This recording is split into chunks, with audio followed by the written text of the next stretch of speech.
In the Silver Dragon dungeon, two guards stood watch over the main gate. Suddenly, footsteps wrapped in powerful energy approached. The guards turned around in fear. Recognizing Her Majesty, she then ordered them to leave, so she could speak with the prisoner alone. Thus the Silver Dragon, Queen Roswise, appeared. She then asked the great hero how it felt to become a prisoner of the Dragon Clan. In response, the Dragon Hunter told her to just get it over with. However, the monarch found his request curious and asked if he truly desired that. Then she stepped closer, saying it wouldn't be that easy, since he was such a handsome man. As she touched him, she suggested that adding a few more scars would make him perfect. The hero then shouted for her to stop humiliating him and kill him once and for all. Even so, the Silver Queen proposed that he join the Silver Dragon Clan. The smile. The prisoner challenged her by asking if she was worthy. The question filled the sovereign's eyes with surprise and fury. In a moment of rage, she struck him with a blow that shattered the chains around him.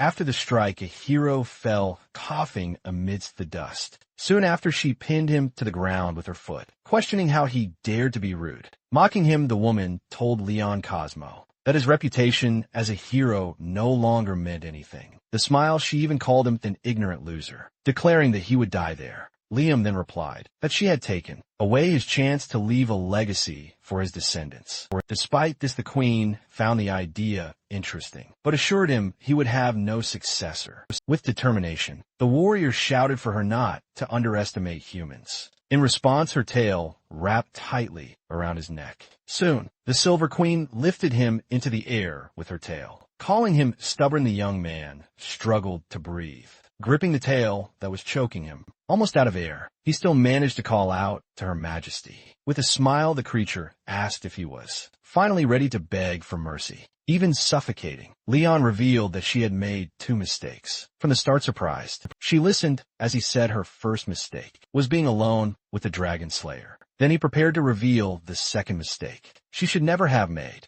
Leon then shouted that her second mistake was tasting his blood immediately. The queen realized she had fallen into the blood curse. With that, her tail released him, and Leon finally felt free to the ground. As he backed away, his opponent stared at him, feeling the effects of the curse. The monarch suddenly felt her body heat up, completely out of control. She then fell to her knees, not understanding what was happening to her body. Completely confused, she wondered what the hell was going on. Leon then explained that she would live in the pain brought by his soul forever. Tears ran down the dragon's face as the curse intensified suddenly. Roswise threw herself over Leon, who looked at her in surprise. With the force of the impact, she knocked him down onto the dungeon floor. Lying on the ground, Leon asked, confused what was happening. Observing her, he realized the situation was arousing her. Without hesitation, the Silver Dragon leaned in and kissed him forcefully. The unexpected kiss left Leon completely speechless.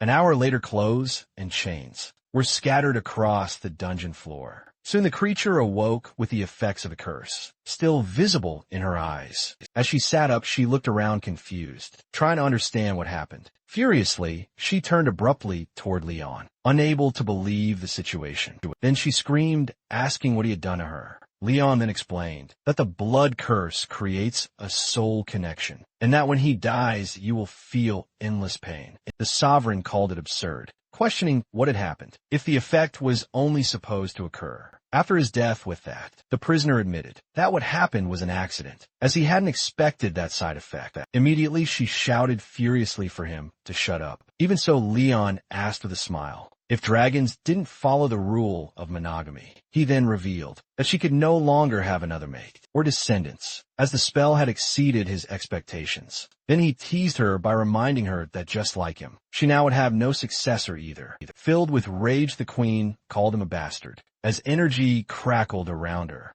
calmly he asked if she wanted to kill him, stating that she didn't need to, because he would die soon anyway. Finally, Leon declared that his curse was for her to live with hatred and pain forever. The dragoness remained silent, dressing herself while processing the situation, and she asked how a human could take revenge in such a despicable way and still want to die. With her hand glowing with power, She called him a scoundrel, incredulous at his attitude. Then she struck him with magical energy, directly in his chest. Liam Cosmo was once a legendary dragon-slaying hero. At just 5 years old, he killed a fierce dog and became the apprentice of a passing dragon slayer. At 10, he entered the Imperial Academy, graduating as the youngest and highest-ranked student in history. By the age of 15, he was already on the battlefield, slaying dragons and reclaiming territories for the Empire. Thus, he became known as the strongest dragon-slaying hero and humanity's only hope for victory. But everything changed when he became a prisoner of the Dragon Clan, and 2 years have passed since his capture. Suddenly he woke up, screaming as if emerging from a long nightmare. While trying to catch his breath, he looked around completely disoriented, with his hand on his chest. He still tried to understand what he was feeling. Then, he realized he was in a luxurious and unfamiliar room. Wondering where he was next, he heard the sound of the door slowly opening. A small, dark-haired girl peeked through the crack in the door. With a sweet voice, she noticed that he was finally awake. The hero was completely shocked, thinking about how cute she was. With that, he started to understand everything, concluding that he must be in heaven for his great contribution to humanity. He called her a legendary angel, but the girl asked confused what an angel was smiling. He approached and asked what the little angel's name was. The girl cheerfully replied that her name was. Moon thought it was a very beautiful name, but wondered why her hair color was so strange. Mew then explained that her mother said her hair met the moon, surprising him with the idea that angels had mothers. As he picked her up, he introduced himself as Leon Cosmo, and she excitedly said she knew Leon meant lion. He asked who had told her that, and she answered that it was her mother as well. With sudden suspicion, hesitantly asked who her mother was. The girl joyfully replied that it was Ross Weiss, leaving him completely shocked. Realizing that her mother was the Dragon Queen, he began to piece together his own situation. With a radiant smile, Moon concluded that he was her daddy. The confirmation hit him hard, leaving him even more stunned. Moon then revealed that Mommy must be happy because she visited him every day. Although the dragonist confirmed the story, Leon thought that only an idiot would believe that. Next, she asked Moon to go play outside so she could speak with her father. Once they were alone, he asked if Moon was really his daughter, and the answer was yes biologically, with her tail tapping against the door. The Silver Queen angrily stated that he hated her. Leon stepped back, questioning why she gave birth to the child, and why she saved him. The queen then explained that he had been asleep for 2 years, asking if he thought she would just let it go furious. He shouted that he never wanted to do that, because they could not coexist, and he would never have touched her under any other circumstances. She teased him, asking if touching her was torture, and he confirmed that of course it was. Immediately her tail wrapped around his leg with a pole. She threw him backwards onto the bed. As she pinned him down, he asked fearfully what she intended to do. Without answering, the creature tore his shirt with a single motion. With a magic circle in her hand, she revealed that she wanted to carve her own dragon pattern onto him, making him scream for her to stop. She said that it would make him her prisoner, and his greatest shame, as he would never be able to leave her. Then she mocked him, asking what his human comrades would think when they saw the dragon tattoo. As he felt the mark spreading, he asked why she had to go this far. The sovereign approached, explaining that the dragon's concept of revenge was extreme and inhumane. With that, she declared that she wanted him to live with that shame and be severely humiliated by her forever. However, Leon felt something unexpected as the mark formed, because for the queen, this was a great honor. Thus she leaned over him and said it was time to begin his unbelievable revenge. As a dragon, the scene begins in the Grand Silver Dragon Castle. There too, maids comment that the queen is in a good mood because her husband has awakened from his coma. The dragon slayer overhears the conversation and becomes irritated by the claim that he is that so-called husband, that he remembers how the Silver Queen squeezed him for a whole day and night, nearly breaking his waist. With that, he firmly decides that he will not become her plaything and will escape soon. He observes the guards positioned at the castle gates. Thus, he realizes it is impossible to leave through there, as 4 dragons guard the passage. Even so, he finds the silence and the lack of guards strange. Compared to 2 years ago, suddenly something unexpected catches his attention. On the other side of the wall, right after, he finds a mysterious hole hidden in the grass, and wonders how it got there. Looking inside, he suspects it could be a trap. Desperate, he ignores the risk and decides that the hole will be his only way out. As he enters the tunnel, he bids farewell to the queen and says she can keep little Mio in. Little did he know that the girl was watching him from afar. With curiosity next, the girl excitedly points to her mother, saying that Daddy is digging a hole like a dog nearby. The sovereign watches the scene and agrees that he is incredible. Then Moon asks when Mommy will reel him back in. The one explains that it is rude to use the word reel when talking about her father. Curious, the little girl asks what word she should use instead. With a smile, the queen replies that the right word is bring him back. After some time, the fugitive keeps running through the forest. As he runs, he thinks that he will soon reach human territory, beyond the mountains, and he stops for a moment, believing he has run far enough to shake her off. However, his face fills with shock as he senses something approaching. Looking up, he screams Ross Weiss's name upon seeing her, flying in her dragon form. Soon after, she congratulates him on being such a great runner, leaving him terrified unexpectedly. Her tail appears in front of him. Then the creature shows up and asks if it wouldn't be fun to play with him. The dragon seems disappointed and reveals that she helped him escape, creating the hole for him. He admits that he suspected it was a trap, but he didn't expect her to catch up so fast. The winged figure asks if humans will still see him as a dragon slayer. With that mark on his chest, he replies that he would rather start a new life as an ordinary person than be tortured by her.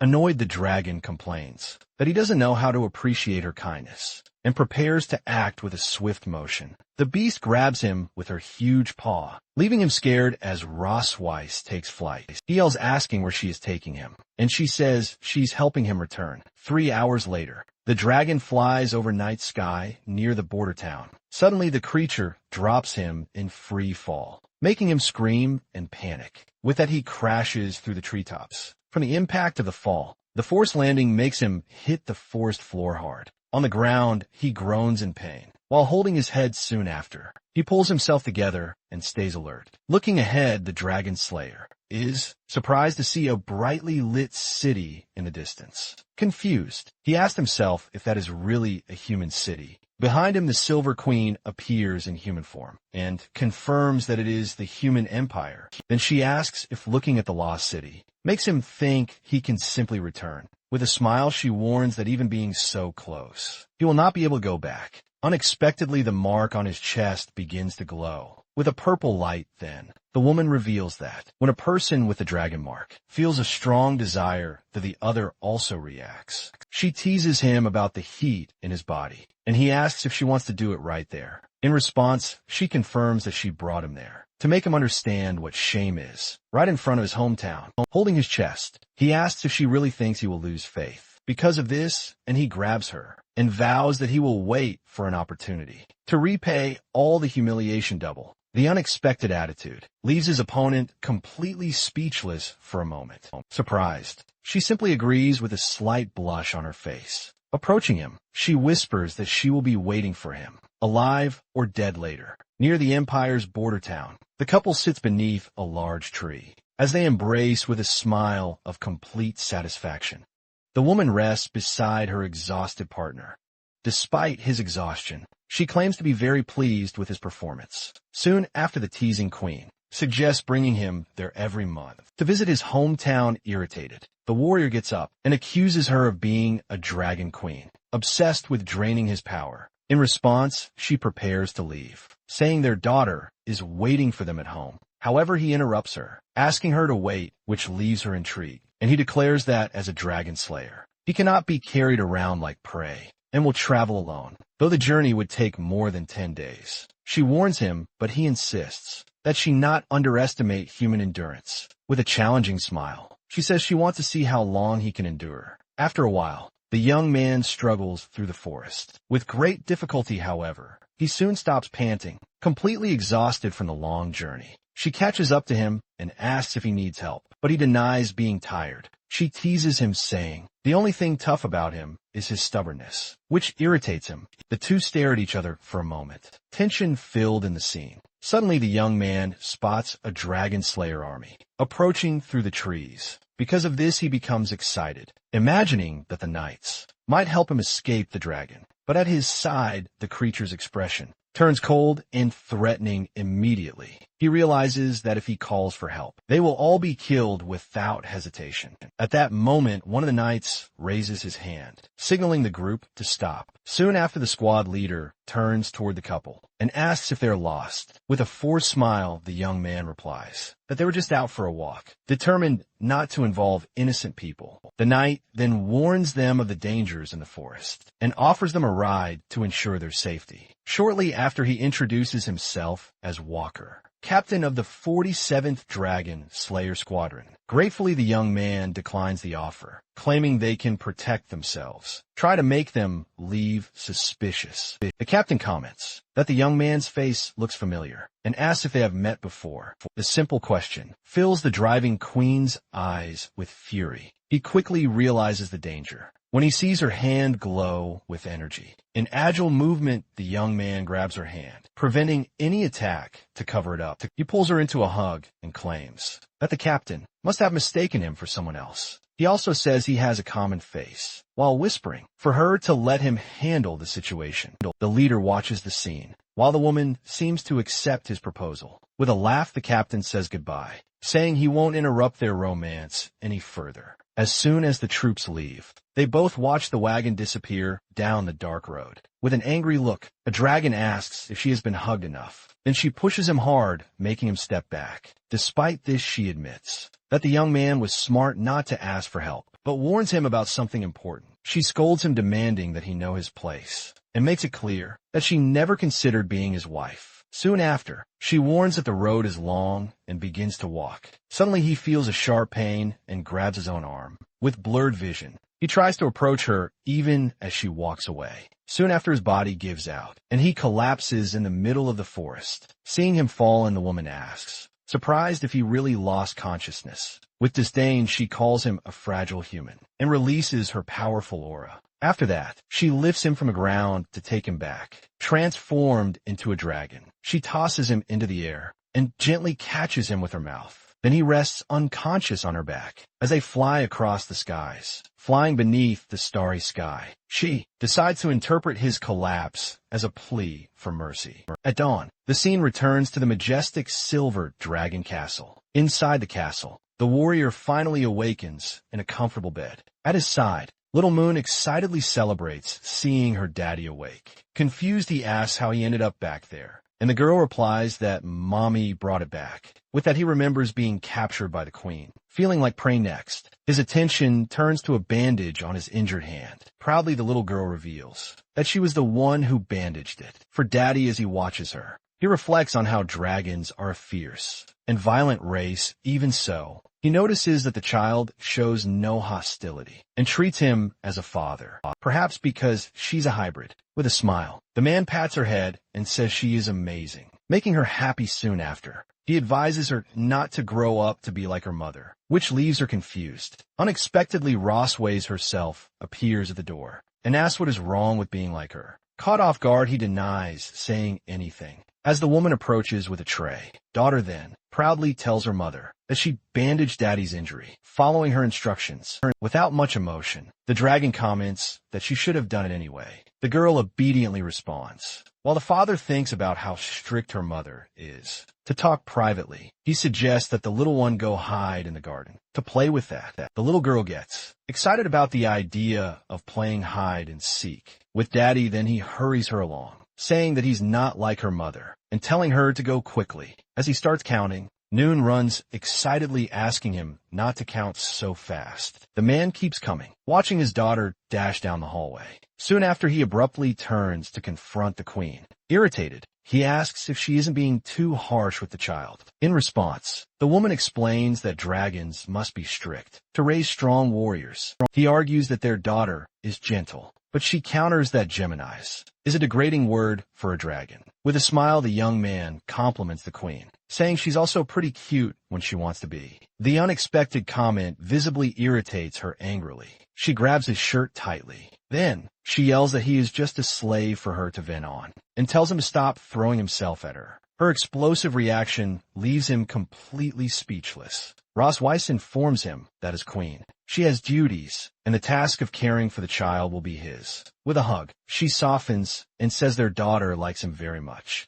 Right after, the scene shifts to the beautiful castle garden. As he walks through the garden, he sarcastically reflects on the idea of being a babysitter for a child. Suddenly, an unexpected sound catches his attention. From the other side soon, he sees Min hiding behind a pillar, thinking she's tricked him. With a smile, he points and shouts that he found her. The girl, however, remains still without reacting, so he watches her more closely. The man then notices the angry expression on the little girl's face and wonders why embarrassed. He tries to apologize for making her wait. Unexpectedly, the little girl turns and starts running, leaving him confused. Then he shouts, asking why she is running away confused. He wonders where she went as he just saw her pass by. Thus he concludes that predicting a child's mood is very difficult. He then realizes why. The queen left him with the task of taking care of her. Suddenly Moon jumps on his back and happily celebrates. Catching Daddy surprised, he asks her if she hadn't just run past him. She explains that she went out looking for him because Daddy wasn't finding her. Hearing her explanation, he wonders if he really saw her wrong. At that moment, Yin calls him to show something, and he follows her still confused. From afar, another little girl just watches the scene silently. Moments later, the water from the fountain gently trickle down the garden wall. Meanwhile, Moon hums softly as she focused on her drawing. Behind her, her father watched with a calm smile on his face. He thought that having a daughter wasn't so bad, and felt his soul being healed. Then he promised himself that he would help her escape from the driving queen. Suddenly the girl ran up to him, showing him the family portrait she had drawn. Looking at the drawing, the man was confused to see two children in it, so he asked about the second figure, and she answered that it was her sister. Completely shocked, he heard the revelation that Mayan had a sister. In his mind, he realized that he hadn't hit just one target, but two with a single shot. With that, he remembered the girl he had seen in the garden, and understood the reason for her anger. But the little one explained that her sister wasn't angry. She was just shy when she saw him. So he reflected that it was normal for them not to be familiar,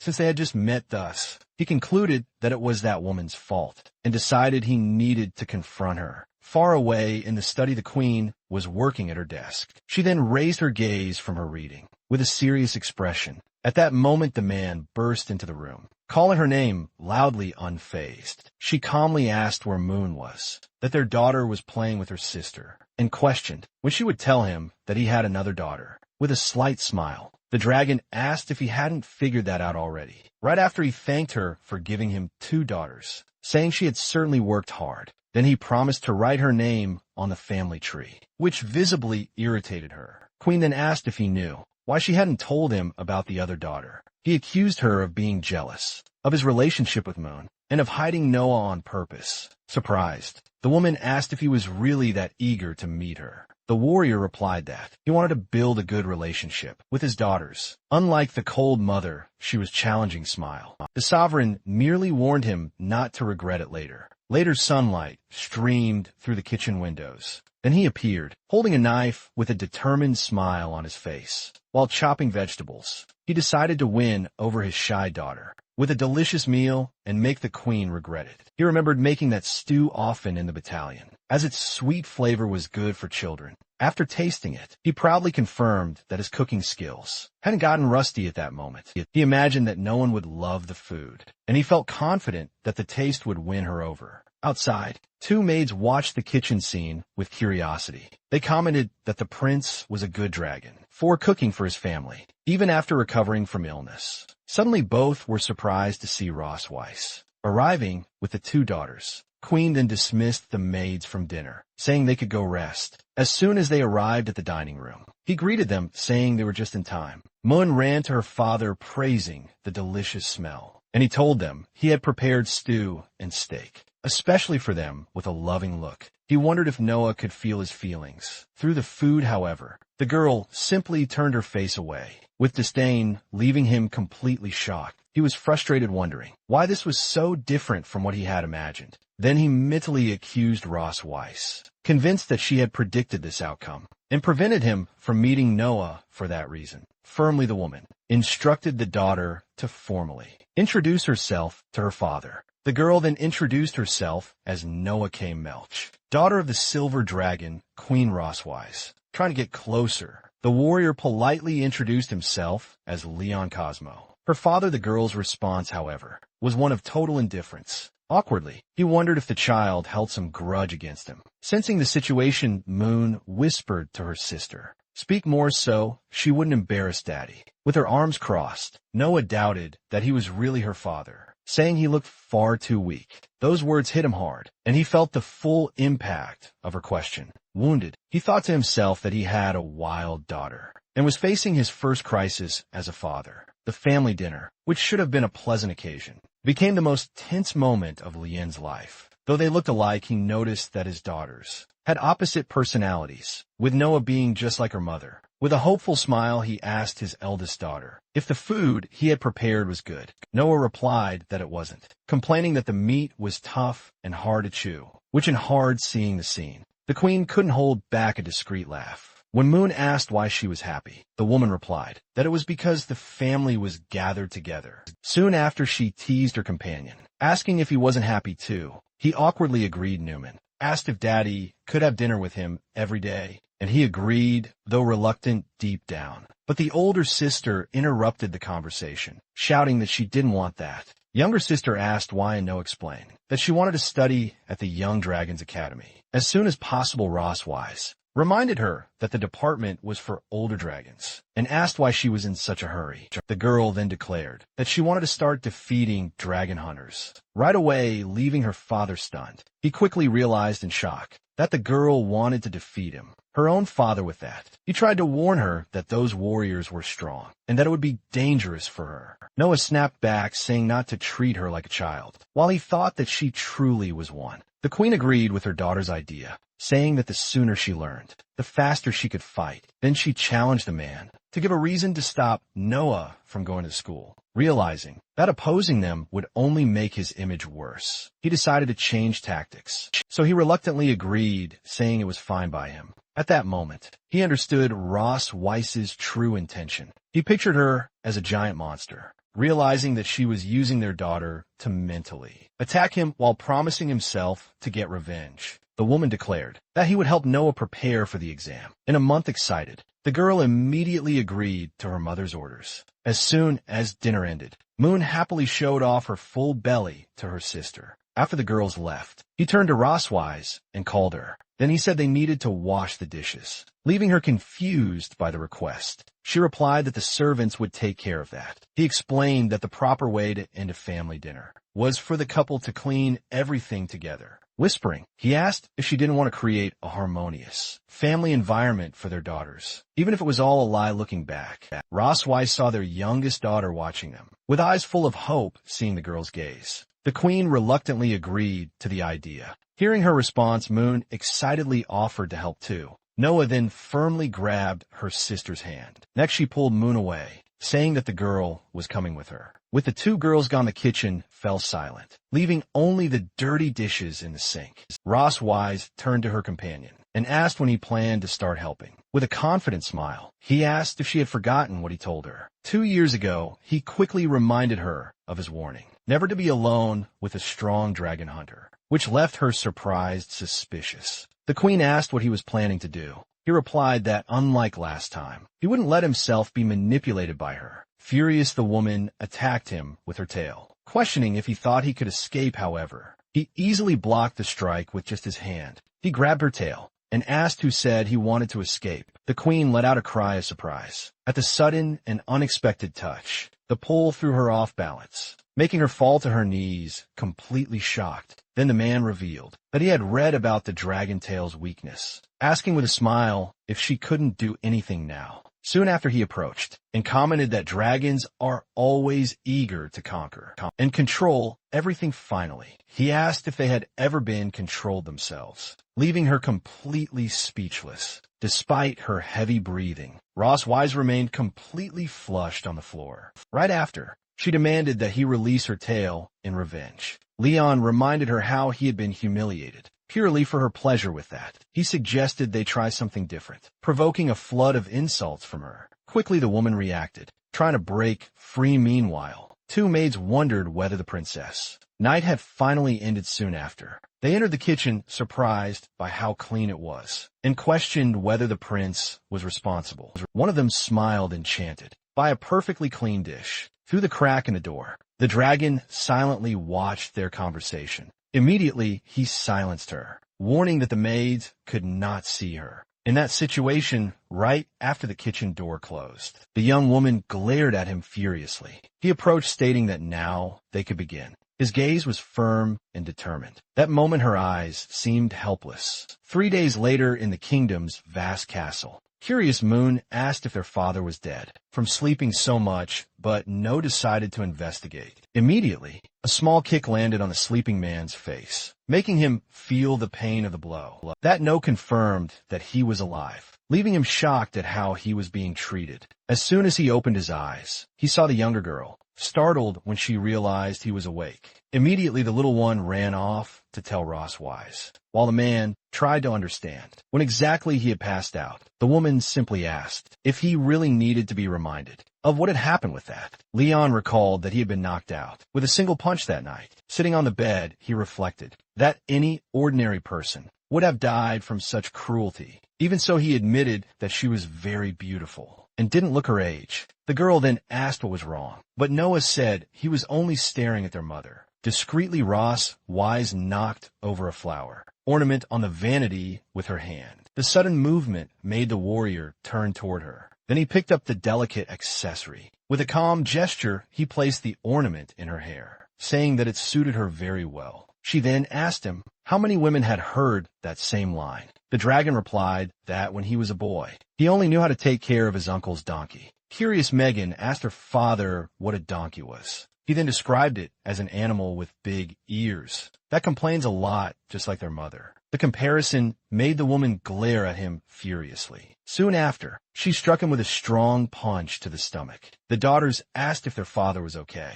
and he replied, yes, still in pain. The matriarch then announced that he would teach the girls how to write, making him complain for not being consulted first. You celebrated the news, while Noah declared she could do it by herself. Soon after, both ran off the library to find pencil, and Noah chose the color purple. Alone with the dragon, Ross Weiss informed him that her sister would be visiting and could not see the daughters, then asked why, wondering if her family didn't want to meet them. With that, the woman explained that he was now Leon Cosmo, a dragon who had awakened after 2 years. Finally, she ordered him to memorize the surname. In case he encountered her sister, he simply confirmed that he understood Her Majesty's orders as he watched her leave. He wondered whether the queen truly believed he would obey her. On the contrary, he decided that he would make her suffer the greatest humiliation in front of her sister. In the study room of the Silver Dragon Temple, the lesson was beginning. Leon then demonstrated to his daughters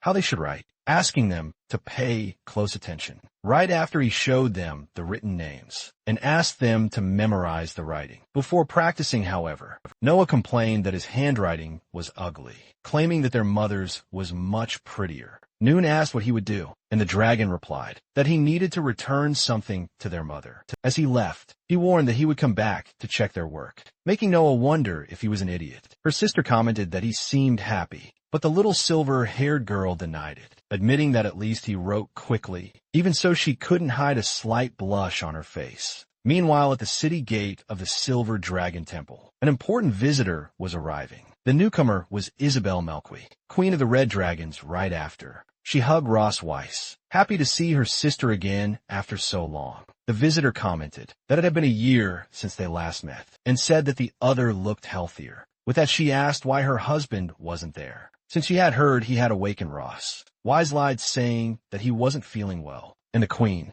expressed regret at not being able to meet the dragon, who had won her sister's heart. Finally, she teased that they must get along well to have children so quickly. Her sister denied having any feelings for him, claiming that the marriage meant nothing. Isabel simply remarked that she was still the same proud person as always. Then the hostess suggested they go to the garden to talk. While they walked from afar, the two walked side by side, holding each other closely. From a window, the prisoner watched them through a telescope, identifying Roswei's sister with a determined look. He decided it was time to test the influence of the dragon mark. Meanwhile, Isabel spoke about the recent instability in the territory of the Fire Dragon King. Upon hearing this, Roswise remembered a name, Constantine, as the image of a fire dragon appeared in her mind. She asked if he had disappeared, but her sister speculated that he might be trying to expand his territory suddenly. A mark on her chest glowed intensely, causing her a sharp jolt at that exact moment. She felt a strange connection forming.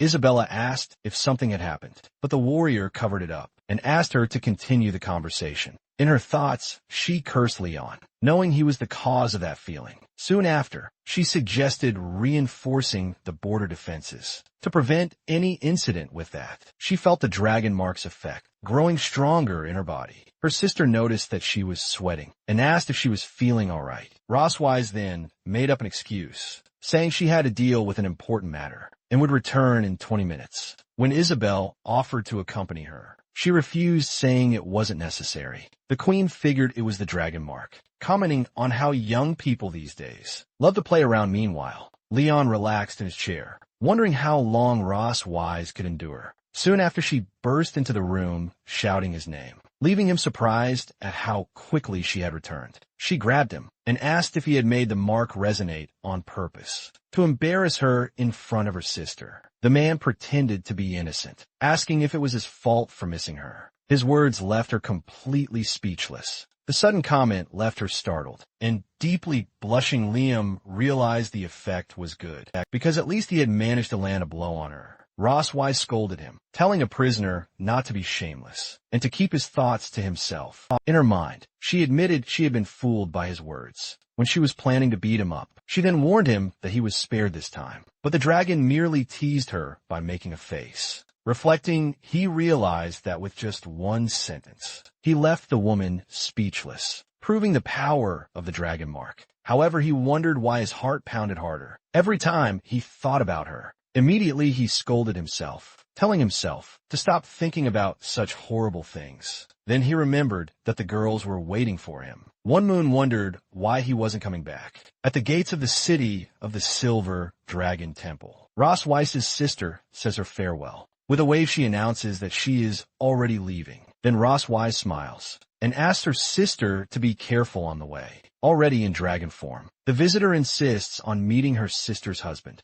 and Roswise promises to introduce him next time. Soon after, she flies away into the night sky. The Silver Queen watches her leave with a serious expression. After that, she angrily thinks that she will teach the dragon hunter a good lesson. Meanwhile, somewhere else, Leon suddenly sneezes reading a book. He wonders if the dragon woman is speaking ill of him. At that moment, he notices that Moon and Noah have already fallen asleep. In bed, carefully, he adjusts the blanket over them so they won't feel cold. Then he leaves the room silently so as not to wake them. As soon as he tries to leave, a hand slams the door shut in front of him. Rosway stops him from leaving, while he asks if her sister is already gone. Irritated, she reminds him that they still have unfinished business today. The Sovereign drags him down the hallway by force, ignoring the prisoner's desperate protests. Soon after, they arrive at the luxurious room of the Queen of the Silver Dragons. Then a wooden basin of hot water is placed on the floor. Liam then brings the water, asking what she needs it for. The woman replies that she is tired and orders him to help her wash her feet. The unexpected order leaves him completely astonished. Still, she insists that he obey,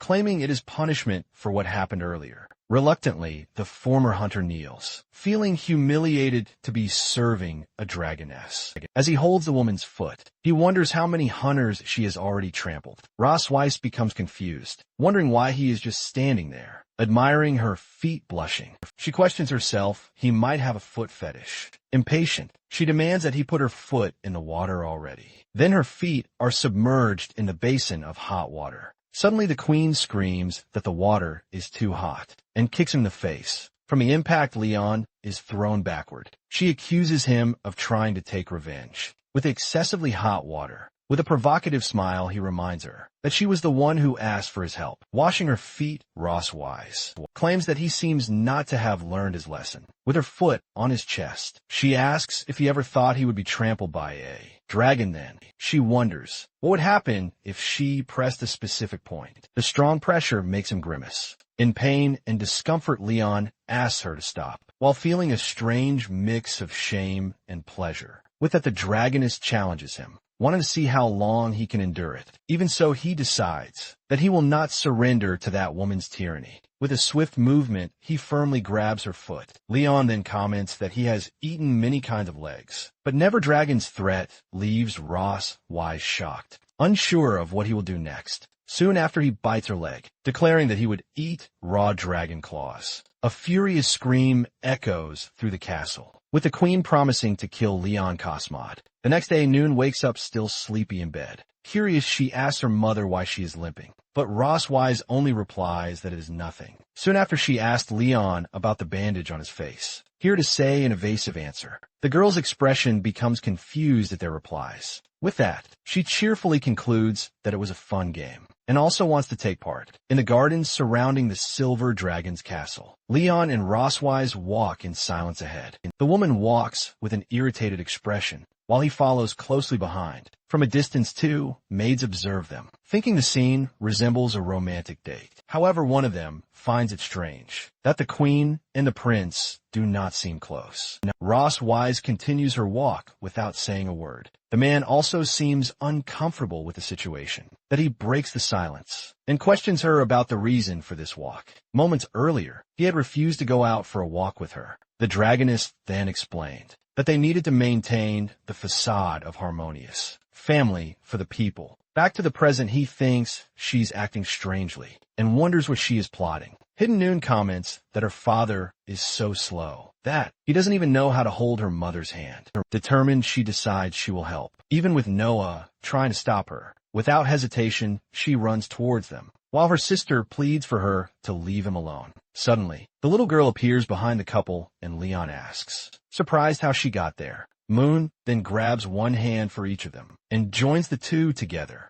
Then she explains that to take a walk, they need to hold hands. Hitting the girls find the couple way too sweet, and No concludes that it is their mother who doesn't fit in. The man then reflects that he didn't expect holding hands would affect Ross Wise so much, thinking that she doesn't know how to get close to the girls. Then he comments that sometimes they call her mother, and Ross Wise asks if there's anything wrong with that. He explains that normally they would say mommy, along with daddy, and the way they say it sounds distant. The Silver Queen becomes confused, questioning if there really is a big difference between the terms. With a smile, the hunter suggests they try to get the girls to call her mommy. To feel closer, the suggestion leaves Ross Wise completely surprised and speechless. He then decides they will try that from now on, and he complains about being pulled to walk faster. As they walk, Ross Wise asks if he misses home, saying she has something to ease his nostalgia. Then she leads him to a storage building located behind the mountain of the castle. Leon asks what kind of place it is, and she replies that she hasn't named it. As she unlocks the door, she says he can call it a storage room or a back room. As soon as the door opens, she states that the name doesn't matter. When they enter, Leon is impressed with the place and asks if it's a dragon's storeroom. Next, he notices a bracelet his grandmother gave him, commenting that it would be worth a fortune. In the Empire, Ross Wise then explains that some items are meaningful to her, while others are just war trophies. Later, he asked about her family, and the Silver Queen reveals that she and her sister were raised by their grandmother. Leon adds that he also grew up in an orphanage and was adopted by his master. Curious, he asks what she really wanted to show him there. The woman approaches a chest, claiming that its contents will help him forget his worries. When she opens the chest, Leon is shocked to see his black and gold armor. Ross Wise then asks if he hadn't always wanted to recover that armor. In disbelief, he wonders if he's dreaming, and if she's really going to return it to him. With a mischievous smile, she confirms that she is. However, as soon as he touches the armor, a seal of magical runes shines brightly. Leon notices the runes and laments that his old friend has fallen so far. With a victorious air, Ross Wise reveals that he has finally fallen into her trap. As the energy surrounded him, Leon asked angrily what Rosways had done. With a smile, she revealed that she had placed a dragon mark on the armor activated by his touch. Then the prisoner's hand convulsed as the effect began. He grabbed his chest, regretting that he had trusted that dragon. With a satisfied smile, the queen remarked that the mark's effect would double. Soon after, she grabbed his chin and teased him, asking if he could handle it. With difficulty, the warrior clenched his teeth while trying to say her name. With that, he was pushed backward, completely losing his balance. Pinned to the ground, he felt an intense urgency take over his body. Ross Wise revealed that she had been searching for ways to make him lower his guard, as she hadn't expected him to fall so easily. Surprised and speechless, Leon could only stare at her, his face flushed with a victorious air. She then asked if her performance had been convincing. He asked in shock if everything she had said about her family and holding hands was a lie. As she approached, Rossway stated that it was all true, but that didn't change her plans for him. Finally, she touched her own body and reminded him of what he had said before. The Silver Queen reminded him that he had said she liked being in charge. With a smile, she confirmed that she really did like to be in control. Then she asked if her dear husband was ready, before kissing him, making him curse. Large storage room doors closed, sealing the fate of the dragon hunter. After a few hours, he cried out of relief, thinking that it was finally over. Lying beside him, Rossweiss watched him with a satisfied expression. Irritated, Leon asked what she wanted now. Holding his chin, she commented that his scars had faded and that he had a more mature look. The prisoner then protested angrily, stating that he wouldn't fall from a trap again. As she got dressed, the woman admitted, with a smile, that he had also become smarter. However, she paused, making Leon uneasy with a mischievous smile. She finished by saying that his body had deteriorated a lot. Confused, he could only ask what that meant. Her statement that his body had decayed left him completely shocked. The repetition of the phrase left him frozen. In complete despair, the humiliation continued, as the queen's words echoed in the prisoner's mind. The next day, a new dawn rose over the vast castle. With an exhausted appearance, Leon opened the door and asked who was there. On the other side, Rossweiss greeted him with a good morning, while Noah waited silently. With a teasing smile, she remarked that he didn't look like he had slept well. Liam then asked whose fault that was, but the woman pretended not to remember anything. Watching the scene, the little girl just thought that they had already started arguing again. Ross Weiss then informed him that he needed to give no lessons for the Academy's strict text. She kissed him by saying that after yesterday, he could only prove his worth in other areas. Furious, Leon protested that the previous night he just hadn't been in good shape. Then he promised he would make no pass the test, but demanded something in return. Silver Queen accepted the deal, but on the condition that his request wouldn't be excessive. With a determined look, the dragon agreed to the proposal. Sealing the deal, Ross Wise wished him good study and told him not to push himself too hard, leaving him irritated. Noah then asked why he argued with Mommy, and Liam replied that it was just their way of talking. Surprised, he asked the girl what she had just called Ross Wise. Innocently, the little girl simply repeated the word Mommy, holding her book. Then he asked if she preferred calling her that, and Noah timidly confirmed that she did. With a satisfied smile, Leon celebrated having guessed that she would like it. In response to his reaction, the little one just stayed silent, a bit embarrassed. Soon after, she said it was time to study and began to walk, making her father ask her to slow down. Although they were in the study room of the Silver Dragon's castle, two little creatures were making themselves known. Nearby, the young man was focused on his studies. However, the Valkyrie approached and asked why he hadn't gone to sleep yet, because simple lessons weren't enough for Noah. He explained that he was preparing a special study plan for her, thus to claim to be sure that the girl would pass the test with only 1 month of study. In response, the woman proudly said that the girl took after her, but he looked at her with a smile and said he seriously doubted that. Right after, he boasted about having graduated as a genius and having won all the school's honors. Moreover, he asked what awards the queen had won, leaving her speechless, still surprised. The the warrior reflected, not imagining that he was so intelligent, as well as strong. Even so, she teased him about how he ended up as a prisoner, making the young man shout that he had only lost once. As he lamented his misstep, the blonde mocked him, saying that the queen stepped on him. Then she noticed a plate of peppers on the table. Curious, she asked what he was going to do with them. So the young man replied that he had brought them from the kitchen. To stay awake, however, she warned him that those were yellow peppers from the dragon clan and that he wouldn't handle them. Still, he ate the pepper, and his reaction was immediate. Soon he screamed that it was way too spicy. With his mouth on fire, he started desperately searching for water in the room. Then the woman held his face to calm him down. Immediately, he was surprised and speechless at the unexpected touch. A little embarrassed, she explained that she thought her cold hand might make him feel better. With that, the young man noticed that her fingertips were cool and pleasant feeling the touch. He realized how soothing it was. Soon after, he thanked her, saying he was already feeling better, and she stepped back after the moment passed. They were both visibly embarrassed. Finally, the Valkyrie ordered him to go to bed, warning him not to eat any more peppers. As he watched her leave, he thought that for a moment he had wanted her to touch his face more. But he quickly grew irritated, remembering that he'd been tricked by that evil dragon. Even so, he returned to his books, determined to find a way to recover. Then he flipped through a book, dismissing the red dragon fruit and the Lingonyu herb, until his eyes fixed on a page describing the dragon. Big Force with a smile, he realized that he had finally found what he needed. The next day, he informed the girl that he had already corrected her practice test. She then made a guess of 50 points.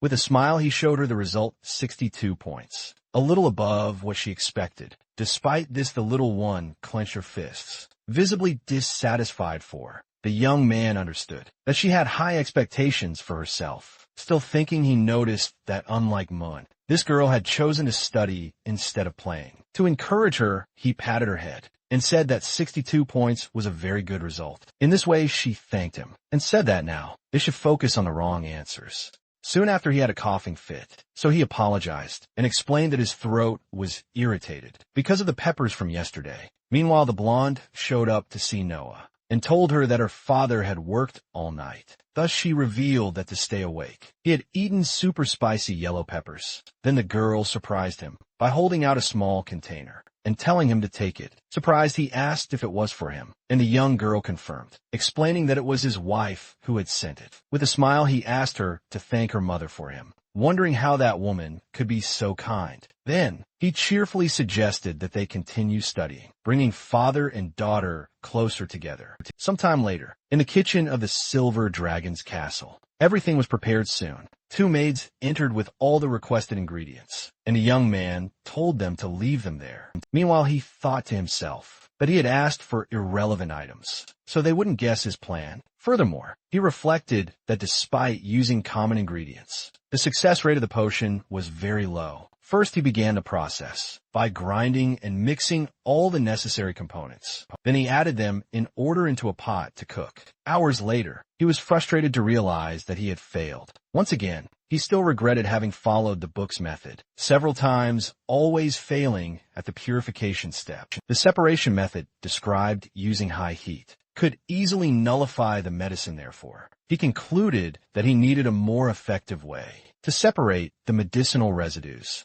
At that moment, a lightning bolt cut through the sky outside. Sitting in a chair, he looked out the window and remarked that it was going to rain soon. However, when he looked again at the flash of light, he had a sudden idea, remembered his alchemy teacher, saying that electrolysis sometimes succeeded where fire failed excited. He decided to try distilling using his magic, but questioned its efficiency, given his still limited power. Even so, he claimed to have enough control to use his magic. Precisely half an hour later, he held a small pill and celebrated his success. Satisfied smile, he concluded that preparing dragon medicine was simple. Suddenly, his daughter appeared and asked what Daddy was doing. Immediately, he froze for a moment, surprised by her presence. Startled, he shouted her name when he noticed her. He tried to cover it up, but the little girl asked if Daddy was hiding candy. Quickly, he explained that it was medicine for her mother, making the girl ask if Rose Weissy was sick. He reassured her, saying it was just to help her recover from exhaustion, although he had made it for himself. Moon then happily asked her father to take good care of Mommy. He agreed, thinking that he would definitely take care of her. When he fully recovered meanwhile, a heavy storm fell over the castle. Back in his room, the alchemist wondered about the side effects of the supplement on humans therefore. He decided to leave it aside for now, frustrated by the situation.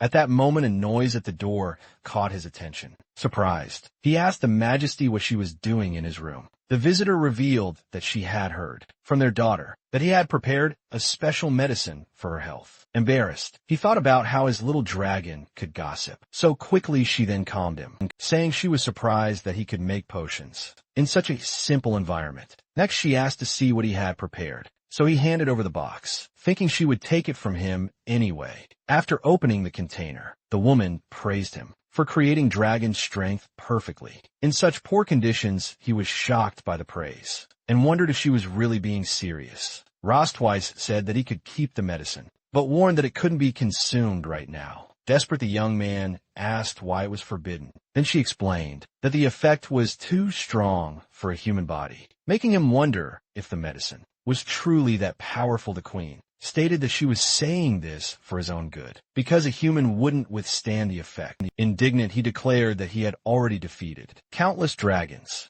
and accused her of underestimating him, completely ignoring the warning. He put the pill in his mouth immediately. He declared that courage is the anthem of humanity, while Rosway screamed his name in despair. At that very moment, he felt the pill's power surge through his body. Thus the warrior ran to him and scolded him, warning that she wasn't good with healing magic. Then she held him and said she would try to break the medicine's effect, first even in pain. He struggled while she shouted for him not to move, his body crackling with energy. He stared at the Valkyrie and declared that this was Shun courage. Under the rain, a large amount of energy gathered around the palace. Suddenly the young man screamed, as blue lightning completely surrounded his body. Frightened, the queen wondered what he was doing, using lightning magic on himself. Still, he simply endured. The pain of the electric energy continued to flow. Soon after, he lost consciousness, and she caught him before he could hit the bed, with the young man lying down.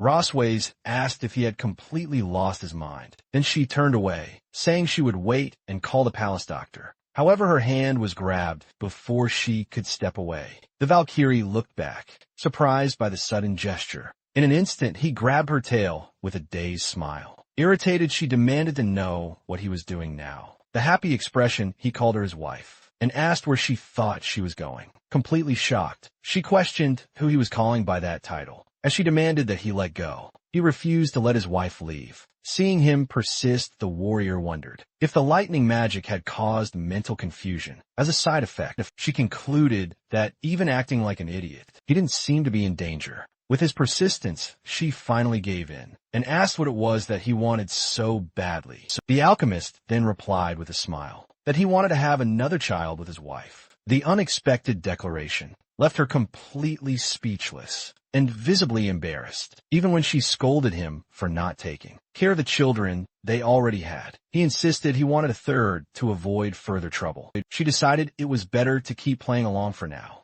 Thus, Ross Weiss agreed to have more children, and even to visit his homeland when they were ready. As he celebrated, she thought that him acting spoiled was even more annoying than usual. Next, the bold man called her the best wife and leaned in to kiss her. The queen pushed him away, telling him not to take advantage, while wondering when the medicine's effect would wear off soon after. She called him an idiot and punched him in the face. After knocking him out onto the bed, she sighed and admitted she couldn't help but hit him. Concerned, she leaned in and asked if he was okay. Suddenly he woke up, saying he felt a little strange. At that moment, the warrior panicked upon seeing a dark mark appear on his chest. She wondered how the dragon mark on his chest could have activated now. Then he firmly grabbed her shoulder as he gently pushed her toward the bed. She asked what he thought he was doing, but the young man replied that he felt strange. Soon after, he described how his body felt too hot and his chest was pounding. The queen then realized that the dragon mark, combined with the lightning, had intensified his desire for vital energy. With that, he hugged her by the tail, saying that he loved her, making her think she wouldn't be able to stand it. If this continued, irritated, she pushed him away and shouted for him to get off, since her tail was dragging on the floor. Suddenly, The alchemist paused and placed a finger on her lips. He changed his tone and told her she looked incredibly beautiful tonight. Surprised, she realized his attitude had shifted to an intensity that wouldn't take no for an answer. At that moment, she began to wonder if she was also unconsciously wanting the same thing. With a gentle voice, he asked if his wife could help him with this. Embarrassed, she finally agreed, but warned that it would only be for tonight. In an instant, the two shared an intimate and silent moment, united by the storm outside. The next morning, the sun shone over the palace. Liam finally woke up, feeling the effects of the previous night. Beside him, Ross was washed and asked if he was already awake. Completely startled, he moved away and asked what she was doing there.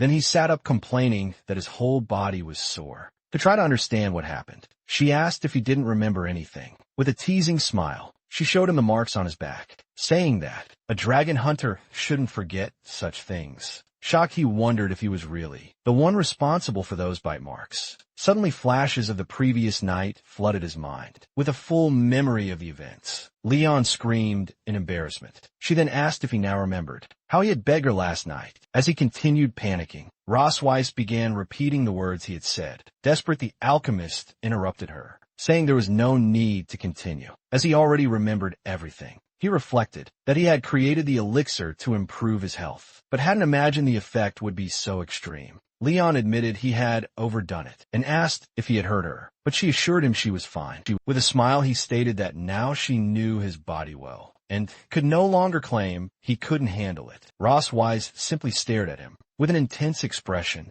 and she came closer and he asked what was wrong. She grabbed his chin, praising his performance and saying she expected him to keep it up. Indignant at the comment, Leon asked if he had now become her servant. Changing the subject, she mentioned the bet they had made about the treatments she then admitted defeat and asked if he had already thought about what he wanted. As a reward, Liam replied with a slight smile that he had already decided. Then he asked her to send someone to check on his master and his master's wife in the Empire. Ross Weiss explained that a visit was possible, leaving him deeply grateful for the help. Soon after, he composed himself and thanked her more formally. Elsewhere in the garden of the Silver Dragon Sanctuary, Moon approached and asked if her father was sick. Surprised, Leon denied it and wanted to know why she was asking. Moon then revealed that her mother told her it was he who took the medicine, and that men couldn't say they were sick. He became furious, questioning how Ross Weiss could say such things to a child, and reflecting on his dignity. While the little one kept insisting on knowing if he was still sick, Leon scolded her and ended up biting his lip, making it bleed, seeing the blood. Moon panicked and begged him not to die,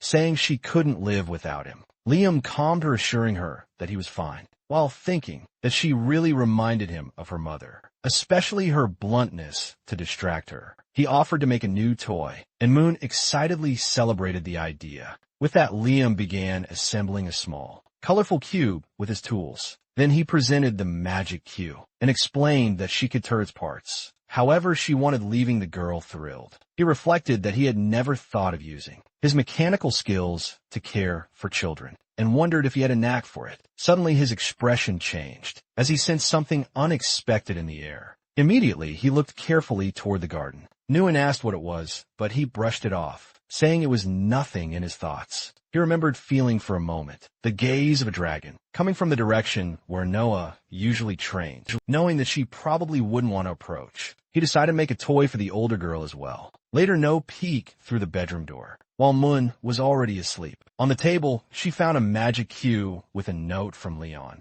challenging her to try to solve the puzzle. The girl held the cue, claiming she didn't care about childish toys. Even so, she began to turn the pieces with curiosity. Soon after, Noah hugged the gift with a smile and silently thanked her father. Although St. Heath Academy is a school of nobility with strict standards for dragons, a student's family is an important evaluation criterion. For this reason, to maintain the illusion of a united family, Ross Weiss brings everyone to the floating city. As soon as they arrive at their destination, the woman lands in her majestic dragon form. Then, Leon approaches and says he will help Moon get down, slowly while he holds her. The girl asks why he didn't transform into a dragon too. At that moment, he awkwardly thinks that he's great at killing dragons, but not at becoming one soon after. Noah suspiciously asks if he really can't do it. Faced with the question, the man is completely speechless. Ross Weiss explains that his body still hasn't recovered enough to take on dragon form. Move Muen asks her father to get better soon,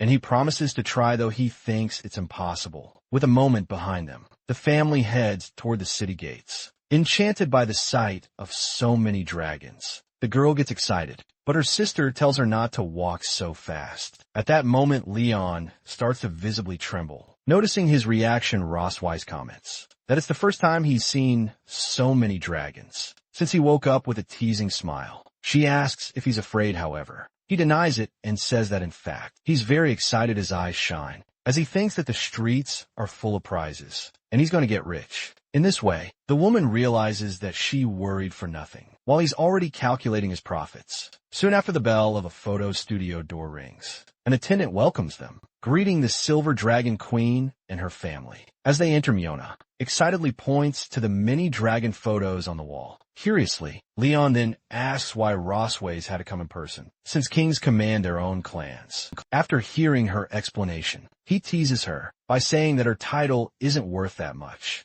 Irritated, the queen kicks him with the tip of her shoe. As he crouches in pain, she says her title is still higher than his. The photographer comments that it's an honor, and Ross Weiss says they were lucky to get an appointment with her. Then the woman asks about Leon's tail, but his companion requests a suit without room for it. She remembers how he once refused to wear tail decorations, claiming it hurt his dignity. Back to the present, the photographer guides them to try on their outfits, and Muen celebrates that she'll wear a pretty dress. Sometime later, the girl and Noah appear in their new dresses. Right after Leon shows up wearing an elegant white suit, delighted Moon immediately praises her father, saying he looks very handsome. The photographer comments that the suit suits him well, and the man recalls that the last time he wore one was at graduation. With a smile, he turns and asks Noah's opinion. Embarrassed, the girl agrees that he looks handsome. He then compliments his daughter's dresses, saying they look adorable too. At that moment, the curtain of a nearby fitting room opens.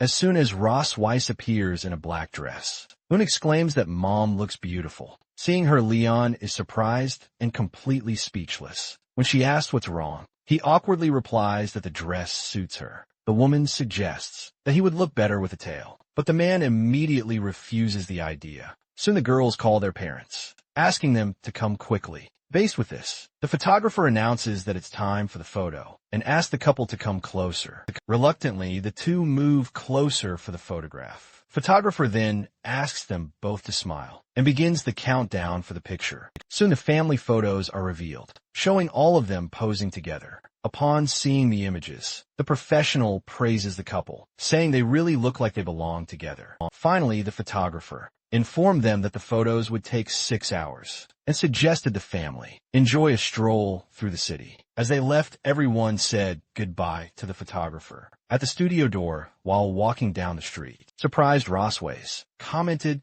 that she was going shopping with her partner, who explained that it was to relax before Noah's test. Soon, the girls became enchanted with the prizes at game booth. Suddenly, a nearby noise startled the couple. The booth owner encouraged the children, saying they could hit the target if they kept trying. Observing, Leon noticed they were shooting games at the booth, and Moon excitedly called for him. After seeing Noah lose, he thought that the game was designed so the owner would always make money. Ross Weiss then explained that the game was difficult for the girl because it used traces of magical energy. At that moment, the owner offered the couple a chance to play and win a teddy bear for their daughters. But faced with this, the hunter turned and asked the girls if they really wanted the prize. To vehemently denied it, but he understood that their answer actually meant yes. Without hesitation, he asked for 10 shots from the owner, warning that Rosewise would be the one paying. Holding the gun, he thanked her and commented that he hadn't held one since Hunter Academy. With a quick shot, he hit the target dead center.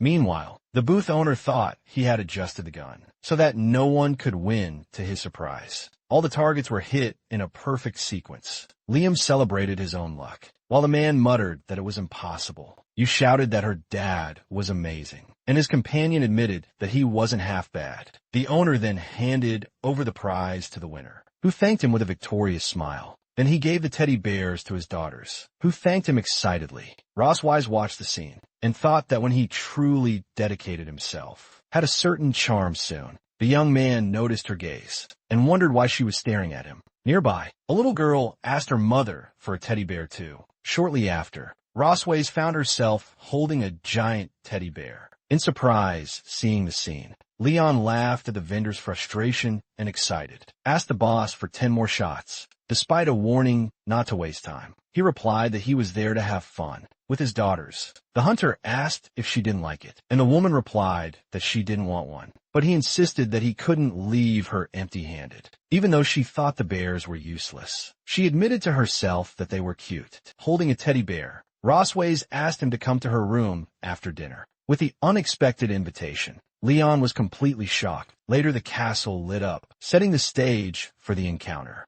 As he walked down the corridor, he concluded that he had been summoned for an intimate moment. Even so, he pondered that if he went, he would suffer for a night, but if he didn't, the suffering would last all week. Determined, he decided to face her and ran toward the bedroom door. To his surprise, he noticed the door was unlocked. Cautiously, he entered the room and called for Rossways. Upon hearing the sound of water coming from the bathroom, he deduced that she was taking a bath. Looking at the door, he noticed her silhouette through the glass. His heart racing, he convinced himself that they were really going to have a night together. Then, he tried to compose himself to control his own anxiety. Soon after, he peeked curiously as the bathroom door opened. Rosswise then appeared wearing a nightgown and invited him to begin. Desperate, Leon realized that she planned to drain all his energy. Again, right at the start, Rosswise asked Leon whether he preferred to do it in the living room or on the balcony. In response, he said that the balcony would be embarrassing if someone saw them with that. She agreed on the living room, stating that the place didn't matter. Liam then closed his eyes and took a deep breath, preparing himself for whatever was coming next. He shouted that he was ready to begin. Suddenly, he threw himself onto the sofa, making her question what he was doing lying down.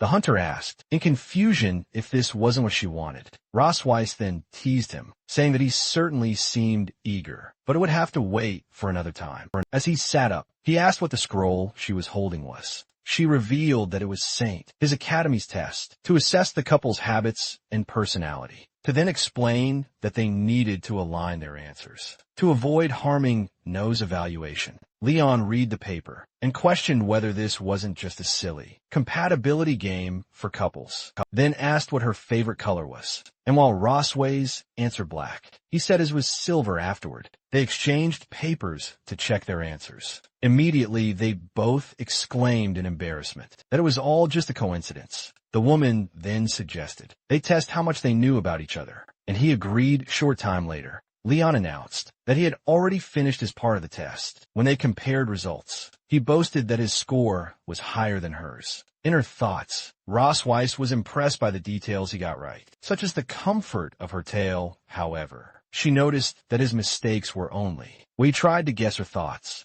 That reason, she reflected that the mistakes were normal, since she never opened up to anyone. Given the situation, she considered that maybe she could open up a little more to her partner. Meanwhile, he noticed that she was staring at him and wondered if it was because of anger over the score. To break the silence, he laughed and reassured her, saying it was hard to get a high score with so little time spent together. Right after, he stated that for Noah's sake, they needed to try to understand each other a bit more. Upon hearing this, Rosswais was completely flustered. Next, she hit him and told him to stop stalling and write down the correct answers already. Then, they argued about the answer to the disappointment question with her, expecting him to use his dragon strength another time. A week later, Leon celebrated their new average, while Rosswise slept in his lap, satisfied with the result, even said goodbye so he could leave. As he stood up, she grabbed his clothes and asked him to wait. Then she invited him to take a bath in her bathtub. Before leaving, Liam then asked, surprised, if she really wanted him to bathe in her room.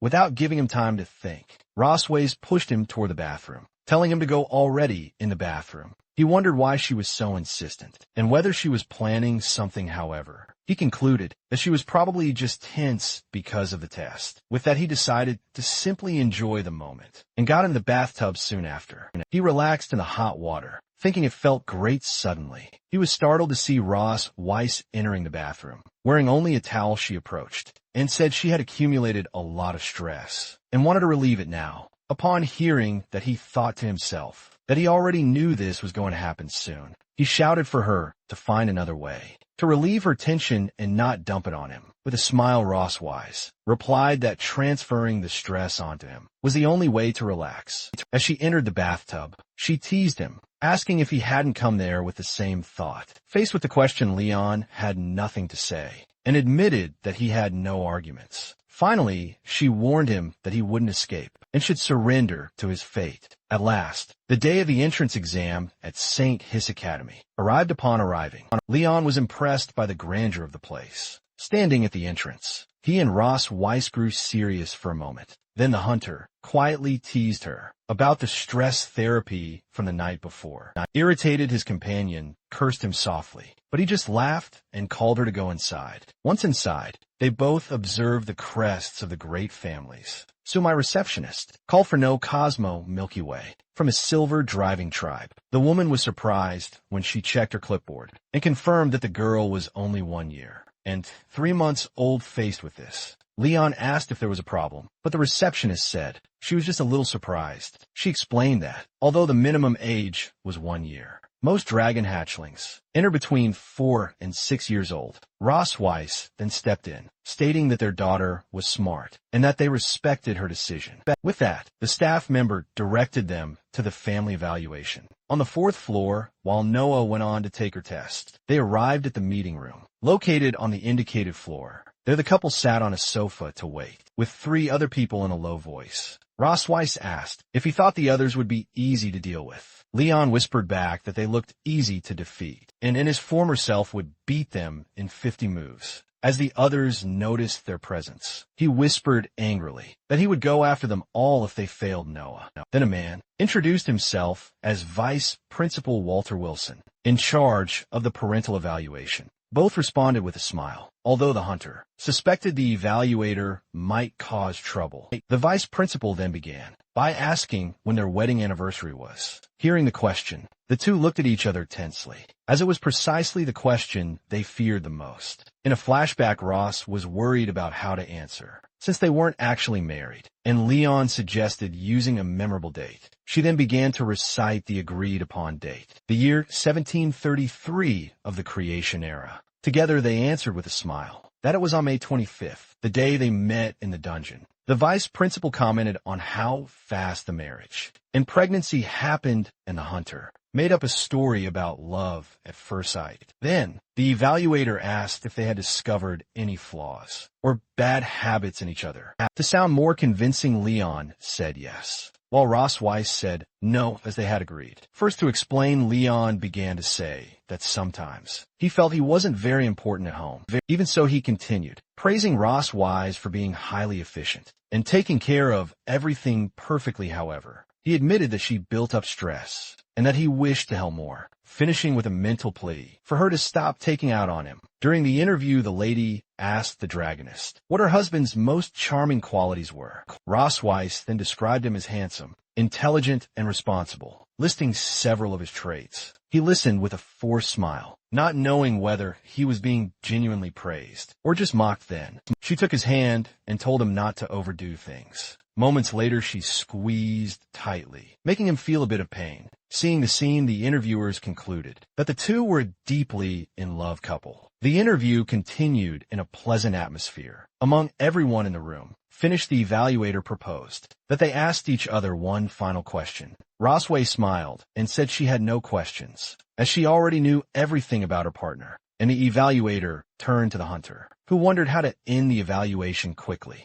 Leon surprised everyone by asking if she liked the teddy bear he had given her. The unexpected question left Ross Weiss confused, not understanding his reason for asking it. With a flushed face, she timidly admitted that she liked the gift very much. Satisfied, he smiled and said he had no more questions to ask. Thus, the evaluator concluded the assessment and thanked the couple for their cooperation. A few days later, a messenger driving flew in through the window. and Myun announced that the message had arrived. Anxiously, everyone gathered around the table. As Leon prepared to open the scroll, the letter revealed that No had passed the evaluation and should attend the admissions ceremony. As the sister celebrated her success, the parents looked at the result in surprise. Then Moon hugged her sister, saying that she and their parents were amazing. Ross Wise thanked her partner, but he replied that there was no need, as Noah had done it all herself and was his daughter. With a smile, the woman announced a banquet and said he would help, so he wouldn't feel unimportant, making him call her petty and spiteful. And so the day of the entrance ceremony at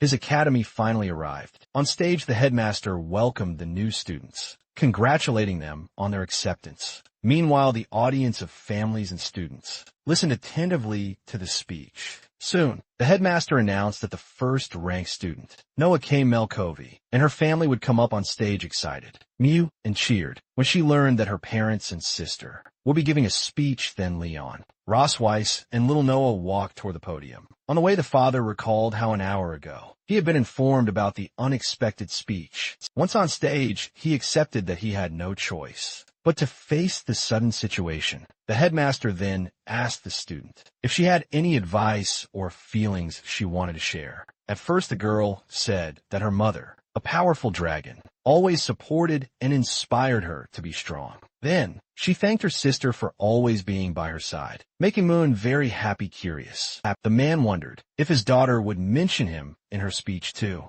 Lastly, the young girl thanked her father, who had stayed up countless nights to help her study. Hearing her words, he was visibly moved. The speaker then ended her speech with a simple word of thanks. Afterward, the headmaster suggested that Leon kissed Noah to show his fatherly love. Panicking, the man wondered if the headmaster wanted to turn the ceremony into his execution. In his mind, he remembered that just a month ago, the girl wouldn't even let him touch her. Whispering, he suggested they could just hug. To avoid too much effort, however, the girl insisted that he kiss her already and get it over with, surprised by her response. The father was shocked for a moment. Since she insisted, he then kissed her on the forehead. In the audience, Meme shouted that she wanted to kiss her sister too, but the maid stopped her from running up beside them. Rossways was relieved that the suggestion hadn't been directed at her, but that the headmaster praised the Melchizedek family for showing what a true family relationship looked like. Right after, he asked how Liam could forget his wife after kissing his daughter. Irritated, the man thought that the headmaster had crossed the line, wishing he had confronted him during the evaluation. But looking at Noah, he concluded that he couldn't be shaken by something so small. On such an important day then, Leon turned to Ross Weiss with a smile and reminded her that they were the most harmonious family. His wife whispered back, incredulous, but he replied that he had no choice, with the girls watching them. Ross Weiss wondered how her husband could stay so calm, since she herself was extremely nervous about getting close. Putting her embarrassment aside, she decided to just kiss him once and for all, but he simply gave her a quick kiss on the cheek and immediately stepped back. The unexpected gesture left her completely surprised and speechless as she touched her face. She kept processing what had just happened. Liam turned to the audience and thanked them, even as the crowd asked for another kiss. Whispering to Ross Wise, he admitted that now he felt relieved. The woman realized she had been used and angrily thought she would make him pay if they weren't in public. The headmaster then thanked the family and dismissed them so they could rest outside. Everyone said their goodbyes, and Ross Wise told her daughter that she would pick her up on the weekend in a hug me, and asked her sister not to forget about her. And Noah reassured her Leon advised her to eat, study, and take care of herself. But the young girl replied that she was no longer a child. With that, he revealed that he was only passing on the advice his wife had been too shy to give. In a more serious tone, the father instructed her to fight back if she was ever bullied, assuring her that she would have his support. The girl asked if he had ever done that, and Leon explained that he always got beaten by her grandfather whenever he fought, but he reassured her, saying that unlike her grandfather, he wouldn't hit her over such things. No understood the lesson and clenched, her fists showing her determination. Later, in the office of the Queen of the Silver Dragon, temple light filled the room. Meanwhile, Ross Waste was reading about the blood spell, a forbidden magic that sacrifices the caster's life. As she reflected, she realized that with a small modification, the spell could be turned into a useful resource. Suddenly the door opened, and she was surprised to see that someone had already returned. Surely, her trusted handmaiden knelt and greeted her as Majesty. The sovereign then asked about the investigation, and Shirley regretfully reported that she hadn't found the whereabouts of Tiger, Lawrence, and his wife, questioning their disappearance. Ross Weiss was told that they had carefully erased their tracks. Faced with this, Ross Weiss concluded that Leon's master didn't seem to be just a simple farmer, as he claimed for that reason. She ordered her servant to continue the investigation and report any new findings. Moments later, the hunter was attacking as he trained with a staff. He encouraged Little Moon to strike downward with all her strength. The girl then unleashed several movements at once, leaving her father surprised. From a distance, Ross Wise watched the two of them training. As soon as the girl saw her mother, she called out joyfully. Man then asked if she had finished patrolling, and the answer was yes. Next, Ross Wise asked if her daughter had behaved well with her father, and the child confirmed that she had been very obedient. Soon after, she announced that they would have steak for dinner,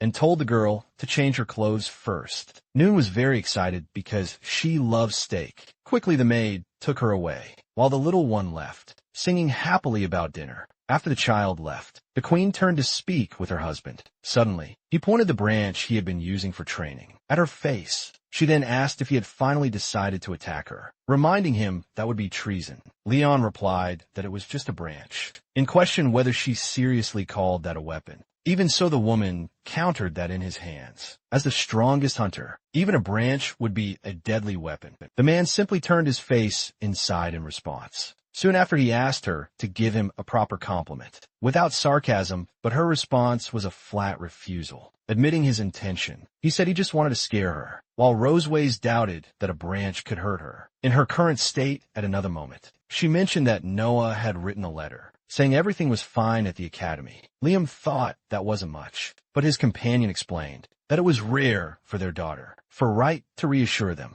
With that, he agreed and commented that in that way, the girl was very much like her mother. Rossways gave him a serious look, about to say something. Then she commented that despite his serious face, he was kind and that their daughter admired him greatly for his strength. She explained that in the girl's mind, he was like an exemplary student she needed to surpass. At the academy, Leon smiled with relief, as until then he thought his daughter only saw him as a weak bookworm. With that, Rossweiss revealed that Noah often visited him when he was unconscious, and he laughed her stubbornness. She continued, remembering that when their daughters were babies, only their father could calm them down. The memory showed Leon sleeping peacefully, with the two little ones by his side. Even so, he admitted that the idea of blood ties still felt somewhat distant to him. Soon after, he recalled his childhood as an orphan, never understanding what a family truly was. At age 5, his master and the master's wife adopted him, treating him like a son for the first time. He had the idea of a home, though sometimes he felt a void when he saw other families. At that time, he believed everything would be perfect if his masters were his real parents. His master then comforted him, saying that in the future, you become a father too. She explained that there would be people for him to love and protect, a family united by bonds of blood. With that memory, Leon reinforced his resolve, understanding that they were his most precious family. Ross Weiss pulled him from his thoughts, saying it was time to go home. He thanked her for the information and suggested they move on. Then, the woman moved her foot toward her shoe on the floor. Seeing his hesitation, she asked him to help her put on her shoes. As a form of gratitude, Leon was completely confused by such an unexpected request. Despite Rossweiss' insistence, Leon refused to help her put on her shoes. He complained that washing her feet had already been humiliating enough, and he didn't intend to lose his dignity further. The queen then kicked him in the face, reminding him that he still owed her for the kiss. During the ceremony, firmly, she ordered him to stop whining and finish quickly, so they could leave with no other choice. Leon agreed to help and began putting on her shoe. Rossweiss commented that his body obeyed quickly, but he grumbled that the task was difficult. The comparison made his wife furious at the remark. In an instant, she attacked him, trying to knock him to the floor. Liam then started running, saying that she wouldn't catch him. but Ross Wise chased him down furiously. Days later, Miao excitedly announced someone's arrival to her parents. Soon after, a huge dragon descended from the skies before them. The hunter noticed that the Leviathan dragon was much larger than Ross Weiss. In her dragon form, even so, she explained that despite its size, Leviathan was weak in combat and had a calm temperament. While he questioned the creature's nature, she explained that the Academy used it to transport hatchlings immediately. A beam of blue light enveloped Noah and lifted her off the ground. From within the light, the girl said she was returning to her mother. Ross Weiss welcomed her back, while Moon hugged her sister warmly. Having missed her soon after, Noah hesitated as she tried to call Leon father, and he commented that she still wasn't used to it. As they walked, a man said that he and his wife had prepared plenty of food for her. On the table, those report cards showed perfect scores and first place in various subjects. The quitting smiled proudly, while Moon looked at the results impressed. Noah then handed over a paper and apologized for not taking first place in the physical aptitude test. Her mother comforted her, saying there was no need to apologize, while her sister insisted that she was the best. Seeing the scene, Leon thought he needed to step in, as one daughter couldn't express herself well, and the other exaggerated. So he analyzed the test and said it was normal for her to have less endurance than older dragons. He then pointed out on the paper that she got the highest win rate in the class, excelling in strategy. No, whispered that she heard her mother always had perfect scores in school. To reassure her, Leon revealed that he wasn't first in his class when he started either, but got there through hard work. He encouraged her not to get discouraged, knowing she could do even better,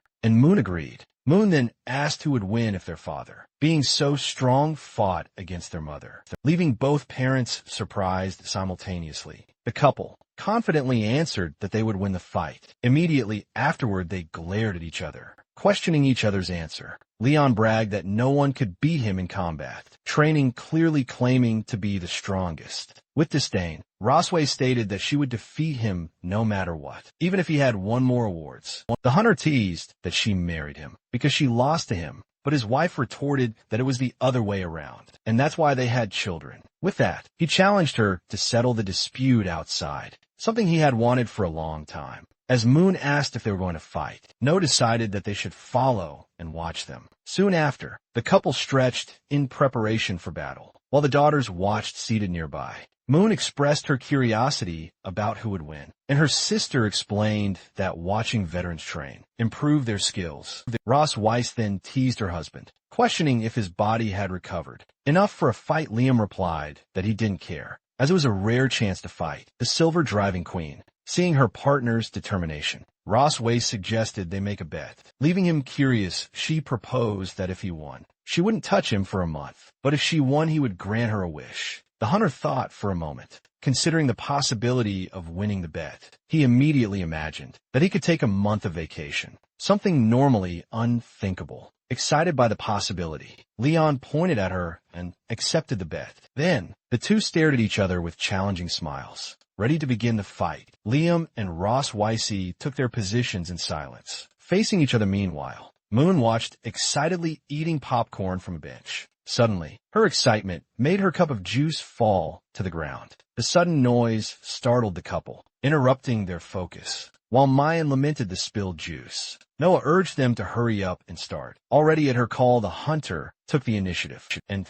charged forward with a punch. Wrapped in blue energy, however, the queen blocked the blow with ease. Using only one hand immediately, she counterattacked with a quick strike from her tail. Liam managed to dodge the attack with a backflip, barely escaping, supporting himself on the ground with one hand. He launched himself into a new attack. He then delivered a powerful kick, which was blocked by the opponent's arm. Even though it was defended, the force of the strike pushed her back several meters. She concluded that she was at a disadvantage in close combat and needed some distance. Noticing her intention, as she stepped back and unleashed magical energy, he kept a close watch. The woman then declared that the method didn't matter. as long as she won while preparing a ranged attack. With that, Rossways unleashed a blast of energy, which the hunter dodged easily. Noon worried that her father might lose, but her sister explained that each one was using their best strategy. With that analysis, the younger girl concluded that their mother wasn't confident in close combat. Impressed, she praised her sister, who said she had learned it in class from a teacher. Soon after, Ross Weiss challenged her partner to see if he could dodge her next attack. Amidst the magic, he replied that he was not only fast, but also very resilient with a confident smile. The dragoness concentrated her energy for a stronger strike. Suddenly, Leon found himself surrounded by two massive waves of magic. A huge explosion of energy erupted where he had been standing. The smoke slowly cleared over the battlefield. Unexpectedly, he emerged from the dust, surrounded by lightning, saying the attack was way too slow. Ross Weiss was shocked to realize that her husband had used lightning magic to strengthen his body turban. Leon shouted that no one was going to take away his well-earned month of vacation then. He charged at high speed and attacked her magical defenses. Seeing the situation, she thought she needed to end the fight quickly, because what he was doing was reckless. Noticing an opening in her guard, the hunter smiled with confidence. With that, he quickly closed in and swept her legs to throw her off balance by surprise by the unexpected move. Ross Weiss lost her balance in midair.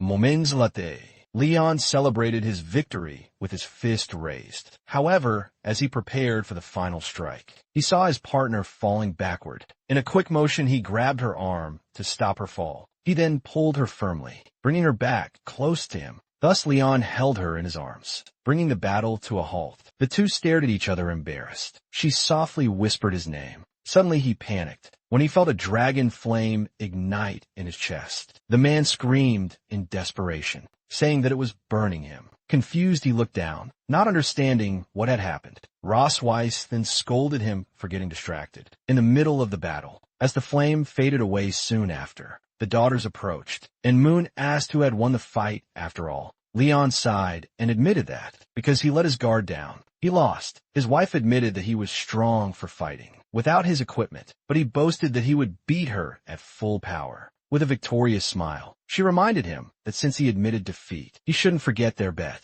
Remembering the deal, he collapsed to the ground in despair, realizing he had forgotten that part. The girls then asked if their father had died, but Ross Weiss reassured them, saying that he had just overdone it. We'll be fine soon at night. In the children's room of the Silver Dragon Sanctuary, Leon said his goodbyes. He then asked Noah to take care of Moon and instructed the youngest to behave well. Soon after, he became emotional and expressed his concern about leaving his daughters alone. No questioned her father's drama, reminding him that it was just one night. With her mother panicked, he replied that being tortured by his wife all night was far worse than an execution. At that, Noon cheerfully concluded that their mother was going to eat their father. She explained that she had read in a book that females eat males, while Leon worried about her delight in such an idea. At that moment, Ross Weiss appeared and scolded him for saying such things to the girls. Right afterwards, she tucked them into bed and said she would only discuss interesting things with their father,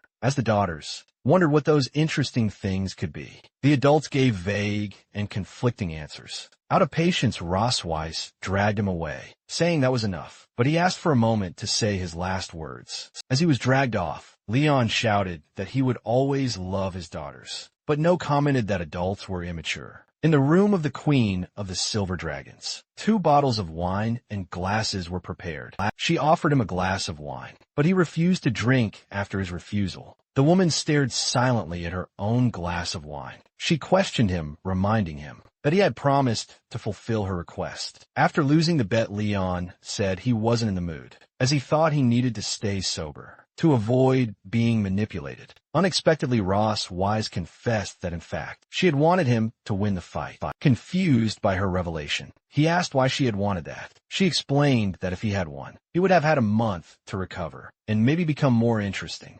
Suspicious, Leon then asked why she didn't simply surrender. As she approached him, the Queen said that in the moment, she had an idea for a fun little game. Then she began tilting her glass of wine, With a smile, she poured the wine onto her own body, saying that she loved the expression he made. When he lost, shocked and nervous, he asked what she was doing. Rosswise then seductively ordered him to drink it all. He thought that the aroma of wine, mixed with her perfume, was a marvelous sight. For him, that moment became simply irresistible. On impulse, Leon leaned in and began drinking the wine directly from her body. The unexpected action made Rossways gasp in surprise. After he drank, she asked with a flushed face if it was good like that. With a smile, he replied that it clearly wasn't enough for her, and Rossweiss ordered him to open his mouth. Immediately after she bit her own lip, making it bleed with that, the woman leaned over and let a drop of her blood fall into his mouth, alarmed. The hunter realized that what he received in his mouth was blood. He then pushed her away and nervously asked what she thought she was doing. Feeling something strange, Leon accused her of casting a forbidden spell on him. She confirmed that it was the blood curse he was already familiar with. With that, the man's eyes began to glow intensely red as he asked why. Rossweiss revealed that she had been bothered by the lingering sensation of the spell he had cast on her. Liam then asked her if she knew the price one had to pay for that spell. With a smile, she replied that she had modified the incantation to leave only the enchantment effect under the spell's influence. He said his body was burning and his mind was going blank. Rossweiss then touched his chest and confessed that she had always forced him to stay with her, even against his will. She then whispered that now she wanted him to obey. Although he had his hand on his chest, he let out a breathless laugh right after Rossweiss teases him, asking if the brave dragon hunter can no longer control himself. Then, she shows a magical artifact bought in the Sky City, capable of recording images for a while. Under pressure, he admits that he wants to kiss her. For a moment, the boy freezes, only able to say one word with a smile. She asks him to repeat what he said louder. Immediately, he shouts that he wants to kiss her, but quickly denies that this was what he meant to say. As she holds his face in her hand, Rossweiss comments on how pathetic he has become, abandoning his pride to beg for a kiss. Then she states that she will not give him what he asked for. Faced with her refusal, the boy remains silent and unresponsive. In a sudden movement, he lunges forward and knocks her down, while calling her name thus. The hunter pins her to the ground, completely breathless even in that position. She comments that impatience is not a typical attitude of his. While holding her hand, he confesses that he wants to kiss and embrace her. Finally, he says he wants to make love to her, and Rossweiss realizes that this reaction is the effect of the blood curse. With a smile, she says it seems like that day finally broke him. Because of that, she agrees to give in, since she's being so insistently begged. Then she calls in a little puppy and asks him to show his true face when it's all over. Right after, the scene pulls away and reveals the grand castle, where there soon after, only the girl's hair is seen on the pillow. Suddenly he wakes up in bed beside her, with his hand on his head. He laments that he once again fell into the same trap. That night then, he concludes that the blood curse made him abandon his hunter's pride and beg for her, clenching his teeth. He realizes that this is yet another humiliation that surpasses his limits. Meanwhile, he sees that the cause of it all is sleeping peacefully. After having her fun thus, he touches her face, noticing how completely defenseless she looks. Suddenly the boy is startled by his own behavior. He immediately wonders what he is doing and why he instinctively started caressing the woman's face. He tries to convince himself that he just wanted to wake her up and that his gesture had no other meaning. However, he finds her lack of reaction strange and wonders if she's just pretending to sleep. With that, he orders her to stop pretending. Then he questions her, asking why she doesn't wake up, since she's always so disciplined. Now, standing, he wonders if the reason she isn't waking is the blood curse thus. He deduces that, having the healthy body of a dragon queen, Rossweiss will remain unconscious for at least a week. The boy watches her in bed, while thinking about the situation in silence. Soon, he realizes that this is the perfect moment to escape. Opening a drawer, he concludes that with the ebony and gold war chariot, his escape is entirely possible. Already dressed, he plans to combine potions to run at maximum speed back to human territory, standing by the bed. He celebrates, saying that by the time she wakes up, it'll already be too late. He lets out a loud laugh, confident in his victory. However, the laugh cuts off midway. He then leans forward, head down, As he grabs a flask, he reflects that it has been 2 years. Since he left the Empire, he decides to be more cautious, as returning rashly would be dangerous. With so many mysteries surrounding his capture, finally he considers that perhaps it's better to wait, since he asked Ross Weiss to investigate his master. That moment, he realizes there's something much more important. In a memory, he sees Moon saying she's going to catch the butterfly, while No warns her not to fall. With that in mind, he states that he can't just leave the two of them behind. With arms crossed, he concludes that for now, he'll have to remain in the Silver Dragon's sanctuary. Looking at the sleeping girl, he thinks about getting revenge for what happened the night before. Then he teases her, asking if she doesn't agree with that. Meanwhile, Ross West continues sleeping deeply beside the bed. Moon asks if Mommy is okay, since she slept the entire day. At that moment, No turns to him and asks what the two of them did during the night. With a smile, the boy makes up a story that they were talking on the balcony, and she ended up catching a cold. He then turns to the maid and asks if the girl's condition isn't anything serious. In response, Anna reassures him, explaining that the doctor already examined her, and that despite the weakness, everything is normal. The maid offers to take care of the internal affairs, and the hunter agrees, telling her to do whatever is necessary. By the bed, Mio asks her mother to get better soon, promising not to upset her anymore. Observing the situation, he notices that Rose Weiss is sweating a lot and decides that he should clean her up later. Suspicious, Noah questions whether he's planning to take advantage of the situation to do something inappropriate. Immediately, he denies it, saying that she's overthinking, and then he just wants to take care of the patient face. With that, Noah calls Moon to leave, saying they'll come back to see Mommy the next day. At the door, the little one says goodbye with a good night, Daddy, and he returns the gesture, alone with the sleeping woman again. He ponders what to do now. Soon after, he decides to go get some water. After returning, he wrings out a damp cloth in a basin. While cleaning her, the boy says he's doing it so she doesn't catch a cold, asking not to be misunderstood. He then notices that she's so weak. She can't even show the large tail she usually boasts. He finishes, he considers that maybe he should change the girl's clothes, as well opening the wardrobe. He sees there are many options and decides he can pick the one he likes best. Thus, he begins putting together an outfit with bare shoulders, a low neckline, and stockings. Soon, he finds the right clothes to replace what's necessary, but wonders what to do about the ears. Grabbing her hair, he considers that maybe he could tie it up to solve the issue. With a satisfied smile, he announces that everything is ready. The boy then presents his creation. Ross wakes in her bunny girl version, however. He admits to himself that he didn't expect it, but she turned out very beautiful. Suddenly, a mark on his chest begins to glow. Grabbing his shirt, he wonders why the dragon mark is glowing right now. He remembers the explanation he was given, that the mark reacts when one of the bearers desires the other desperate. He denies having such thoughts while being conscious, blaming the bunny costume for the reaction.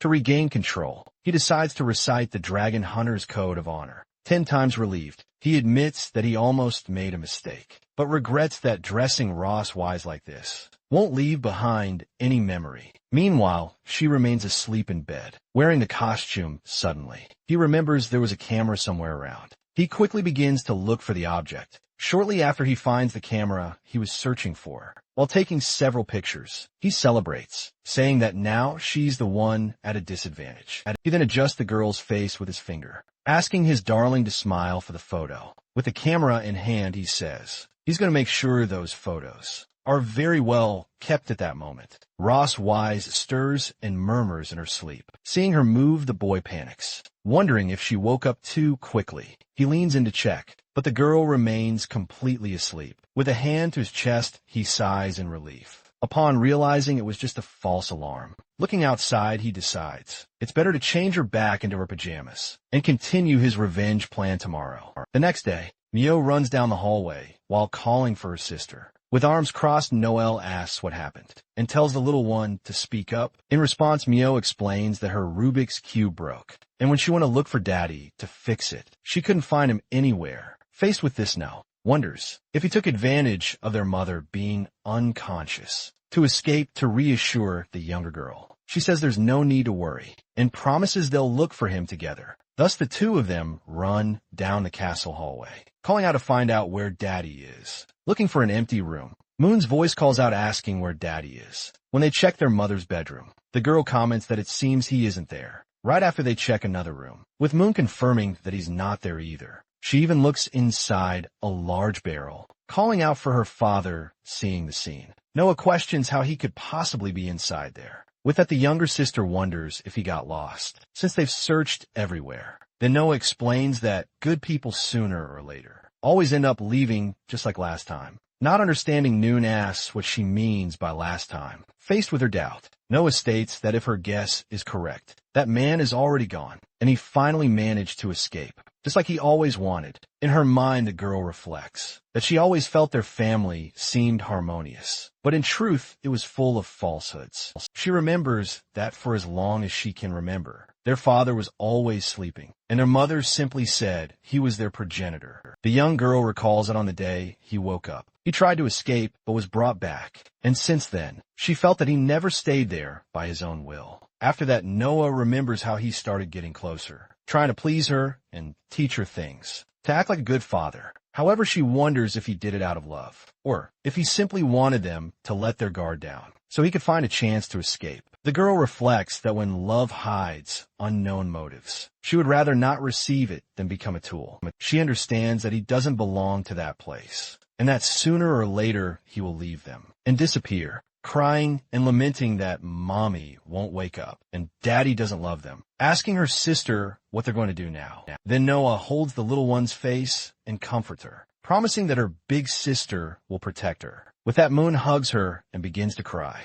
As she wraps her arms around her, Noah firmly declares that they will hold a farewell ceremony. For that man, meanwhile, the scene shifts to the mountains, behind the Silver Dragon Sanctuary. With a map in hand, he comments that the place has a beautiful landscape, and that the maid wasn't lying. The scene returns to an earlier moment, when Leon asked Anna about the places Her Majesty visited most often. In the memory, the maid offers to send someone to accompany him, but he refuses, and simply asks her to mark the spots on the map. He plans to take advantage of his mobility, no longer being restricted, to explore the area and prepare a surprise for Ross Weissy. Then he reveals that the investigation into her favorite places is just a cover for his revenge plan. Finally, the boy decides that his real plan is to humiliate her in her favorite place, taking advantage of the fact that she'll wake up, weakened as he approaches a large tree. He comments that it looks thick enough. Imagining the scene, he concludes that the positioning is simply perfect. Assessing the area, he notes that the ground isn't soft, but adding flower peels will fix that issue.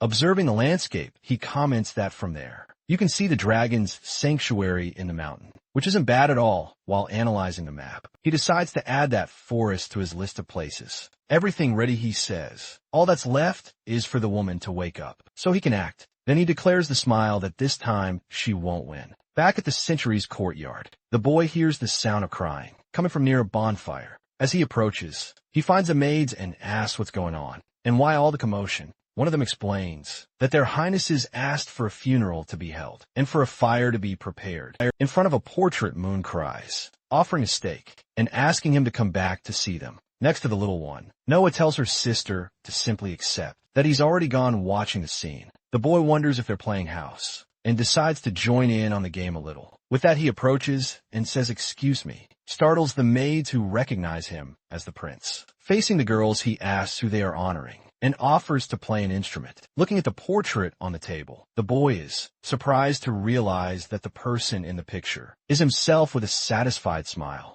He comments that he looks very handsome in the photo, but the realization suddenly hits him. He screams in desperation, not understanding why this is happening. Surprise. Moon points at him and shouts that daddy has appeared. In a relaxed tone, Leon tells his dear daughters that a funeral was a bit much, since he was only gone for a day. With tears in her eyes, the little girl can only call out to him. She then runs into his arms, shouting that daddy is back, still in his embrace. Moon says she thought he didn't want her anymore. Caressing her head, he asks what kind of nonsense that is, and how he could not want the two of them. Then Noah explains that they searched for him all over the sanctuary, and thought he had already left. With that, she realizes she unjustly accused him. Picking Moon up, he tells everyone that it's all over and they can go. In her father's arms, the little one asks if she can eat her offerings now. As soon as he puts her down, she runs excitedly toward the table, while he reflects that she clearly inherited his.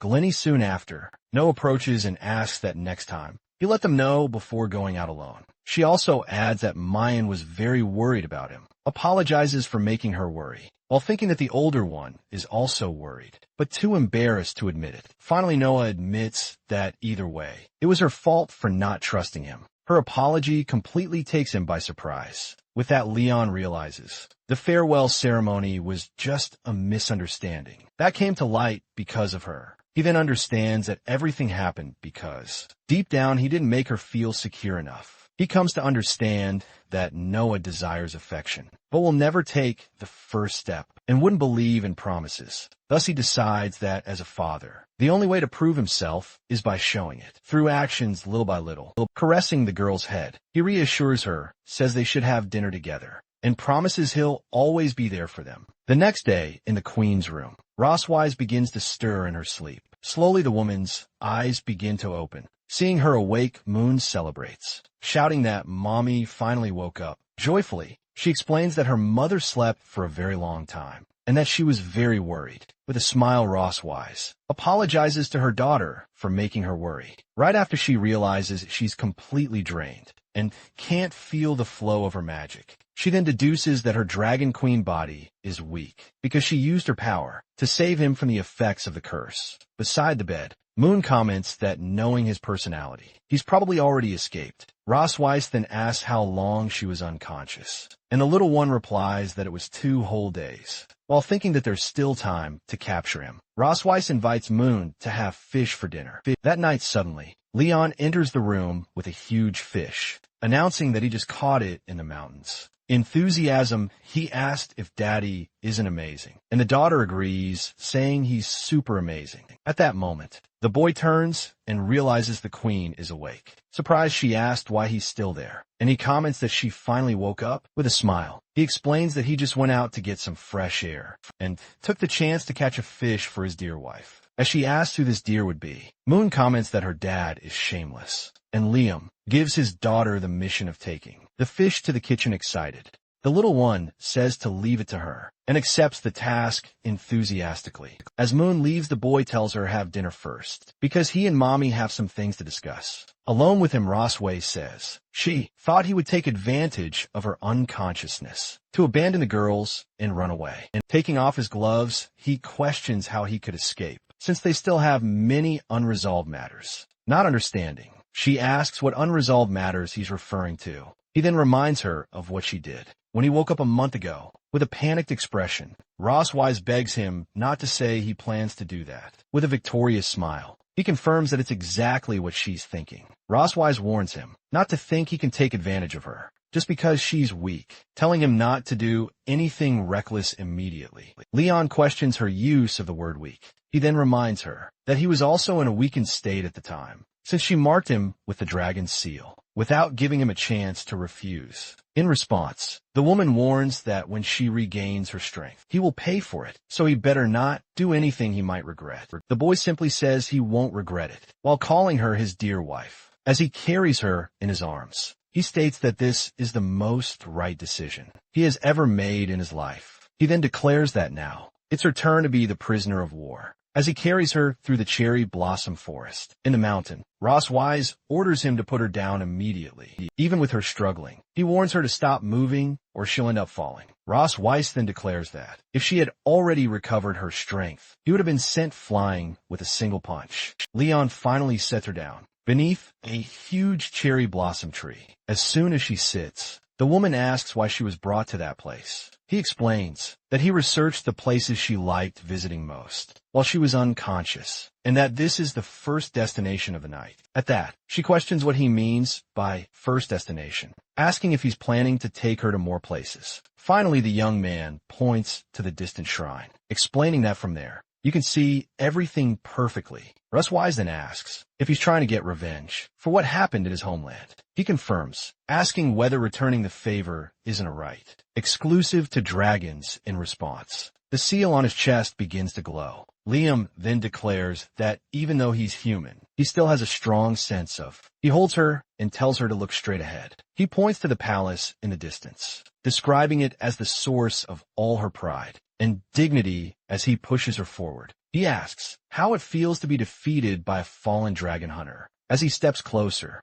he says that this is exactly what she once did to him. Wise admits to herself that she wants to resist, but her body can't help wanting more resolute. She thinks to herself, if that's how it is. Suddenly her tail wraps around his body, surprised. He wonders how she still has enough strength to use that appendage. Then he declares that the night is long, and the feast of revenge is just beginning. For Her Majesty next morning, the scene takes place in the Silver Dragon, Queen's bedroom, waking up beside her in bed. He celebrates that he's finally made it back. He reflects that he's exhausted after spending the entire night, tormenting her from one place to another. Even so, he notices that she looks happy, still sleeping deeply. He convinces himself that she felt it all, and that either way his revenge was a success. Beside him, the woman remains asleep. He decides that he needs to get back to his own room before the maids wake up. As he tries to get up, he feels his hand being held as she murmurs something. Half asleep, she complains that she's cold. Lamb thinks it's just an instinct of a living being to seek warmth, and that he can't let himself be fooled again. Even so, his hand rests gently over hers. Upon waking up, Moon wonders if her mother still hasn't woken up. Outside, birds enjoy the morning sun by the window. With that, the girl remembers that she was taught to apply medicine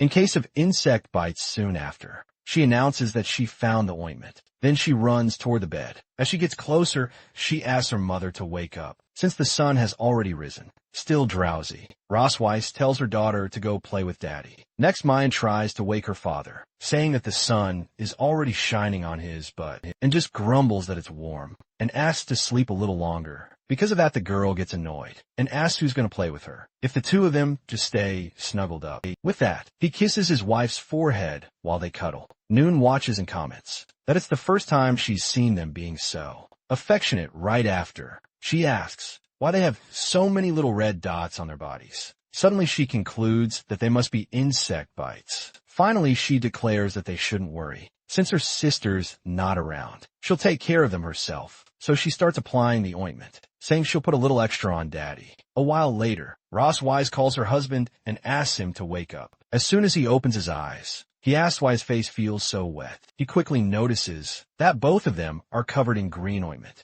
Then, he starts laughing and asks what happened to her face. Proudly, Moon explains that she put medicine on them, since they had lots of little red marks from insect bites. While Wise questions the so-called marks, Leon says there are things children should know. With that, Moon asks if she wasn't amazing for helping them. The boy congratulates her, saying she did a good job, while the girl promises to apply the medicine again. Next time, the two adults conclude they'll need to keep the door well shut. Later, Leon appears with a bowl of food. He then offers a spoonful to his wife. Not understanding the gesture, she asks what that's about. He insists that she eat something, reminding her that it's been days, and that even as a dragon, she must be hungry still. Rosway says she doesn't need to be fed, and that she can eat by herself. After tasting it, she admits the food isn't bad. To that he replies, "Of course it's fried rice, made with all my love." Then she asks why he's eating too, and he explains that he's just helping. She demands another spoonful. Soon after they finish all the food in the bowl, Leon then reminds her that over these past days, he took care of her, helping her bathe,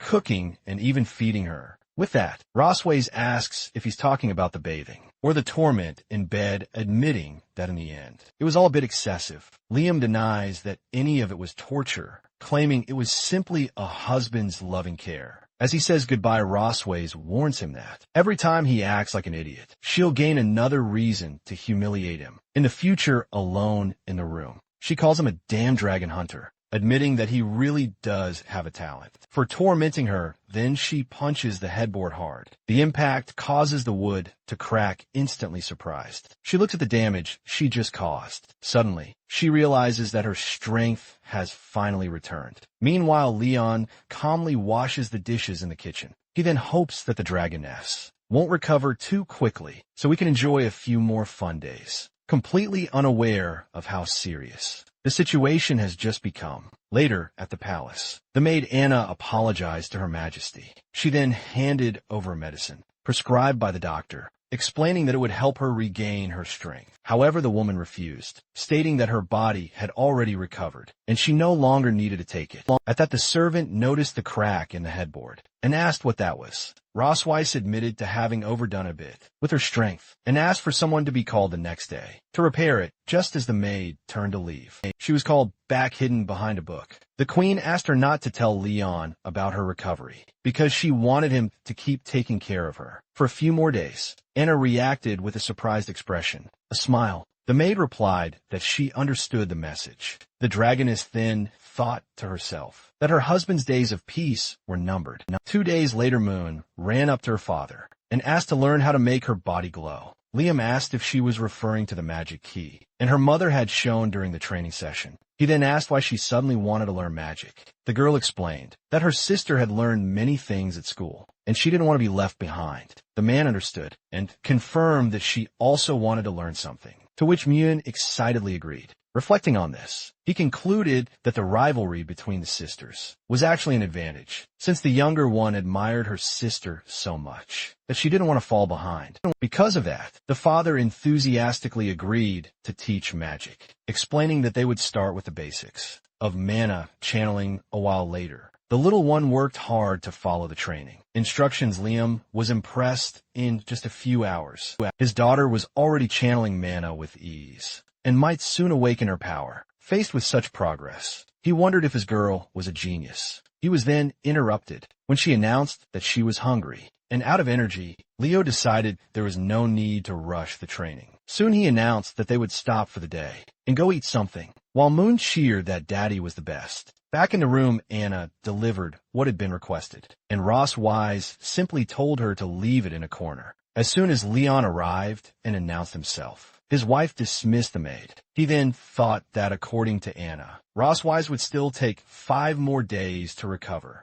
which gave him time to keep teasing her. With that in mind, he approached and offered a massage, in case she was still feeling sore. The warrior challenged him, questioning why he didn't show any power, and calling him a disappointment for not being able to last more than 2 days. Surprised, he asked her to repeat what he had just heard. He then called her Mommy Dragon, and said he had thought about letting her rest, but apparently he was mistaken, holding her by the chin. Leon supposed that if she could talk that tough, her body must be equally resilient. As he took off his shirt, Leon warned that she would regret saying that. With a smile on her face, the woman replied that she never regrets anything. Suddenly, Rosweiss's tail wrapped around his waist, catching him by surprise with a quick movement. She forcefully threw him onto the bed, using her tail as she pinned him down. Her husband was stunned by the strength she was showing. With that, he finally realized and asked her if she had already fully recovered. Rosweiss then silenced him, saying their prisoner should know how to stay quiet.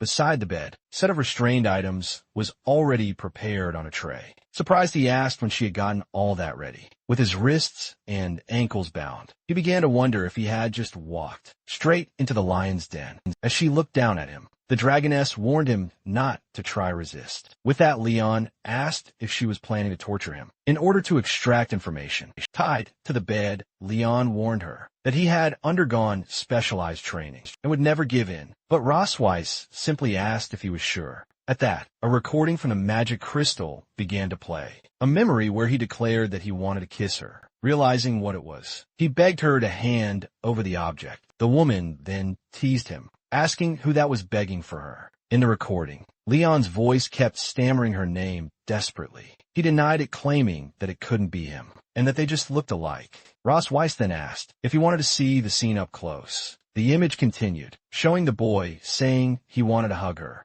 kiss her, and become one with her. At that point, the prisoner surrendered and said there was no need to continue, as he remembered everything. The dragonist remarked that it was good he remembered, then picked up a whip from beside the bed. She then ordered him to repeat several times what he had said in the recording. She teased him again, offering to summarize like a teacher if he couldn't recall. The scene showed the silhouettes of the two behind a divider. The light of the lamp illuminated the room. During the night moments later, Leon appeared lying on the bed, completely exhausted. As he rested, Rosweiss received a letter, delivered by a messenger dragon, Soon, her husband asked if the letter was from the academy and why a messenger had been sent so late. She informed him that the academy had requested their presence. The following day, she then revealed that Noah had gotten into a fight with someone, leaving him completely stunned by the news. Meanwhile, in Vice Principal Wilson's office, Noah waited silently across from her. Three Horn boys appeared injured and bandaged. The vice principal then explained that he had called them in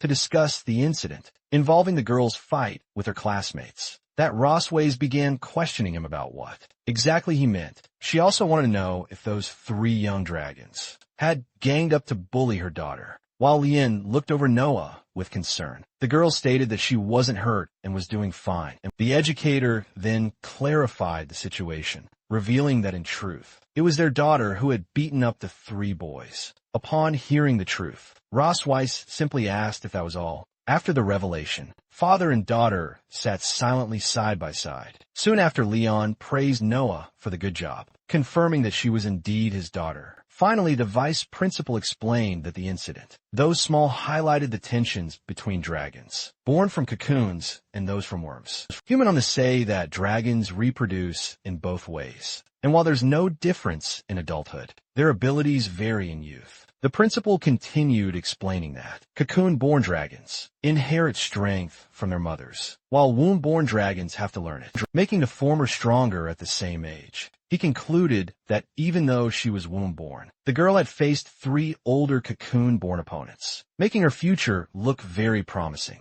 Suddenly, father of one of the boys arrived and offered to pay for the medical expenses, minimizing the situation, however. As soon as he saw his son's condition, the man questioned him about how he ended up like that. At that, the boy ran crying into his father's arms. That the boy belonged to the family of the Crimson Dragon King. Leon quietly responded that he had killed so many dragons from that clan that they could circle the academy twice. The nobleman then turned to the queen and asked how she could allow her daughter to intimidate other dragons. Liam quickly stepped in, provoking him by saying that since they weren't strong, they sent their little kids to bother his. At that, the student's father demanded an apology, but Liam challenged him, stating that his fists reaching for a fight. In response, the vice principal slammed his hand on the desk and ordered everyone to be quiet. He then asked the parents to calm down and listen to the full story. He reported that in the cafeteria, student Laurel and his friends had gotten into an argument with Noah after her tray stained his clothes. Continuing, he explained that later, when returning to the dormitories, the three boys cornered the girl in a courtyard, and a fight broke out after finishing his explanation. The educator asked if the boys had anything to say, but they silently shook their heads. At that moment, Noah raised her hand and told the director she had something to declare. Vice Principal Wilson turned to the girl and asked if Noah had something to say. She then stared at the boy and demanded he confirm whether or not that was true. As Laura silently nodded, his father asked him why he was so afraid of her. Suddenly, Leon stepped in and told his daughter that he thought she had made a mistake. The girl simply looked at him in silence, waiting for his next words. Her father advised her to aim for the opponent's knee next time something like that happened, making Noah ask why he explained that a crimson dragon who injures their knee in battle only ends up getting beaten badly, and she quickly took note of the advice. Outraged, Laurel's father accused Leon of teaching his daughter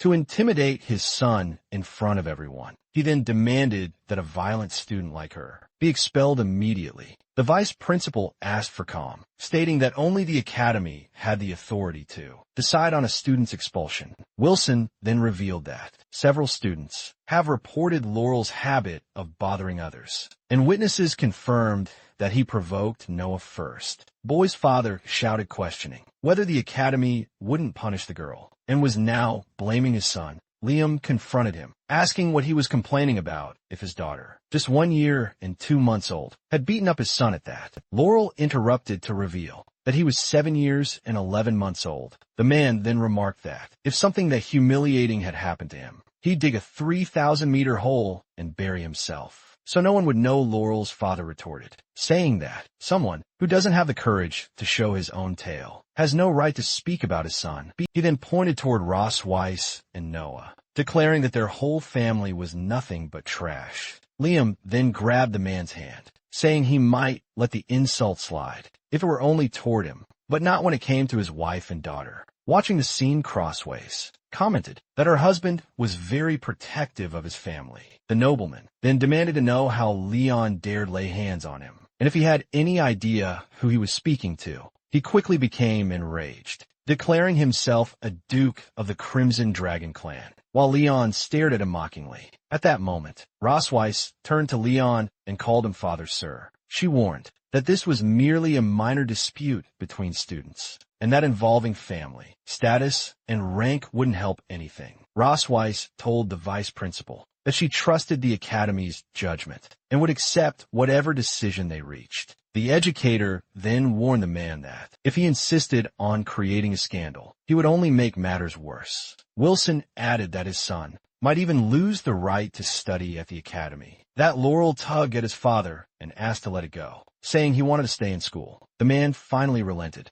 admitting that he had lost his temper and would accept whatever the school decided. In the end, he looked at the group and stated that he would take his leave for now, but that this wasn't over. The vice principal summarized the situation, saying that Laurel had instigated the conflict and Noah had defended herself, though she had overreacted. With that, he ruled that the girl would receive a verbal warning from her teacher and should reflect on her actions. As for Laurel and his friends, they were to write a self-criticism report and take charge of cleaning the classroom. This being the final decision, Noah said goodbye, stating that she would return to class, and her mother gave her permission to leave. As she walked away, Leon shouted that if they bother her again, she should go for their knees first. Suddenly, the vice principal appeared behind him and called his name, making him jump in surprise. Leon turned and asked if Wilson needed something. The educator then said that he had always had a question about him, since he'd never shown his tail. The question left Leon speechless for a moment. Then Wilson asked what dragon clan he belonged to. If it wasn't too much to ask, Crossways intervened, stating that her husband was a common dragon, and Leon agreed, saying he was just a simple commoner. The vice principal accepted the answer and remarked that in that case, it was a miracle they had a daughter with such talent. He then said that the academy welcomed children like her and suggested the couple should have more kids. He continued his speech, saying he was fully confident that when Noah graduated, she would lead the dragons to defeat even more hunters, causing the father to simply respond with a thank you. From a distance, Laurel's father watched the trio talking in the corridor. He then turned to his entourage and ordered them to leave. At the academy's entrance, Leon and Rosweiss calmly made their way out. As they exited, Laurel's father intercepted them and called out to the queen of the silver dragons. Rosweiss stared at him and asked if he still had something to say. The man then replied that the agreement made in the office was merely a formality to avoid trouble with the academy. He then warned that now that they were outside, they would settle things the dragon way with that. The nobleman pointed at Leon and challenged him to a duel. Right there, the queen considered that refusing the challenge would lead to rumors spreading that the silver dragons were weak. Their rival taunted them, asking if they were to back down. In a low voice, Rosweiss asked her husband if he really wanted to accept the fight. Liam replied that since the man had offered himself, he would gladly accept. His wife agreed with the decision, but asked him please not to kill him. Meanwhile, other students rushed to the entrance, saying they had heard about a duel and had to watch. Hearing about the fight, Noah suspected it might involve her parents. Up on a balcony, a group of students pointed at the scene and wondered who was involved. The challenger assessed Leon as someone weak, all talk and too cowardly to show his tail. He declared that since his son had lost, he would beat up the girl's father to restore the family's honor. He then turned to his opponent and proposed that if Leon could last 3 rounds, he considered the match lost. Liam interrupted with disdain and asked to cut to the point. He then provoked him to start already, which angered the other man. The noble shouted that this was too much. He charged forward with a flaming punch aimed at Liam. As Liam blocked the attack, the challenger thought to himself that Liam was much weaker than the dragons. He faced before the combatant smiled, remembering there were still 2 rounds left. Frustrated as Leon stepped away, the opponent accused him of running. He then mocked him, asking if he belonged to the clan of cowardly turtles. While striking the ground, Leon leaped into the air to avoid the shockwave. Immediately, a nobleman launched a blast of fire toward him. Leon stared at the approaching fire without flinching. However, He dodged it easily and reappeared beside his opponent. Leon then announced it was his turn to attack. He landed a direct kick to the noble's knee, making the man scream from the blow. Kneeling on the ground, the man stared at him in disbelief. Without giving him time to recover, Leon followed up with a prepared punch. He struck the rival's face with such force that it sent the man flying from the impact. Liam then brushed off his hands and stated that for someone at that level, he hadn't even needed to use magic. Panicking, the nobleman's retainers shouted Duke Lyle's name. Liam turned to them and asked if they wanted to try as well. They immediately declined, saying they didn't want to fight at all. Liam then ordered them to take the Duke and get out, and to tell his son not to bother his daughter again. Satisfied, he turned and said they could go now. However, he was surprised to see Noah standing there and asked when she arrived. The girl replied that she had just been passing by when she saw the commotion. Noah then offered a box to her parents and said it was for them opening the gift. Rossweiser found a large heart-shaped cookie. The daughter explained that she had made the cookies in cooking class, and since she came in second place, they might not be that good, but she asked them to try anyway. Rossweiss disagreed, saying they were very good, and insisted that Leon try a piece too. Her husband agreed that something made by their daughter couldn't be anything but delicious, promising that next time she won first place. Then Noah turned to him and complimented him, saying that just now he had been amazing. The unexpected praise left Leon speechless for a moment. Soon he lit up with joy at his daughter's words. Regaining his composure, he showed off and replied that, of course, her dad was amazing as he patted Noah's head. He offered to teach her any combat technique she wanted to learn. Hearing this, Rossweiss just watched him in silence, with a serious expression. Sometime later, Leon was sitting on a sofa calmly reading a book. Then, Rossweiss approached and asked if his hand was hurt. Catching him by surprise, he looked at the wound and replied that it was something small and would heal in a few days. Right away, the woman prepared some cotton with medicine to treat the injury as she came closer. The hunter reflected that, as someone who fights dragons, he had many scars and used to treat them carelessly. It was then that he realized this was the first time someone had taken care of him so gently. In that moment, he noticed how soft and warm her hand felt as she treated him. Rossweiss thanked him for protecting her, but he replied that it was simply his duty. After all, in front of others, she was still his wife soon after. She told him her sister had invited them, and upon hearing that they might settle a few scores, he changed his mind and accepted the invitation. With that, they set off, and soon arrived at the vast territory of the Red Dragons. As they reached their destination, he, holding Miel, announced that they had arrived, and asked the girl to wake up. Soon, the older sister approached and greeted his dragon form, calling him Xiao Luo next. She commented that her own dragon form was still incredible. Suddenly, Rossweiss appeared in her human form and was hugged by her sister, who praised her while she complained that it tickled. Then the woman introduced her husband, who was greeted enthusiastically and told it was a pleasure to finally meet him awake. The hostess then hugged one of the girls, guessing she was Moon and the other Noah, with the little one, confirming that their aunt had guessed right. Soon after, the aunt turned to Noah and asked if she could hug her. Too excited, she celebrated, saying that being able to hug two little dragon girls at once was pure happiness. The hostess then turned to Leon and thanked him for his efforts, commenting that she had heard he took care of the girls most of the time. With that, Rossweiss claimed she was sure the girls got along better with her, but he immediately countered, saying that made no sense. As she challenged him, her husband gave in, and their sister commented on how well the two of them got along. The wife then timidly agreed that they got along just a little. Right after, the sister invited them in, saying they must be tired after such a long trip. Suddenly, Nu shouted excitedly that she wanted to see what Ani had to show them, while Rose Wise reacted in shock. Then she demanded that her sister hand over the photos. She was hiding only to be teased, as her sister remarked that she looked embarrassed. Thus, the hostess ran through the hall, chased by her sister, was trying to get the photos back. Next, he revealed it was an image of her giving a speech as an outstanding student. After that, he asked her how she had ended up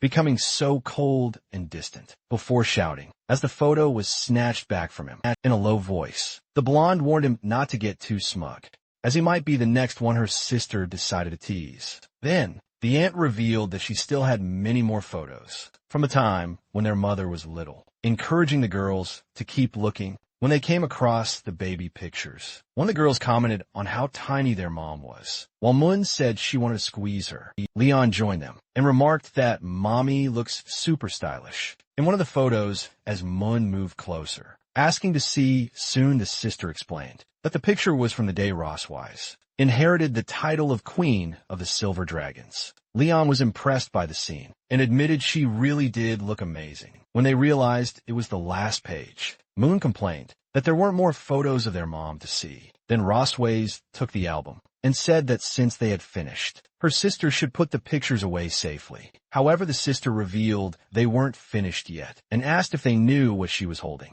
Without hesitation, Leon excitedly answered that he knew. It was a recording stone. The aunt then asked the girls if they wanted to see moving images of their mom, and both eagerly said yes. Ross Wise begged her sister not to show what was on the stone, reminding her that she was the youngest. Leon immediately pleaded with his sister-in-law to show them what was inside, concluding that Ross Wise's protest meant it had to be something embarrassing. The blonde shouted her sister's name in protest. All the others smiled at her, deciding the sister stated that, since it was Leon's first visit to the house, she would honor his request and save the youngest's wish for next time. Leon cheered at the decision, while Rose wasted warm that she wouldn't bring him there again next time. With that, the recording stone was activated. The moment the projection began, the sister announced that it was a super valuable video. Ross Wise instantly recognized the place shown in the recording. She immediately tried to cover Leon's eyes and shouted at him not to watch it, but he insisted on knowing what it was. In the recording, the sister asked a young Ross Wise how she would choose a husband in the future, leaving her embarrassed in response. The girl stated that first, the person had to have better grades than hers and must have placed first many times. She continued by saying the person needed to have a sense of responsibility and not hate children, prompting one of the daughters to notice that it was exactly what their mom said about dad. Soon the recording revealed that the husband should be powerful without abusing that power, making Leon proudly say she was obviously talking about him. The sister then commented that those three qualities were very rare, since many people ended up being corrupted by power. At the end of the recording, and Ross Wise declared that if no one like that existed, she wouldn't force herself to get married. The video ended with her firm declaration that, if she ever did marry, it would only be to someone like that. Hearing this, Leon was visibly moved by her final words. He realized that it had been her ideal of perfection from the very beginning. Even so, Ross Weiss insisted it was just a silly thing she had said when she was younger, but he reassured her, saying there was no need to feel embarrassed. Then the sister revealed her curiosity, asking who had pursued whom first. Immediately, the two pointed at each other and shouted that it was the other who did the chasing. She then challenged him to repeat what he had just said, if he had the courage faced with the challenge. Leon quickly changed his story, admitting it was she who chased him first, but that he regretted it and ended up pursuing her. Later, seeing the scene, the hostess commented that just as she thought, the two of them got along really well, something they both denied in unison. The older sister then offered to show the love letters Ross Weiss used to receive, making her question why she had kept those two. Unable to contain herself, the Valkyrie screamed, demanding that they let her burn all those letters. Immediately later, in a low voice, Leon told her that there was no way around it. They have to share a room. That night, when they entered the room, they found it completely decorated in an overly romantic and unexpected way. Shocked by what they saw, both of them asked what on earth was going on. As soon as she entered the room, Ross Weiss asked her sister what happened to that place. In response, she said she had specially prepared the guest room for them to stay in for a few days. Right away, the Valkyrie asked if there wasn't another room available, but her sister insisted they shouldn't be shy. After all, they were married. At that, Ross Weiss realized she had let her guard down, and that dealing with her sister wasn't easy. Next, the hostess revealed her plan to lock them in, so they could fulfill their mission of reviving the race. Immediately, Leon declared he wanted to leave, and tried to escape the room. However, his sister-in-law appeared behind him, and blocked the way, asking where he thought he was going. The boy tried to use the daughters as an excuse, but the woman reassured him, saying she had prepared a room full of toys for them. Meanwhile, Nguyen and Noah were having fun in their own space, working on a puzzle. Then the sister locked the couple inside, telling them to rest well in there. Alone in the room, both sighed, defeated by the situation. Liam concluded that they had no choice but to sleep there, admitting that his sister-in-law was extremely strategic as she opened a wardrobe. The Valkyrie commented that her sister had always been like that, and that he would understand better over time. Suddenly she slammed the wardrobe shut, leaving Leon confused by her sudden reaction. Ross Wise then informed him that, since there was only one bed, he would have to sleep in the bathtub. Frustrated, Leon asked why he was the one who had to take the bathtub. He then pointed out that the drain was plugged, and the tub was full, proving that his sister-in-law clearly wanted them to sleep together. As he approached the bed, he noticed it seemed different than usual. Soon he wondered if it might be a waterbed. Without thinking, he threw himself onto the mattress, exclaiming how soft and bouncy it was. While she watched him closely, he then said he wouldn't let her enjoy the bed alone, and suggested they sleep together. Suspicious, she asked why he had changed his mind, and whether he was planning something impatient. The Valkyrie simply asked if he wanted to sleep or not. She then suggested they play with the items in the wardrobe, causing him to back away and say that wouldn't be necessary. He decided to take a shower first, and warned him not to peek. He replied that he didn't even feel like it. Not believing him, the girl told him to go take a walk before bed, and kicked him out of the room. Now outside on the balcony, Leon remarked that he'd seen her so many times that she didn't even catch his attention anymore. Suddenly he sensed another presence. It was Ross Weiss's sister, watching him in silence. The sister-in-law asked why he had come out, and Leon answered that his wife was in the bath, and he had just stepped out for some air. She then approached with a bottle of wine and invited him to have a drink. With a smile, Leon accepted the offer right away. As she poured the wine, she mentioned it was the Valkyrie's favorite. He thanked her as he took the glass. Soon the boy commented that the two of them seemed to get along really well, and the sister confirmed it, saying they used to drink and talk out here often. Next, she shared that she had watched Ross Wise grow up, and that after she became queen, they mostly exchanged letters until the announcement of her marriage and pregnancy. The woman continued, explaining that even after the wedding, her sister's sadness could be felt through the letters. She then revealed that Ross Wise had told her the husband was sick and slept a lot, leaving her alone during the difficult pregnancy with twins. At that, Leon realized just how hard it must have been for his partner to go through it all without him, relying only on her sister to confide in. The hostess confessed that back then, she thought her sister had married a lazy and irresponsible dragon. He laughed and asked if he really looked like that kind of dragon. Soon the woman admitted that, after spending some time with him, she realized he wasn't garbage, and that maybe there was a reason behind it all. She concluded by saying only, confirmed how much the queen truly cared about him. Leon paused mid-sip, processing what he had just heard. Then he quietly wondered to himself whether Rosewise really liked him that much. Even so, he dismisses the idea, insisting it's impossible that that dragon mother could like him. His sister-in-law teases him, asking if he feels sorry for himself. But Leon retorts that she knows nothing about her own sister. Still, he admits that in front of her, they must pretend they get along well. Soon after, he shifts tone and declares to the hostess that their love is real. She responds she already knew by the way they treat each other. Then she explains that Rose Wise is terrible at expressing emotions, and he is the first person she ever treated in that way. Next, she reminds him of his responsibility as a man, making him conclude he'll be killed if he refuses. Still, Leon reassures her, promising that, although he wasn't by his wife's side during the first, pregnancy will be if there is a second one. He swears to protect his companion and daughters. With his own life, his sister-in-law only says she hopes he truly keeps that promise.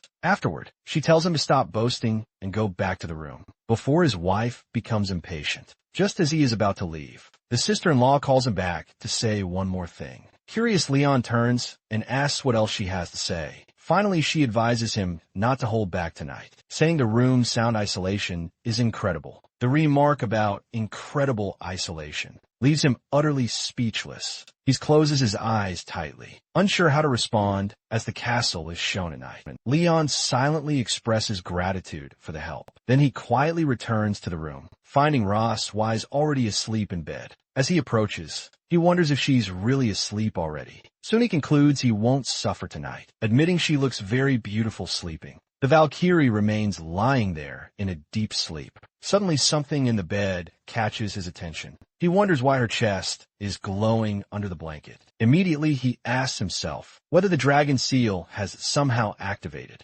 However, he notices his own seal is not reacting and tries to understand what's happening. With no other option, he extends his hand to investigate the light under the sheet. To his surprise, Rosways opens her eyes and greets him with a simple hello. Startled, Leon asks why. She frightened him by hiding that lamp under the blanket. She then reveals she found the item among the toys and just wanted to play a trick. Next, she teases him, saying by his reaction, he didn't seem at all disappointed. Immediately, he denies the accusation, insisting it isn't true. Then he covers himself and says he's going to sleep, asking her not to talk to him anymore. Ross Wise warns him not to regret it and try to attack her in the middle of the night. Suddenly, a spider lands right in front of her, leaving her confused about what it is. Once she realizes what it is, she begins to scream.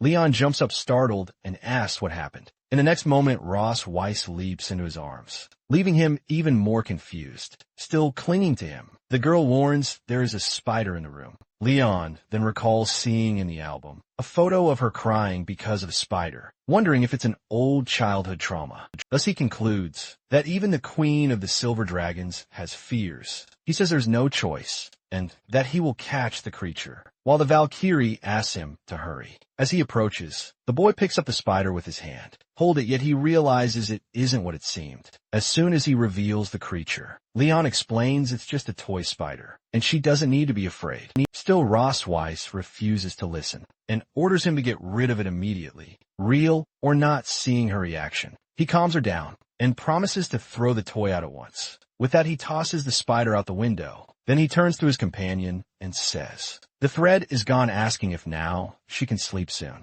He wonders if that spider was also part of the sister-in-law's plan. He concludes the intention was to make Ross Wise reveal her more fragile, vulnerable side. Now calmer, the girl asks if she can sleep inside the bed. While he stays outside, Leon easily agrees, saying she can sleep wherever she wants. Moments later, the two lie down in the same bed, each turned to their own side. After a while, he turns and asks if she wants to hold his hand, if she's still scared. The Valkyrie looks at him for a moment, without answering right away. Then she accepts the gesture, saying she will since he insists. Her hand finds his beneath the blanket. He then asks if holding just his pinky finger will make her feel safe, and she asks what he thinks it should be like. He calls her silly and shows that the proper way to hold hands is to intertwine their fingers. Then the two lie in silence, just looking at each other while holding hands. She wonders aloud how he can hold her so naturally, questioning whether she's the only one who feels that way soon. She scolds herself for minding that she is the queen of dragons,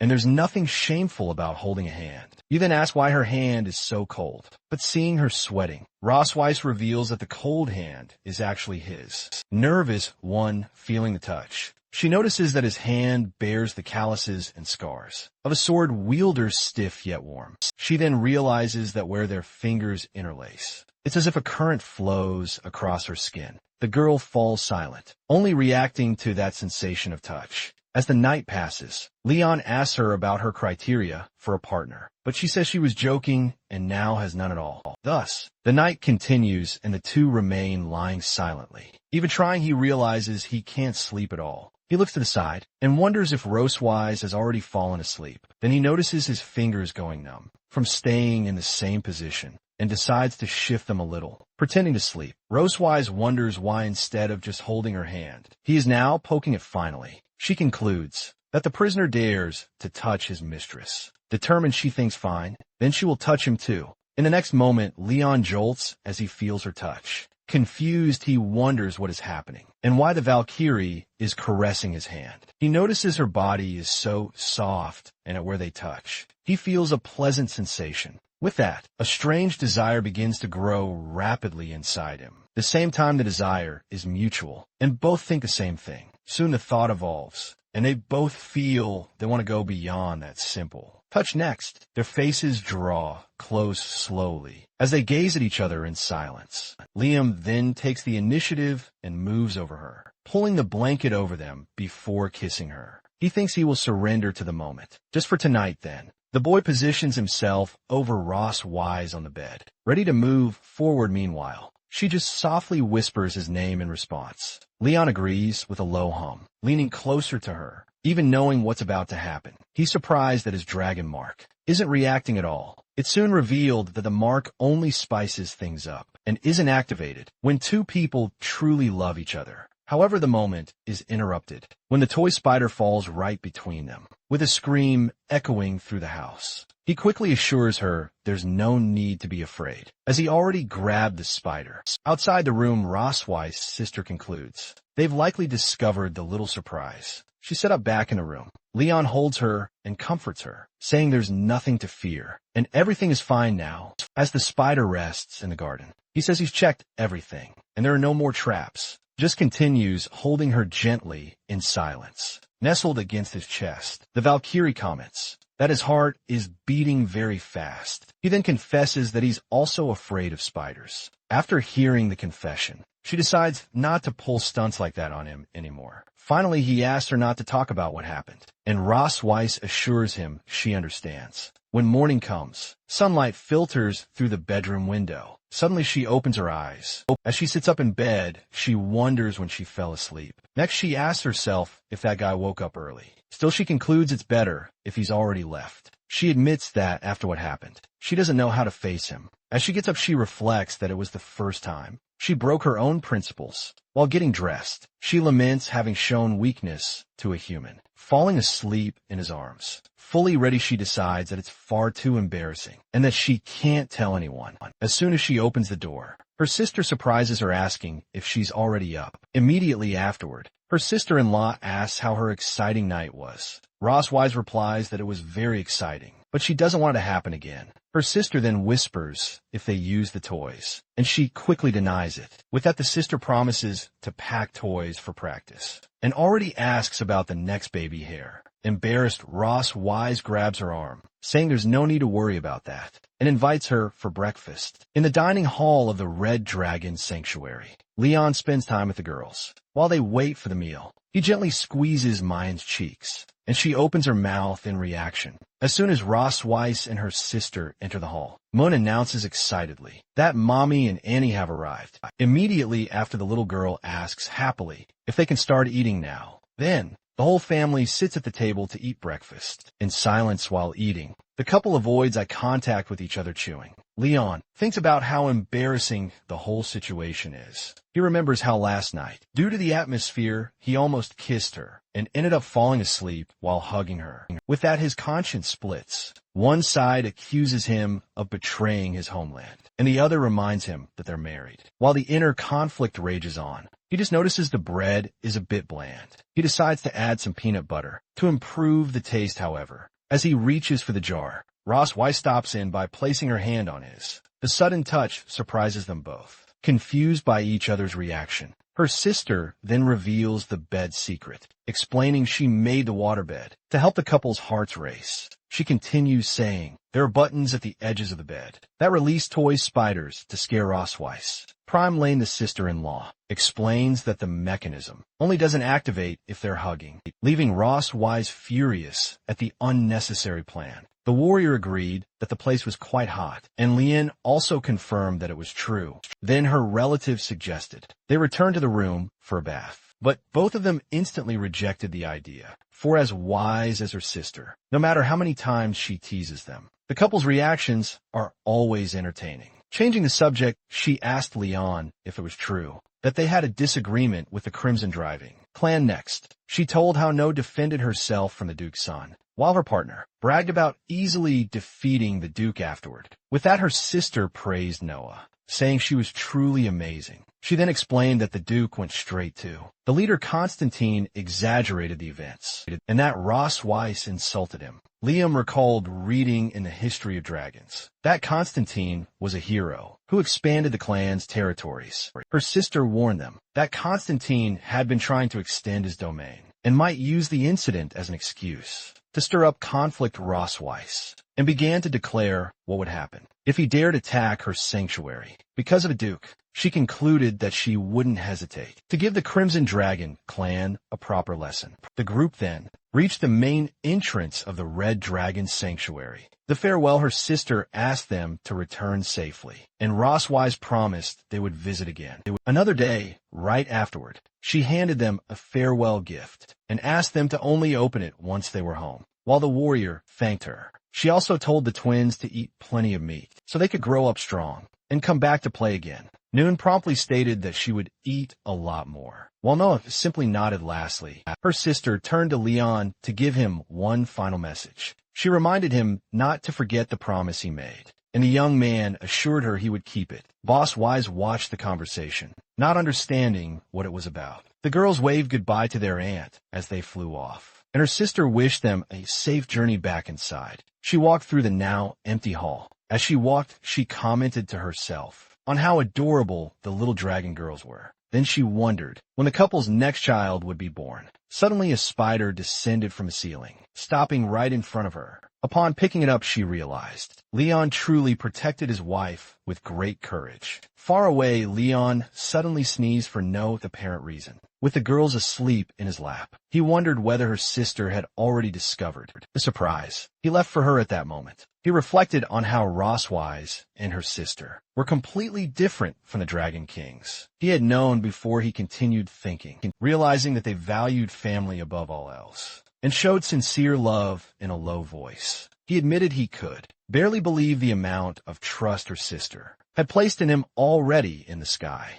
Rosswise began to question him about what happened. As they were leaving soon after, she directly asked what he had promised her sister. Leon only replied provocatively, asking if she really wanted to know. He then stated that he wouldn't tell her, leaving his partner furious with him. By nightfall, they finally arrived back at their sanctuary. The twins were already peacefully asleep in their bed. As she exited the room, Rosswise closed the door and found Leon waiting for her outside. Seeing the scene, she hesitated for a moment, and he simply encouraged her to move forward. Right afterward, he revealed his revenge plan and asked her to give a live performance of the embarrassing video from the day before. With that, he began imitating the video scene, in which a young Rosswise sang about loving to take baths and scrubbing her, but faced with the provocation, the warrior could only scream his name. Meanwhile, at the Red Dragon Sanctuary, her sister invited Moon to watch more videos of Ross Wise, and the girl eagerly agreed. Soon after, the aunt whispered Moon's name and asked her to follow her.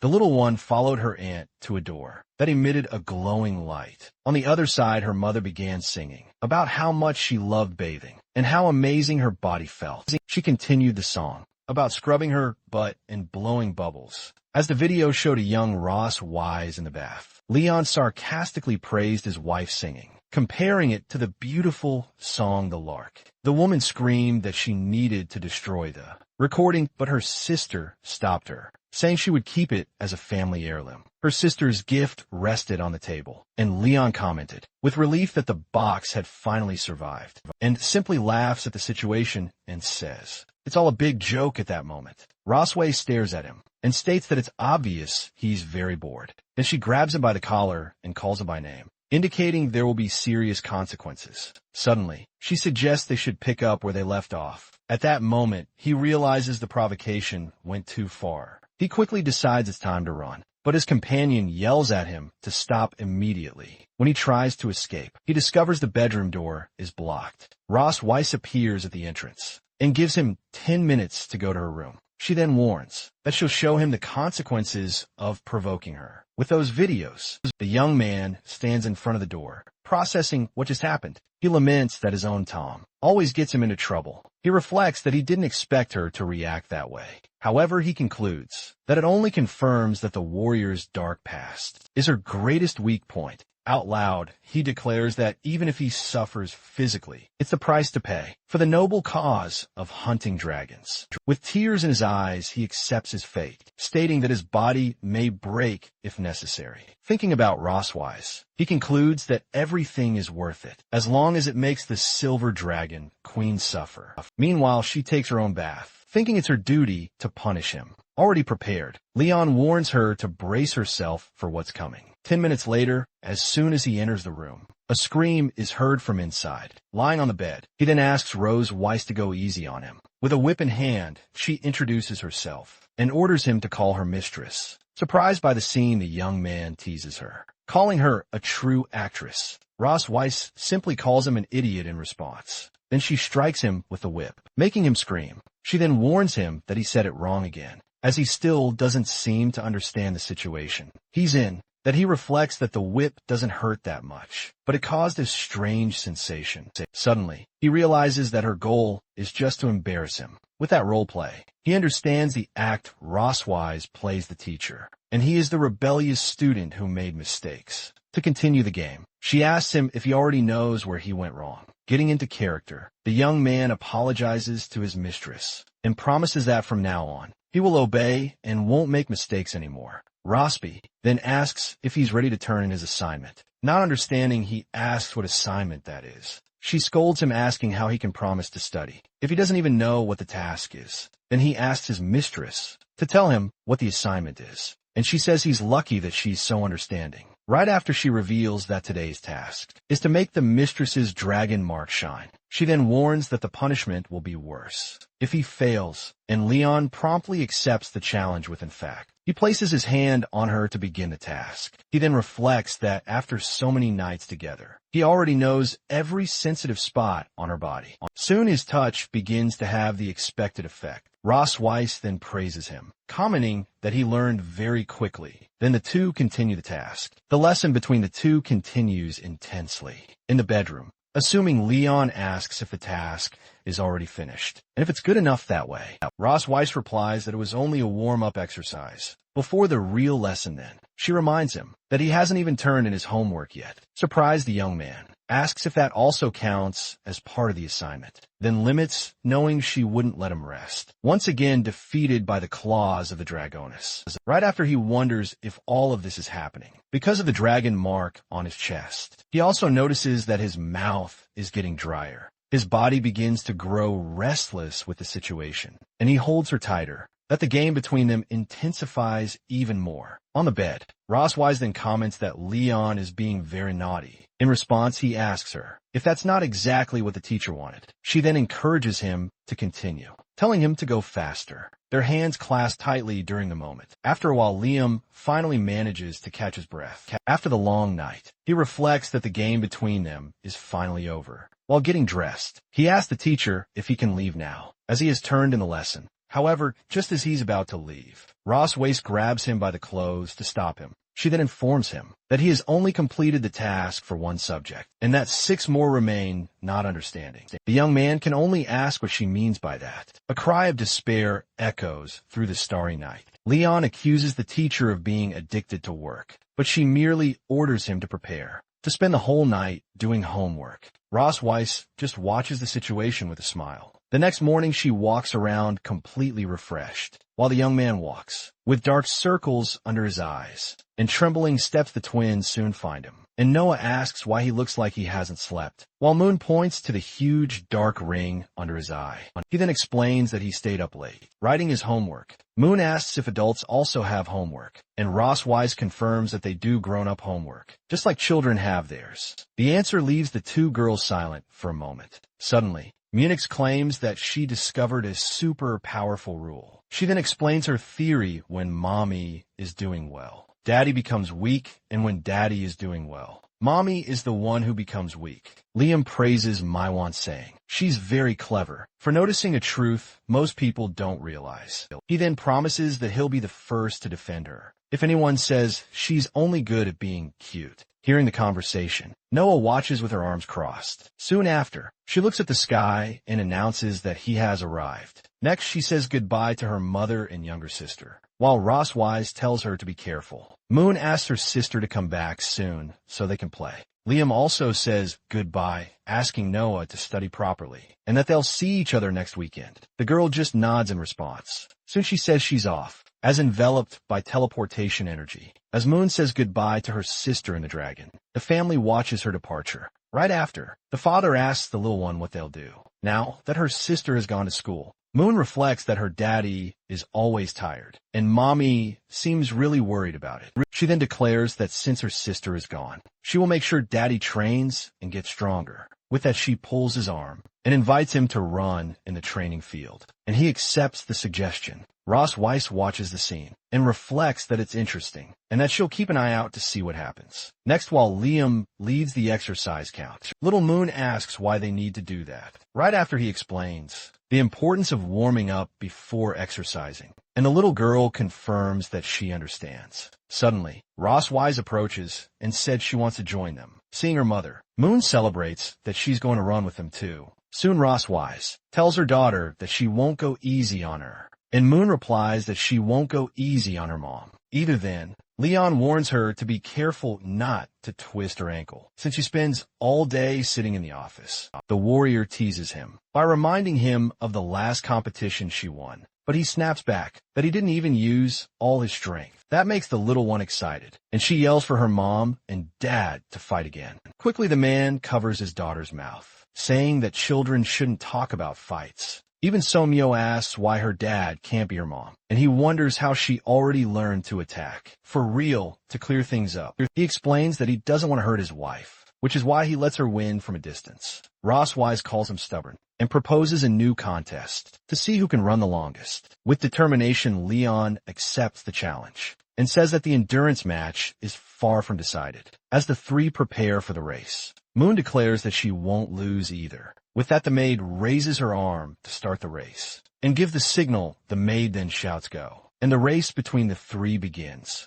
They run. Liam asks his companion if her tail gets in the way. She promptly replies that the tail actually helps maintain balance, something he clearly lacks even while ahead. Rossways provokes him, asking him to show his own, but he replies that he doesn't need any tail to win. After 2 laps, little Muen collapses to the ground, exhausted, as saying she can't run anymore. The maid approaches to comfort her, saying that Princess Muen was amazing just for participating with that. The maid invites her to cheer together from the sidelines for the queen and the prince. While running, Leon realizes he doesn't have much of an advantage, since the Silver Dragon people are naturally fast. Even so, he doubles down on his decision. There's no turning back, now that he stood at the starting line, with his honor as a dragon hunter on the line. He tells himself he can't lose to her here. In a final effort, he lets out a scream and recalls one of the hunter's codes: born to fight and rest only in death. 20 minutes later, Leon is seen lying on the ground. Completely out of breath, Ross Weiss approaches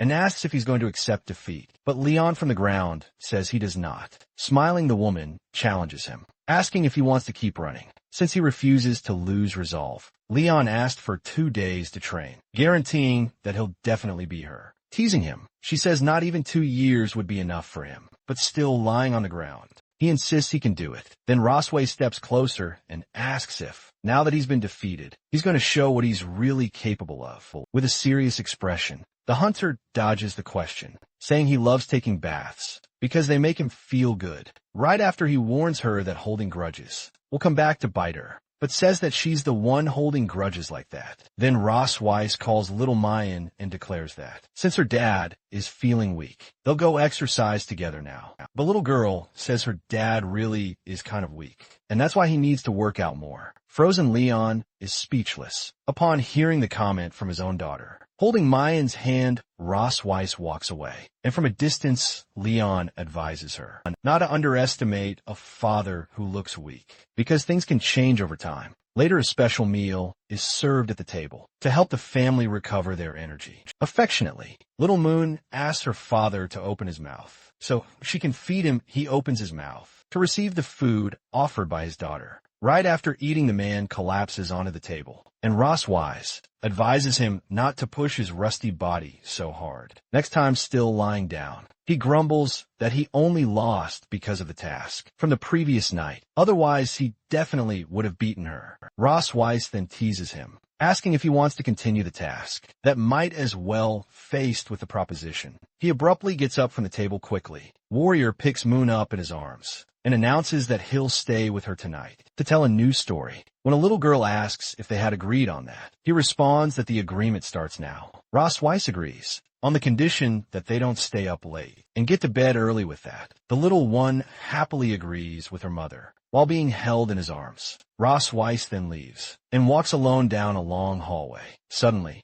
she stops and orders the person hiding to come out. Her subordinate emerges from the shadows and greets her as Your Majesty. Without mincing words, the woman directly asks if there's any news for her. The informer reports that she found the secret residence where Tage Lawrence used to live, but they moved out over a year ago and are no longer in the Empire. She adds that they donated all their belongings, and Ross Wise immediately asks, what was the one exception? Promptly, the subordinate replies that the only thing not donated was a donkey. She then explains that the neighbors said the couple was very fond of the animal and made sure to take it with them. With that, Ross Wise orders her to continue tracking Cage whereabouts, and the woman leaves to carry out the order. As soon as the informant disappears, the queen remains silent for a moment. Soon she begins to question herself about Liam's master and why he would have left the Empire. Elsewhere, Distant Voice reacts with surprise to unexpected news.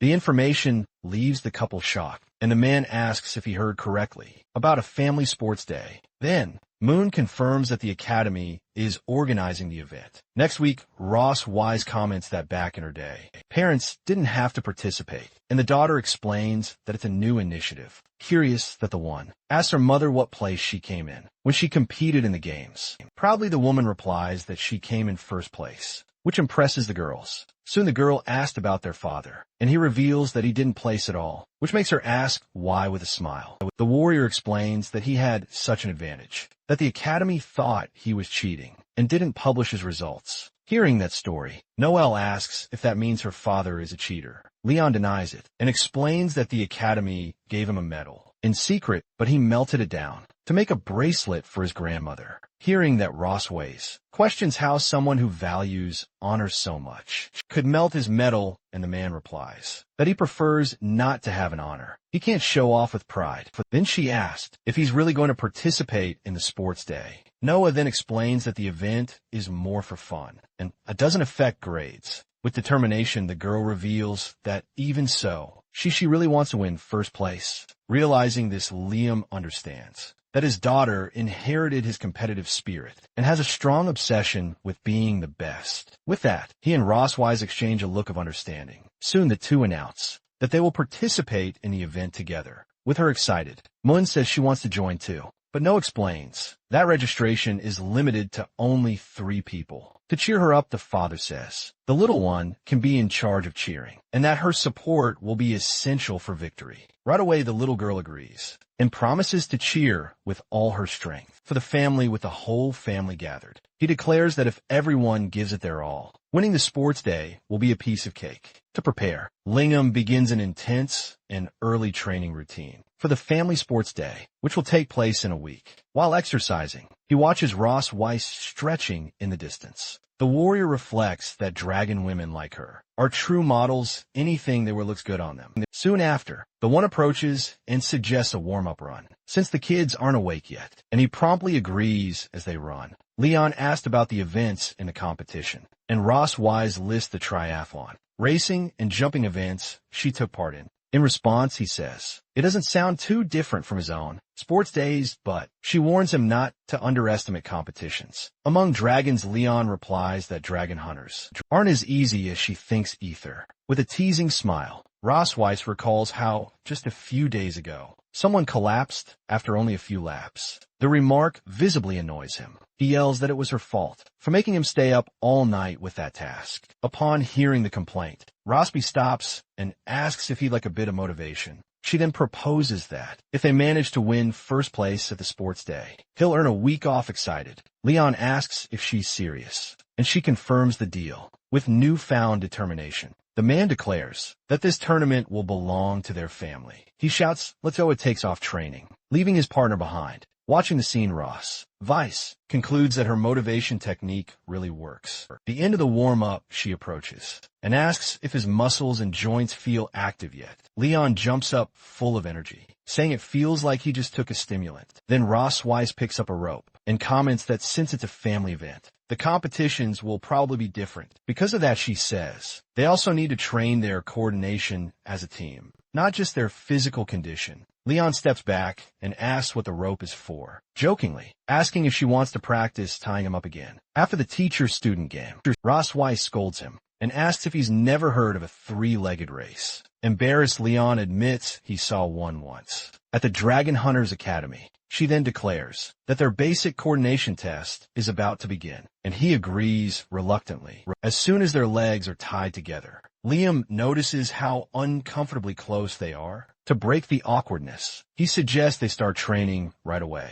He then rushes her, asking why she's just standing there and telling her to get going. However, Ross Weiss retorts that he didn't say where they were supposed to go, and 100 points for the grassy field, explaining that it'll hurt less if they fall. At the very beginning, they stumble, with Ross Weiss yelling at him not to push her, and him insisting that she's the one doing the pushing. Trying to assert himself, Leon warns her not to mess up his rhythm, but Ross Weiss thanks him for the morning joke. To coordinate their steps, he starts a countdown for the takeoff. As he finishes, the woman yells "run" and takes off at full speed. The sudden burst catches him completely off guard. Liam is dragged forward screaming in desperation. Falling to the ground, he starts untying the rope, while Roseways asks if he even knows what cooperation means. She teases him for not being able to keep up, but he snaps back that he won't stoop to her level. To fix the problem, Leon proposes a counting system for each leg, and she agrees suddenly. He touches her side, surprising her. As she reacts, he explains that this way they'll move more in sync. Flustered, Ross Weiss agrees to continue the training.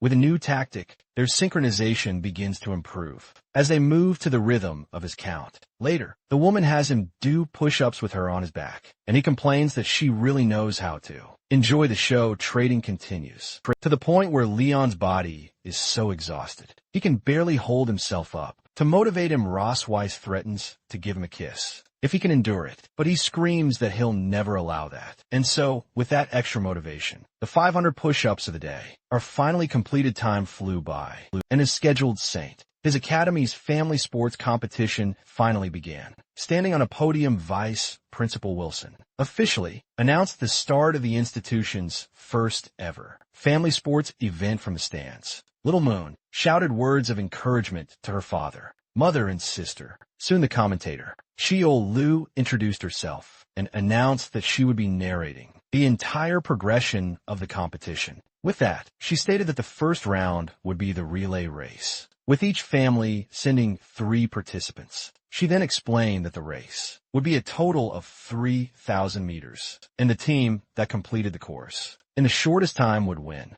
One of the organizers then instructed the groups to collect their numbers and proceed to their respective starting points. Upon receiving their numbers, Noah decided that her mother would run the first leg, and she would take the second, with Leon agreeing without hesitation. The young girl then turned to her father and assigned him to run the third and final stage of the race confidently. He replied with "of course," confirming the trio's strategy. Ross Weiss then informed them that the race was about to begin at her starting position and that everyone should get in a place. With everything set, the two shared one last glance before the race began. Already on the track, Ross Weiss reassured her daughter not to be nervous, as she would be the first to pass her the baton. Meanwhile, father and daughter waited in their respective positions for their turn to run soon. One of the organizers called the second leg runners to gather in the waiting area. Before parting ways, Leon told his daughter he'd be waiting for her in the third stage and asked her to take care. He then approached the little one and asked if she would cheer for Daddy during the race. With a nod hello, girl agreed and said that she would. Two bumped fists in a gesture of mutual trust. Shortly after, the commentator announced that the relay race was about to start and asked the first leg athletes to get into position. From a stands, Mew shouted with pom-poms in hand, cheering her mother on the track. The organizer gave the command for everyone to take their places and get ready as soon as the signal sounded. Ross Weiss burst forward with a bat in hand. The announcer commented that runner number 7 from the Silver Driving Clan had taken the lead, leaving the competitors behind. She then pointed out that runner number 10, Misty from the Electric Dragon Clan, was quickly closing the gap next to Leon. One of the other fathers remarked that it's not just the silver dragons who are fast. This made the hunter reflect that the electric dragon clan are masters of evasion and using fake out attacks in battle. The commentator reported that number 7 had overtaken number 10 again and was now 2 body lengths ahead. She asked President Duncan who he thought would win the relay, but he replied that nothing is decided until the very end. The other father bragged to Leon that his wife was so far ahead that the result was obvious, and Leon calmly agreed that his wife was amazing. With a smile, the rival father confirmed that there was no doubt. His partner was indeed impressive. However, Leon interrupted with a but, which made the other man realize something was off. Leon then finished the sentence, stating that his wife was even more incredible. With that, Rossways unleashed a new burst of speed on the track, intensifying her pace. Surprised, the rival runner wondered where she was still getting that explosive strength from as she ran. Rossweiss reflected on the intense wind resistance from having maintained the lead the entire time. Soon her rival realized she could no longer keep up with the pace. Rossweiss was setting the commentator narrated that number 7 was using the body of her opponent to reduce wind drag and accelerate during the final stretch. With this maneuver, the narrator confirmed that she was the first to hand off the baton to the next runner. Next, the commentator reported that number 10 had also completed the handoff and questioned whether the new runner will be able to catch up with Noah. Watching her daughter take off, Rossways reacted with a slight jolt of concern. From a distance, her husband gave her a thumbs up to reassure her. Clenching her fist, she now placed her full trust in the next runners. Back on the track, the announcer reports that the second leg runners are already taking off, while one of the competitors complains about the speed of the leaders. Next, the commentator announces that at this moment, the race is being led by competitor Noel and runner Dean as he passes her. Dean taunts her, saying goodbye. Little legs with a determined look. She thinks to herself that she can't let him get too far ahead. From the stands, news shouts words of support, saying she believes in her sister. Commentator wonders whether Dean's lead will be decisive, but the president insists that nothing is decided until the very end. Soon after, the announcer informs that both runners have just exited the final turn and are approaching the home stretch.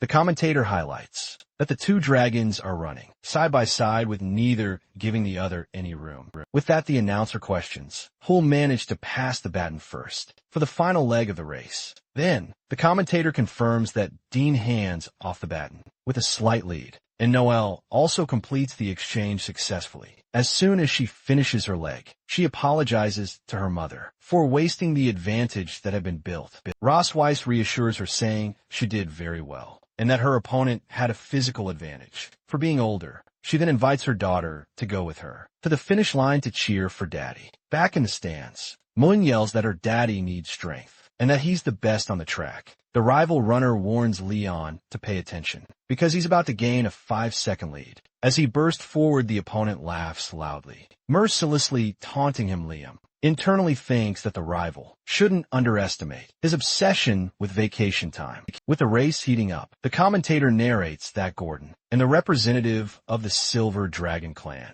continue to accelerate well. The president repeats that nothing is decided yet. Watching closely, Noah whispers a word of encouragement for her father. Suddenly, Leon hears his daughter's cheer, catching him by surprise. Motivated, he tells himself he can't lose, now that Noah just called him daddy. With renewed energy, he speeds up and pulls alongside the rival runner. The opposing father realizes that if this continues, he'll be overtaken. Determined, he warns that in that case, he'll make Leon taste defeat. Suddenly, the rival tries to trip him, and Leon is caught off guard by the move. Dodging it, he warns that if dirty tricks are on the table, the consequences are not his responsibility. With that, the rival runner stumbles on the very obstacles he tried to use. The commentator announces that competitor Gordon has fallen right at the final stretch of the race. With the path clear, she declares that Leon crosses the finish line in first place. Right after, the announcer congratulates the Malkovich family for winning the relay race.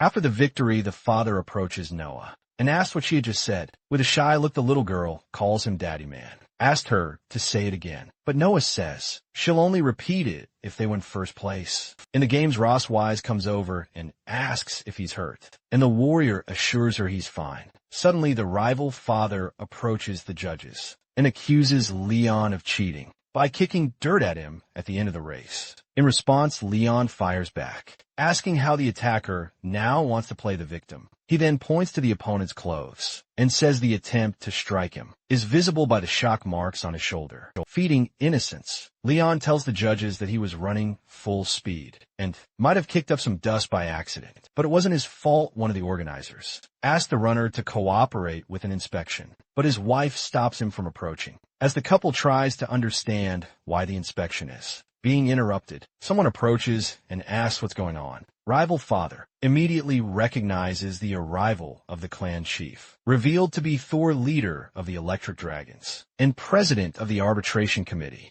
The next day in Sky City, Leon limits his lost vacation. He then writes the word vacation on a foggy window. Lying on a table, he regrets winning the championship. Outside, a little girl points him out to her mother, who tells her not to look. Leon then dramatically says goodbye to his vacation. Ross Weiss asks what he thinks of an outfit, and he replies that it's fine without even looking. She then questions him for not turning his head. To give his opinion, he turns around, gives a thumbs up, and assures her she looks good in anything. But the woman complains that the outfit doesn't fit well. She approaches a rack with other clothes. Then, she picks up a black swimsuit and asks about that one. Ross West then shows off the new suit and asks what he thought with that. Leon is left completely speechless and looks away. Stunned, he pulls himself together and says he doesn't think it's a good idea for her to wear that. Ross Wise then comments that she thought he liked the outfit. A woman then appears and reveals she has already prepared swimsuits for the girls. Ross Wise questions if he's unhappy with the situation,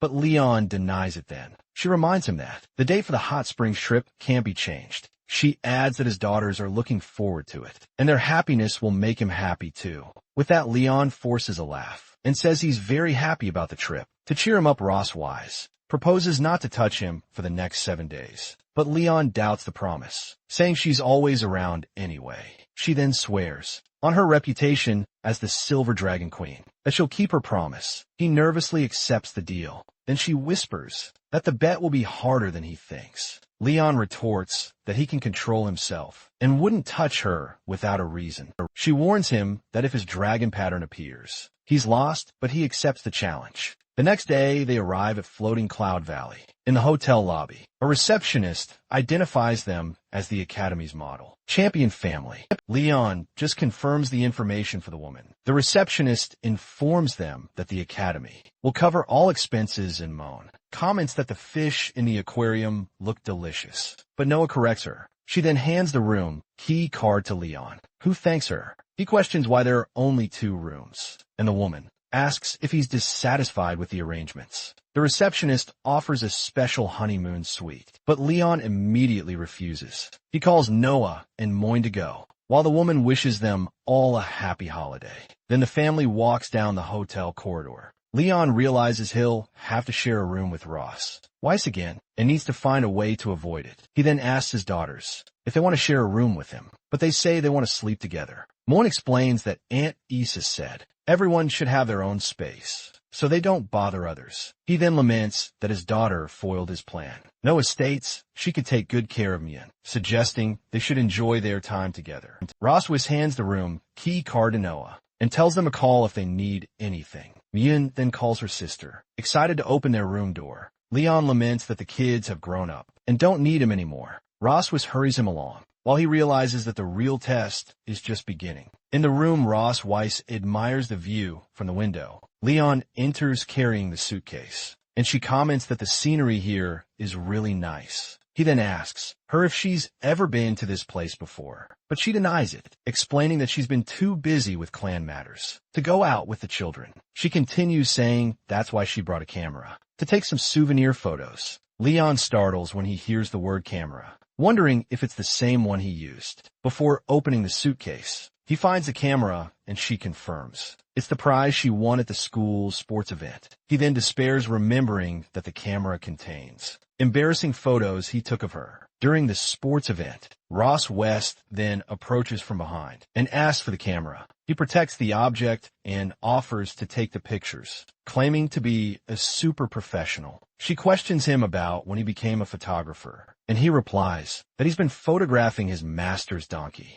since he was a kid. She then agrees and invites him for a walk before the barbecue and fireworks at night, and he accepts the family strolls through the garden. And Leon announces he'll be the photographer for the day, much to the girls' delight. Next, the two little girls pose together for a photo in front of a large statue. Noah approaches a small deer and offers it a carrot to eat. The children comment on Roswise's beauty as she poses. Surrounded by deer then, Moin points to a carousel and calls for her mother to go play the woman, and tries her luck at a claw machine to get a prize. Leon takes the opportunity to snap a picture. Praising her expression, he celebrates, having managed to capture a picture of Roswise. Smiling then, he looks at the photo he just took on the camera's display. She admits the photo turned out well, and Leon brags that he shouldn't be underestimated. Later in line to buy drinks, she questions him for following her. She then turns around holding a small teddy bear. Leon stares at her, not understanding the situation. Roswis offers the bear to him, asking if he didn't give her one in Sky City. He smiles and explains that the one he gave her was the Bear King, while this one is just a cub. The woman then gets annoyed by his comment. She asks if he doesn't want the gift, but Leon quickly says that's not what he said. Meanwhile, sitting on a bench, Moin complains about how long her parents are taking to bring her drink. Noah then confesses that actually she's sometimes jealous of Mien. Her sister, surprised, asks why she would be jealous. The little girl explains it's because she can say anything to their parents. Without hesitation, Mien says she can do that too. But Noah denies it's, saying she can't. She justifies this by saying she's a big girl now and can't just say whatever she wants. Narration explains that Noah wasn't always like this, having been born just 20 minutes before her sister. The two grew up together under their mother's care, exploring the world and learning. To them, their mother was always the most powerful and omnipotent being that existed. But one day, Noah saw her mother next to her unconscious father and realized her fragile side. The little girl then wondered if she could share her mother's responsibilities. When she grew up since then, the desire to take care of the family grew in her heart, and she began to act like an adult. Noah forced herself to mature quickly, becoming independent and getting good grades. This was all done to prevent her mother from being as sad as she was. That day back in the present, Moan says she doesn't understand complicated things, but she's also very jealous of her sister. Noah is surprised and asks why she would be jealous. Noah asks how her sister could possibly envy her, but Moan stands up and says she's wrong. She explains that her sister is smart, always looking after her like a grown-up, and winning lots of awards. She declares that's why she wants to be just like her sister in the future, which surprises Noah. Noah replies that her sister doesn't know what she'll be like in the future. Mauen then asks what she wants to be in the future. She answers she must be what's expected of her. As Leon approaches, teasing that Mauen is just like her sister, he then hands the drinks to his daughters, who thank their father later that night. A fireworks display lights up the sky. The two sisters watch the light show intently. Sitting on a bench, they agree the trip was worth it. After seeing their daughter's reactions, Leon holds the teddy bear and says that as a father, he wants to capture all their moments. He then notices something. Suddenly, Ross Weiss appears with the camera and asks him when he took it to look at the photos. He remembers trying to get the photos developed earlier, but the resort studio didn't offer the service. Ross Weiss asks when the photo with the deer was taken, and he realizes his secret photos are next. On the camera roll, desperately On squeezes the teddy bear and gets an idea to get out of the situation. He offers Ross Weiss a piece of candy he bought during the day, and she gets ready to take it. He then opens the candy wrapper. Next, he moves closer and offers her the candy. The woman is startled by his sudden closeness. She questions him for getting so close, and he defends himself, saying she seemed to want the candy. Ross West then realizes he's been taking pictures all day, but none of himself. She holds the camera and suggests they take a picture together. Leon agrees but plays it off, saying it's to prevent their daughters from asking why they don't have a photo together. He tells her to get closer to fit in the frame and teases her for making a peace sign. Then the two of them take a selfie, making the same gesture later. A sparkler is lit. Ross Weiss and Noah have fun together, playing with the lights, sitting down. Leon watches them and remarks how rare it is to see them having so much fun. He asks Myun, who is dozing in his lap, why she isn't playing, but the little girl says she's tired. Myun explains she wanted to give her mom and sister more time together since they rarely get to play. Leon then says his daughter has really grown up, but the little girl replies that she hasn't grown up and just wants to see her family happy. He gets emotional, thinking that even with their different personalities, both girls love their family. He then offers to carry her to their room, but realizes she's already asleep. The little girl is sleeping soundly in his lap. Ross West approaches with Noah and whispers, asking if she fell asleep. He stands up with Moira in his arms and says it's time to go back. The two watch the scene in silence. Then Ross Weiss turns to Noah and offers to carry her. The girl looks at her mother, a little surprised by the offer. A moment later, she accepts the invitation with a smile, and so the family heads back. But the first day of their trip didn't end on a happy note. Suddenly, the scene shifts to a hot spring. Back in the room, the girls say goodnight to their parents and close the door. Leon then flops onto the bed, relieved to finally be able to rest. But Ross Weiss, he asks if he's going to sleep in the same bed as her, and he immediately denies it. He makes up an excuse that he's going to relax in the hot springs for a bit and tells her to go to sleep first. The hot spring bubbles peacefully under the starry sky. Leon relaxes in the water, remarking on what a rewarding day it was. He then starts thinking of an excuse to sleep somewhere else. Later, suddenly, a figure approaches from behind him. He's startled to see Ross Weiss and asks why she's there, but she questions why he's so suspicious. She explains that the fireworks finale is about to start and asks for the camera to take some pictures. He nervously remembers that the camera is nearby.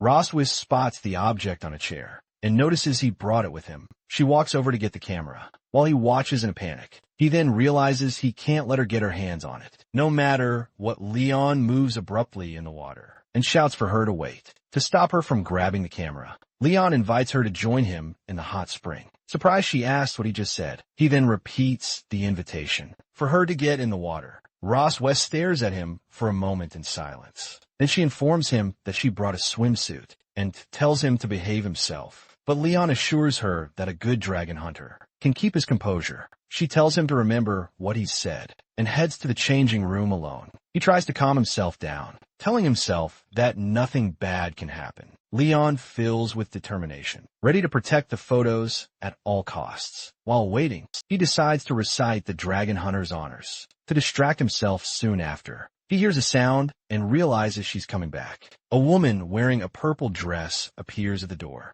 The outfit completely covers her body. Ross West then emerges at the entrance, but she isn't wearing the swimsuit she mentioned. Leon turns to her completely surprised by what he sees. Leon scoffs at her outfit, assuring her he won't have any reaction. She then glares at him and calls him conceited. Ross West gets into the water and explains the outfit was a gift from her sister, which makes Leon laugh. An awkward silence then settles between the two. In the hot spring, he turns away, relieved that her swimsuit is quite conservative. But the woman provokes him, asking if he's scared. Leon then turns back and states, "There's nothing to be afraid of." Suddenly, he points at her in shock and yells about her swimsuit. It turns out the outer garment was just a cover-up, and underneath she was wearing a swimsuit. She laments that she hadn't imagined her sister's gift would come with a surprise. But right after, the woman looks at him with a smirk. Then she moves closer to him and asks what he thinks. Leon questions why she didn't just change. Before coming back, Ross teases him, asking if the great dragon hunter is uncomfortable. He realizes he's being played and needs to find a way to break the stalemate. Leon recognizes she's following her usual patterns. Her routine starts with the first step provocation. Next, the second step is to flirt with him. Finally, the third step is to shift all the responsibility to him. So Leon decides he needs to use this situation to his advantage. He claims not to be afraid and challenges her, asking how she'd react if he revealed his dragon pattern first. Ross Weiss stares at him. She guarantees she can perfectly control her impulses and never loses control. Leon dares her to accept the bet to prove her confidence. Ross Weiss accepts without hesitation, but he asks what will happen if she loses. Then she promises that if he wins, she'll give him 7 more days off. He accepts the deal, certain that Ross Weiss has taken a bait. Suddenly, Leon points to the fireworks and suggests they watch them first. Ross Weiss asks if one of the fireworks looks like her dragon pattern, but he says no to avoid any visual stimulation. He decides not to look at her. Suddenly, he wonders why she started singing out of nowhere. Ross Weiss explains that the dragon pattern is like little stars. She asks what he thought of the song, but Leon replies it's no better than his bath song. Then, Ross Weiss shouts that her dragon pattern is glowing. Leon is shocked, not understanding how that's possible, but she reveals it was a lie, and that the pattern didn't actually light up. He realizes Ross Weiss has already started trying to enchant him. With that, he decides he can't be left behind, and his tail emerges from the water. Leon lifts his tail out of the water, and she stares at him confused. Ross Weiss asks what he's doing. He explains that he can't hold her hand. To watch the show, he can hold her with his tail. She demands that he let her go immediately. Ross Weiss screams for him to let go again, but Leon refuses to obey. She grabs him and warns that the tail is his most vulnerable point, and that she will defeat him in that same instant. She shudders at his touch. Ross Weiss realizes he's tried to trick her into taking the initiative, so she asks, "What's wrong with holding hands to watch the fireworks?" and holds out her hand to him. Leon hesitates, wondering why his heart is beating so fast. He considers that small, ambiguous move to be a game changer. Their hands join. Liam feels it's impossible to defend against that move. Ross Weiss whispers for him not to resist, so they can end the challenge. But he pulls his hand away and declares he won't be enchanted by her. Leon agrees that enduring the situation isn't pleasant. He taunts her, saying she's also doing her best to hold back. Suddenly, a pattern on his back begins to glow. Then the two of them kiss under the fireworks. The next day, Noah knocks on the door and shouts for her parents to wake up. Moon approaches and asks her sister what's going on. Noah says it's supposed to be their mom's turn to get weak, and Moon wonders where their dad went. And Moon asks if they need to offer a tribute for him to show up, but her sister accuses her of just wanting steak. Noah decides to go eat first and says she can take her sister if their parents don't show up. Meanwhile, Leon and Ross Weiss are sleeping in the same bed. He slowly opens his eyes. Leon sits up in bed. He remembers that last night they both failed the dragon pattern challenge. With that, he recalls kissing Ross Weiss during the moment of confusion. Leon then realizes that was their first real kiss. He touches his own lips. Leon gets out of bed. He wonders why he started such an over-the-top challenge. At the same time, Ross Weiss pretends to be asleep. Ross Weiss wonders why he touched his lips, remembering the night before. She recalls finally kissing the dragon hunter, and that was her first kiss. Then she wraps herself in the blanket and denies that she wanted to kiss him. Ross Weiss blames the dragon mark for everything that happened. Later, everyone is at a large water park. Moon appears in the pool holding a water blaster. She splashes water on Noah. Then Moon shows off her splash attack to her sister. Noah gets annoyed as her sister keeps splashing her. Ross Weiss asks Leon why he won't go play with them. Ross Weiss starts to talk about the previous night, but is interrupted by a voice. A couple approaches and asks if they are the children's parents. Yuna introduces herself along with her husband Zay and asks if they can talk for a bit. Then Ross Weiss introduces herself and introduces Leon as her husband.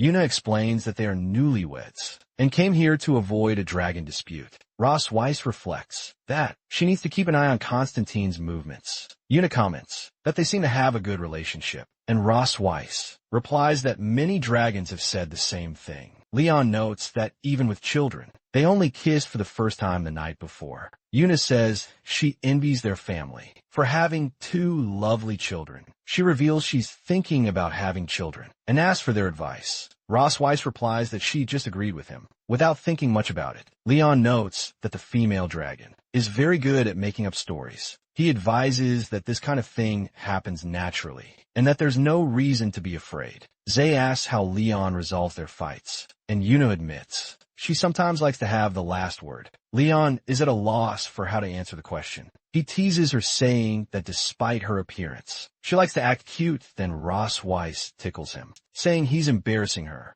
Zay observes their interaction. Leon explains that every woman, no matter how strong, will still show her fragile side. He finishes by saying that in those moments, a man must stand up and protect his wife. He concludes that this is what it means to be a good and responsible man. With the end of the 7-day trip, life returns to normal at the Silver Dragon Castle. Rosweiss asks a servant if she found the tigers, and the woman confirms. She reports that she found the hideout on the outskirts of the Empire, a secret location protected by barriers. Rosweiss questions why they would hide there, and how they managed to reach such a high place. Her servant warns her that a human named Tiger is extremely powerful and could defeat her easily. Rosweiss reflects that, even with Shirley's weak combat ability, she is one of her confidants. With such a high assessment, she concludes that Leon's master is not a simple person. Shirley then reveals she was discovered, but they let her go to deliver a message. She informs him that he wishes to see Rosweiss. Rosweiss assesses the situation. She decides that in that case, they need to meet and leaves. Flying with her dragons, a few hours later,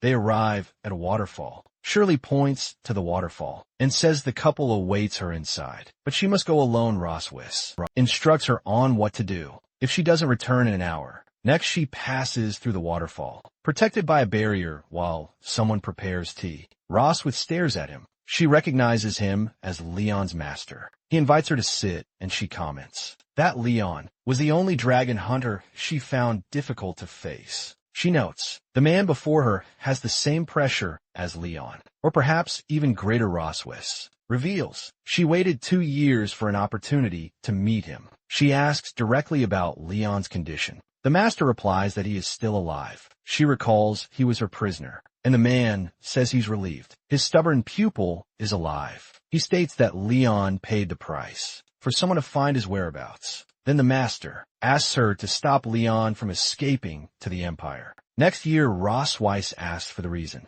questioning why he doesn't want to rescue his disciple. He explains that 2 years ago, the return of the defeated dragon hunters caused great fury in the Empire, with that the Empire blamed a traitor within the dragon hunter army for the war's failure. Rosweiss understands that with his whereabouts unknown, Leon became the perfect culprit. The master confirms, saying it's better for him to stay with her and survive, as his life will be in great danger if he returns to the Empire now. Rosweiss agrees to keep him under her watch, but sets one condition. She demands to know all information about Leon, especially his dark childhood history. His master finds the request rather peculiar. Then he hands her a chest, explaining it contains all the love letters Leon received. He says the letters were for Leon's future wife, so the final decision on what to do with them is hers. Rosweiss smiles, stating that Leon's day has finally come. The master observes her, questioning her sudden interest in the captive. She then finds a drawing among the letters. He explains that Leon, at 6 years old, liked tall girls with silver hair and a cold appearance. He himself reacts to the coincidence of his description. Her features exactly match the girl Leon described. Rosweiss asks for more information, but the master says he can't betray his apprentice any further. Then, she shows him a recent photo of his beloved disciple. He asks her to wait, and says he will show her Leon's first love. Rosweiss wonders what Leon's first love could be.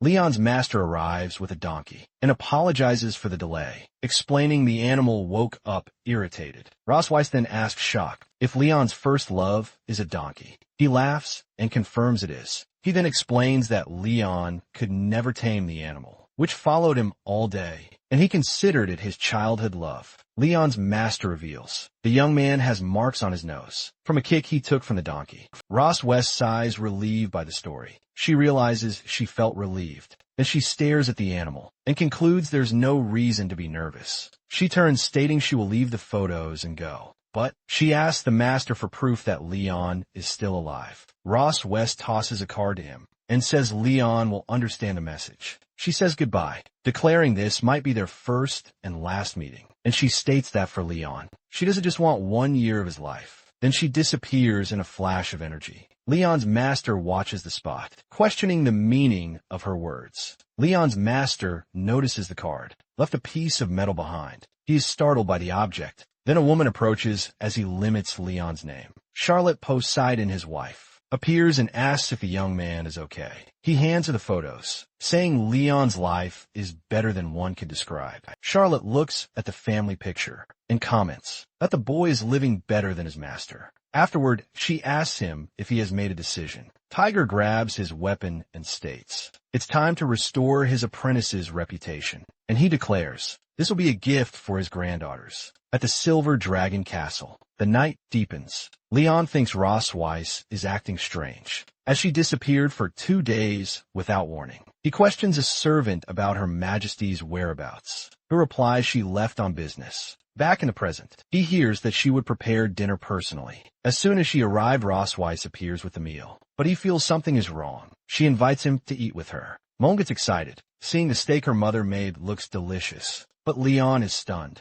asking why his plate is full of carrots. Ross West then informs him it's a vegetable salad. He yells that there are only carrots, and she corrects him, calling it carrot salad. Mian asks if her daddy doesn't like carrots, leaving him speechless. Ross West reminds him that he always tells Mian not to be a picky eater, so Leon states he will eat it all. He, suspiciously wondering if she discovered his weakness. Suddenly Ross Wise remembers something, and she informs him she needs to talk to him in his room tonight, leaving him shocked later. The bedroom door opens. Ross Wise enters the room. Leon, sitting on the bed, pretends to read a book as she approaches. She stands beside the bed and asks if he's nervous, but he denies it then. The woman sits in a nearby chair and asks for his attention. She insists that he come closer. Leon, already in his pajamas, approaches her and asks if she missed him. After not seeing him for 2 days, Ross West confirms and asks him to turn off the lights.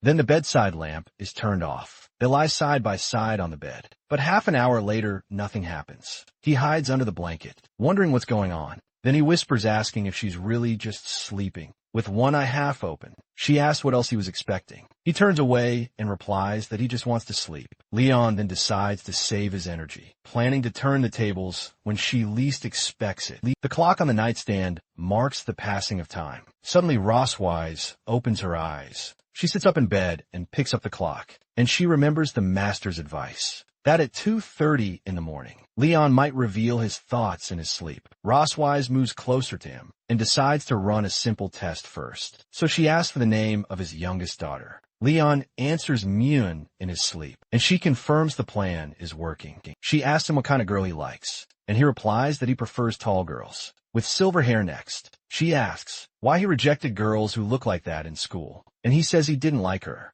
Ross West gets annoyed, as he hesitated for 5 seconds before rejecting her. She insists on knowing what else he likes, and Leon replies that he prefers mature women. With an elegant style, Ross Weiss asks if he'd like to see his classmates in that kind of outfit, but he denies it. She then presses him to know who he would like to see in that outfit with a smile. He whispers the name Ross Weiss. She's completely stunned by the answer, and she reacts embarrassed by the unexpected confession. Ross Weiss wakes him up and demands to know why he wants to see her. In a bunny girl outfit, he starts to explain why, but falls fast asleep. She realizes he fell back asleep at the crucial moment. Ross Weiss warns him that next time, she'll make him embarrass himself while he sleepwalks. The next afternoon, when he's playing outside the Silver Dragon Castle, Leon then asks Ross Weiss when she left the previous night, and she replies that it was after he fell asleep. She teases him, asking if he's disappointed about it, but he replies that the castle is hers,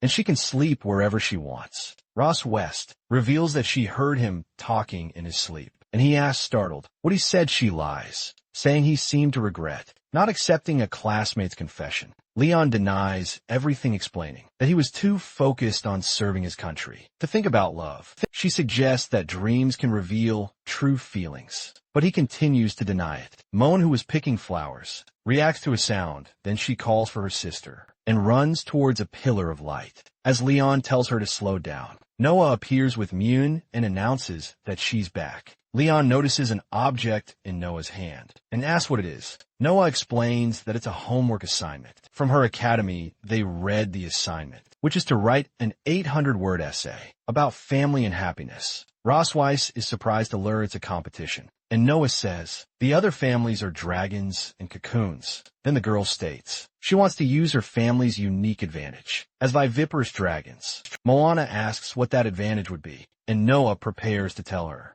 Next, she shouts that the advantage is mommy and daddy's love, leaving them both shocked. Leon and Ross Weiss look at each other, questioning their love. Noah asks for help finding materials and inspiration, and Mien gets excited to watch. Leon agrees to help, and Rossways asks Noah how they should cooperate. The girl then orders them to go on a date in Sky City. The next day in Sky City, the two of them wear matching couples outfits, prepared by their daughters. Leon suggests they start the date, and she agrees. He questions if Noah even knows what a date is, but Ross Weiss claims she's a child who knows a lot. Next he asks if she's ever been on a date, and she replies that she's been busy for hundreds of years. Lon also reflects that he spent his life focused on studies, his career, and raising his daughters. They both then realize they have no experience with dates, but Ross Weiss confidently states that she already prepared. The night before, Leon is startled to realize she only read romance novels. He then admits he also looked up information and listed common activities for couples. Ross West shows him a list of activities that don't involve excessive physical contact. Then Leon gets excited and declares they will give Noah the perfect material for her essay. At the zoo, Noah jots down notes while Mien eats ice cream. Afterward, they stroll through a clothing fair under the watchful eyes of their daughters. During a musical, Leon and Rosa Wise fall asleep, but the girls keep watching. Suddenly, the show's host picks them from the audience. As part of the attraction, Leon gets on one knee and proposes to her. He places the ring on her finger as their daughters watch the scene. Next, the couple arrives at a fortune-telling tent. A fortune teller introduces herself and asks Ross Weiss if she's a Scorpio. Surprised, she confirms her birthday is on October 25th. And asks how the woman knew. The fortune teller explains that Scorpio girls are emotional and intense, despite seeming cold on the outside. Leon whispers that it's just a trick to fool kids, but she adds that for them, love is an all-or-nothing matter. Then the woman turns to him and asks if he's a Leo, and he confirms that. She shakes her head, stating that their signs are very incompatible. Leon has a sudden revelation. He calls her master, and concludes that their signs' incompatibility is the reason for their fights. The fortune teller advises him to give Ross Wise more security and express his love more. Leon then reflects on the idea of expressing love for her. Suddenly, the two feel a strong connection, and the fortune teller confirms that this was her intention. Afterward, she offers to use her crystal ball to predict their near future. She asks him to place his hand on the crystal ball, and Leon agrees. Then he places his hands on the object. The psychic claims she sees iron bars and weeds in her crystal ball. Then she reveals he's been imprisoned, leaving him shocked while Russ Weissay laughs at the situation. She offers to help him escape this prison for 100 gold coins. Leon is suspicious, but Ross Weiss offers financial support for him. To avoid disaster, he tells her they should leave, saying they shouldn't fall for this kind of trick. The psychic tries to stop them from leaving, revealing they will have children in the future. She insists she's not kidding, and that they will indeed have many children. Once outside, Ross Weiss asks why he didn't want to continue with the reading. Leon questions the possibility of them having children, and she agrees it's truly impossible. But he admits he experienced many new things that day, and that it felt good. Ross Weiss agrees, saying it was as if they were really dating. Leon replies that he's happy if she enjoyed the experience. Then she asks what their next destination is, and he announces that the final stop is the beach to see the sunset. They arrive at a beach not far from Sky City. Leon excitedly declares that the last stop on their date today is the beach. Ross Weiss looks around and asks if he doesn't find the atmosphere a bit cheesy as they watch other couples on the beach. Leon then agrees that the place is a date paradise and suggests they go somewhere with fewer people. They walk along the shore at sunset. He notices the sunlight has dyed Ross Weiss's hair a golden color. She notices him looking. Then the woman asks him why he's staring at her. He looks away and replies that he was just looking at the sun. Ross Weiss calls him stubborn, but Leon declares he's only in a relationship with her. Suddenly, he seems to understand the situation and accuses her of being jealous. She quickly covers his mouth and denies the accusation. Next, she whispers that he said a lot of bombshell things that night and asks if he wants to hear them. He shakes his head, no scared by the suggestion. She laughs, says she won't tell, and runs off while he chases after her, asking what else he said in his sleep. Hiding in notices how happy her mother looks smiling while Noah regrets not having her camera. Then the servant says it's actually not a shame, and the girl asks why. She explains that fleeting beauty is more meaningful for Her Majesty, and that they should cherish the moment. In their hearts, the girls watch their mother, smiling, and agree. Ross Weiss splashes water at Leon, who warns her to wait. She keeps running through the water. Suddenly she slips and screams. Leon runs toward her and yells for her to be careful. Then he holds her tightly in his arms. The two of them stare at each other for a moment. The closeness causes a reaction in Leon. Rosswith moves closer to him and kisses him. They kiss on the beach during the sunset. The servant smiles and gently turns the girls' faces away, saying this was a private moment for the two of them. Leon reflects for a moment on the beach. Ross West then states that the perfection of a story depends on its ending. She holds out her hand, asking if he dares to hold the hand of the least compatible. Scorpio, he smiles at the taunt. Then he takes her hand and says there's nothing to fear. Hand in hand, they walk along the beach as their date ends with the sunset. Sometime later, Noah wins the essay contest by describing her parents as a loving and strange couple. That night, a light is on in the room. Leon is looking for something under the bed. Next, he gets up from the floor. He reveals that he secretly printed photos of her in a kitten costume from an old festival and needs to hide them well. He sits on the floor, wondering where he should hide the last photo. Suddenly, someone enters the room. Leon turns around, startled by the sound. He quickly hides the photos in a drawer. He hurries back to his spot. Ross West enters the room and finds him reading on the couch. Leon then asks if she's turning in for the night, hoping she would stay a little longer. She smiles and asks if that's not possible. He agrees, telling her to do as she pleases. Leon thinks that he now has the upper hand to deal with any of her tricks. She sits next to him and asks if he likes bunny girls. Startled, he yells and wonders if his secret photo collection has been discovered. Ross West then reveals he talked in his sleep about wanting to see his classmates dressed as bunny girls. Leon denies it and declares that if he were to ask, he would ask her to wear the outfit. She's surprised to realize he took the chance to reveal his true feelings, but she decides to tease him a little more and states that he can dream on because she will never wear a bunny girl outfit. For him, he concludes that since she didn't find the photos, he still has the advantage. Then Leon smiles and asks what she would do if she wore the bunny outfit. Ross West warns him that if he plans to use magic to force her, his tricks won't escape her sight. And then she challenges him, saying that if he succeeds, she'll have to publicly admit that he won the argument. Leon stares at her and asks if she's serious. She confirms, but reminds him to think about the consequences if his little plan fails. Then he gets up from the couch and states he doesn't need any tricks. As he opens a secret compartment, Leon explains that he's already done everything he needed to.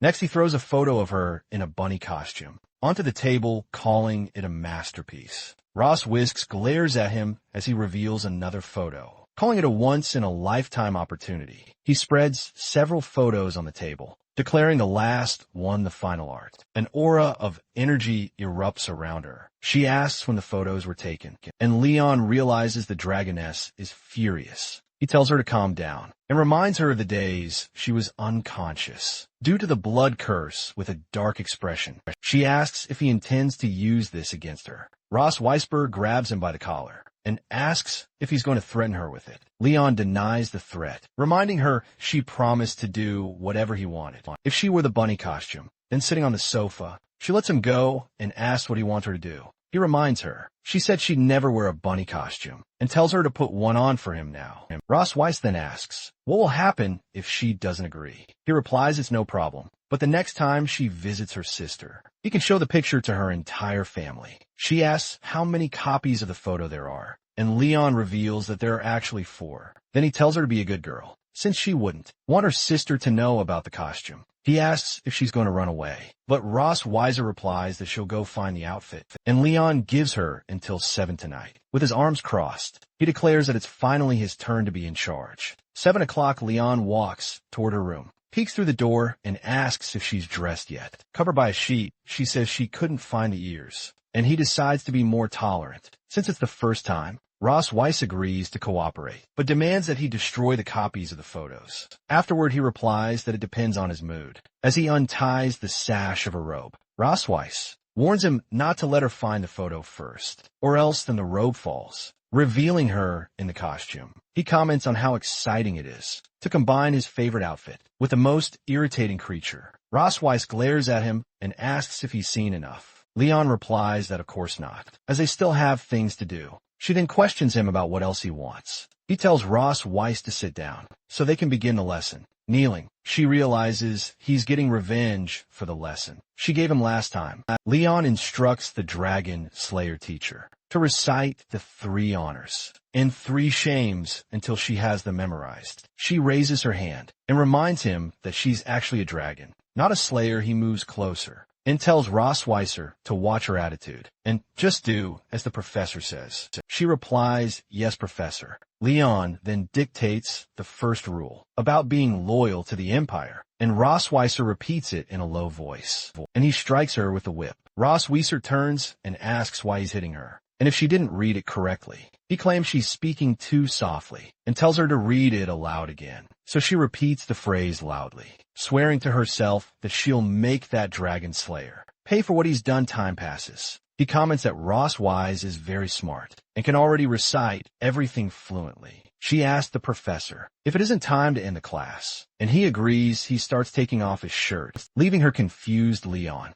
then announces that it's time for the cultural appreciation lesson. Leon holds her and says that today they will learn about tolerance and the absorption of foreign cultures. She repeats his words questioningly. He moves closer and whispers that her dragon mark is glowing, asking if she understands what that means. Leon comments that Ross Weiss has been naughty and questions how she dares to flirt with the professor. The two then kiss. A mark on his chest is shown through the window. The two are seen in bed together. During the kiss, he asks Ross Weiss to turn around. Leon hugs her from behind and orders her to recite the 3 honors and 3 shames he just taught her. She asks, surprised, if he wants her to recite it now. He simply replies, yes. She begins to recite about taking pride in being loyal to the Empire and shame in conspiring with the Dragon Clan. He praises her recitation and asks what's next, while whispering in her ear. She turns around and says she won't memorize anymore, stating that he can just punish her then. Leon just replies that she's the one who said it.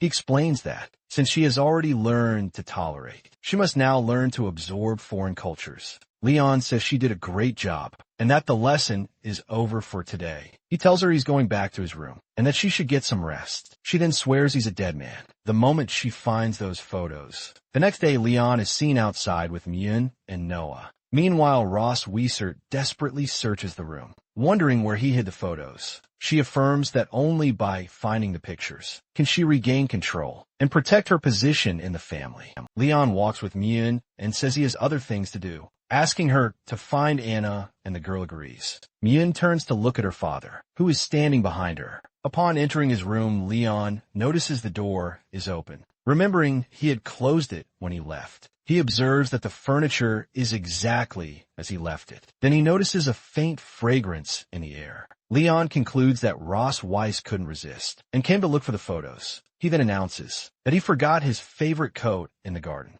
and needs to go get it. She decides to leave and come back quickly before he returns, but as she opens the door, she comes face to face with Leon, standing right in front of her. He stands her arms crossed, waiting for her. He then asks what Melfi was planning to steal by sneaking into the professor's room, and she realizes she's been tricked. Leon knocks on the bathroom door and asks what Ross Weiss is doing, but she denies being eager for the lesson. He then announces that Mr. Cosmode has created a song for her, with a message about her great bunny costume outside. He sings for the little bunny to open the door, but Ross Weiss says that she won't open it, no matter what. Leon warns her that he'll count to 3, and if the door isn't open, her sister will receive the photo in 3 hours. But before he finishes the count, the door opens and Ross Weiss appears before him. He smiles and says that this is much better. She backs away and asks what he intends to do. Then she runs to the shower door and locks it. Leon stares at her and starts to say what he wants to do.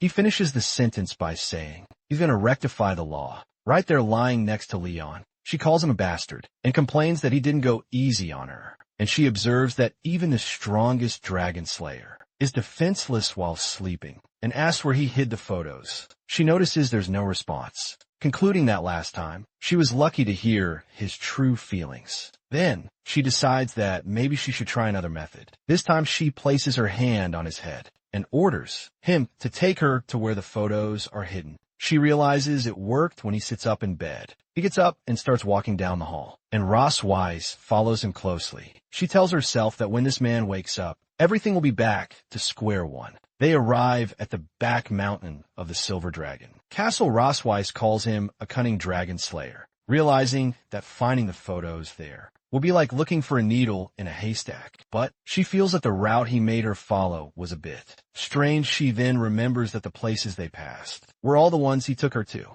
That night, Ross Weiss asks if they've arrived, and he turns to face her then. She realizes she's fallen into his trap, and that he was pretending to be asleep the whole time. Ross Weiss says he doesn't need to pretend anymore, as she knows he's awake. Leon then confirms that her charm spell clearly didn't work. She wonders if he hasn't realized yet that he might be sleepwalking. He asked Melkveh if she's familiar with the places they passed, and which one was her favorite. She shouts that she doesn't like any of them, especially this one then. She questions if he's not going to do that right here. He pulls her close and confirms that they will have their final lesson. Right there, her scream echoes through the forest at night. Sitting in her chair, Ross Weisskopf complains. That bastard has been torturing her in every way possible for the last 2 weeks. She then states that she needs to do something to get out of this situation. She turns to a drawer claiming she intended to use that letter to manipulate Leon. Given the situation, she says she'll have to use the letter ahead of schedule and takes it from the drawer. After a knock on the door, she tells the person to come in. Leon asks what Her Majesty desires of him. Boss Weiss holds the letter and says he must be eager to know how his master is doing. After more than 2 years, she then reveals that this is the letter he wrote and asks if Leon would like to see it. Then, she proposes they make a deal using the backup photos. Leon questions how he can be sure it isn't a blank piece of paper, and she replies that it's his only chance. He threatens to burn the letter if he doesn't need it. Leon knows that even if he hands over the 2 copies she knows about, he'll still have 2 more stashed away. He concludes that no problem. The advantage will still be his. Leon tells Ross Wiesert to wait, as he's going to get the photos now. A while later, he returns and places the backup photos on the table. Ross Weiss then hands over the letter and takes the photos in exchange. She knows that if her sister saw those photos, her Silver Dragon Castle would know no peace. But she notices there's a group photo among them. She decides that keeping one isn't necessarily a bad thing and burns the others, seeing his reaction. She asks what his master wrote that moved him so much. He shows her the note, which says, "Kid, don't worry about the donkey." He complains that he shouldn't have traded the photos for that. Then he wonders if his master is worried about something dangerous, preventing him from returning. Ross Weiss remembers that Tiger told Leon not to return to the Empire for a year, and she doesn't want him to leave either. She suggests that maybe his master finds him lacking and wants him to gain more experience here. Leaving Leon shocked, he brags about being first in the Dragon Hunter rankings and holding all the physical records at the academy. Then Ross Weiss teases him, saying he's more of a champion at getting captured than at handling his homework. Leon challenges her to another fight outside, but she reminds him her win rate against him is 100%. She simply advises him to practice more first. Then Leon promises he'll show her. Months later, he reflects that although his health has recovered, his magical power remains depleted. Leon explains that his magical attribute is lightning, a highly offensive element. He states that no matter how strong he is, without the help of magic, he can't defeat an opponent at the Dragon King level. Upon trying to use his magic, he confirms that as expected, it's still the same. He concludes he needs to figure out why his magic is depleted. To defeat Ross Weiss, and Moan asks what he's doing. Leon explains he's practicing lightning magic, and she asks if she can use it too. The little one then asks him what kind of magic she will awaken. It's explained that upon awakening, everyone manifests a type of magical element that represents their origin, power, study, and training. It's possible to learn other types, but nothing compares to the naturally awakened element. But there are some rare geniuses who can awaken 2 magical elements, who are almost impossible to find. Sitting at the table, Ross Weiss asks if he wants to go to her private library. Leon explains that Mien will soon undergo her magical awakening, and he'd like to get some manuals to study. Then Ross Weiss opens a drawer and takes out the keys. She tosses the keys to him and says to take whatever he wants. And Leon thanks her. He celebrates getting the key, since last time he found nothing about magic depletion and needs to look through her books. Rossweiss calls him back and asks him to wait. He turns and asks what's wrong, hoping she hasn't changed her mind. She then questions him about which element he manifested when he went through his magical awakening. Leon replies it was the lightning element, and Rossweiss says hers was fire. Like most dragons, claims he's already studied it and was just asking. Then Leon asked what element a human-dragon hybrid would awaken. Rossweiss then asked what element Noah awakened when she went through her magical awakening. He replies it was lightning, and she repeats the word in a whisper. And she stands up and shouts that the element Noah awakened is the same as Leon simply says. It's normal for a daughter to inherit her father's powers. He suggests that maybe Myun will also awaken the lightning element, but Rossweiss bets it will be fire. Leon insists it will be lightning, and she retorts it will be fire. She then says they'll see who's right, and turns to leave the room alone. Leon goes to Rossweiss' private library. On the 4th floor, Myun runs through the library, excited by the number of books. She shows him a book her sister has already read, and Leon encourages her to follow in her footsteps and study diligently in front of a blackboard. He explains that magic is a combined force of a user's physical energy and mental strength guided by the body's magic circuits. The magic is finally released to produce the desired effect. Owen asks her father what mental strength is, and he explains it's like a very intense thought directed at a goal. He picks up a book as an example and asks if he isn't using a bit of strength, and she agrees, continues the explanation, saying that the combination of physical strength and the intention to pick up the book allows the action win, then asks if he couldn't just pick up the book anyway, even if his will wasn't strong enough. Leon confirms she's not wrong, but that in more complex things like controlling magic, mental strength has a huge impact. Poses a scenario with 2 dragons, and Myun answers that the one who likes magic would release the more powerful flame. When asked why, she explains that with physical energy being equal, mental strength determines the final effect of the magic. He praises how quickly Myun learns, but reminds her that physical energy is also a very important part. He comments that it's great. She has been training her body a lot lately. The little one says she doesn't want to fall too far behind her sister, and Leon praises her for her effort, telling her she will surpass all the other Dragon Kings. For him then, he asks her to do her homework while he looks for some materials, and Myun agrees, flipping through a book. He reflects that he can rule out physical energy and mental strength as causes for his depletion. He picks up a book on magic circuits and cycles, wondering if the problem could be within his own circuits. Leon concludes it's going to be a very long investigation. After dinner, Myun leans back and says she can't eat anymore because her belly is already full. Noah scolds her for eating so much and lying down right afterward, but the younger sister replies that mom's steak was really good. Then the older twin suggests they go for a walk to help with digestion, and Myun gets excited about going out. They say goodbye to their mother,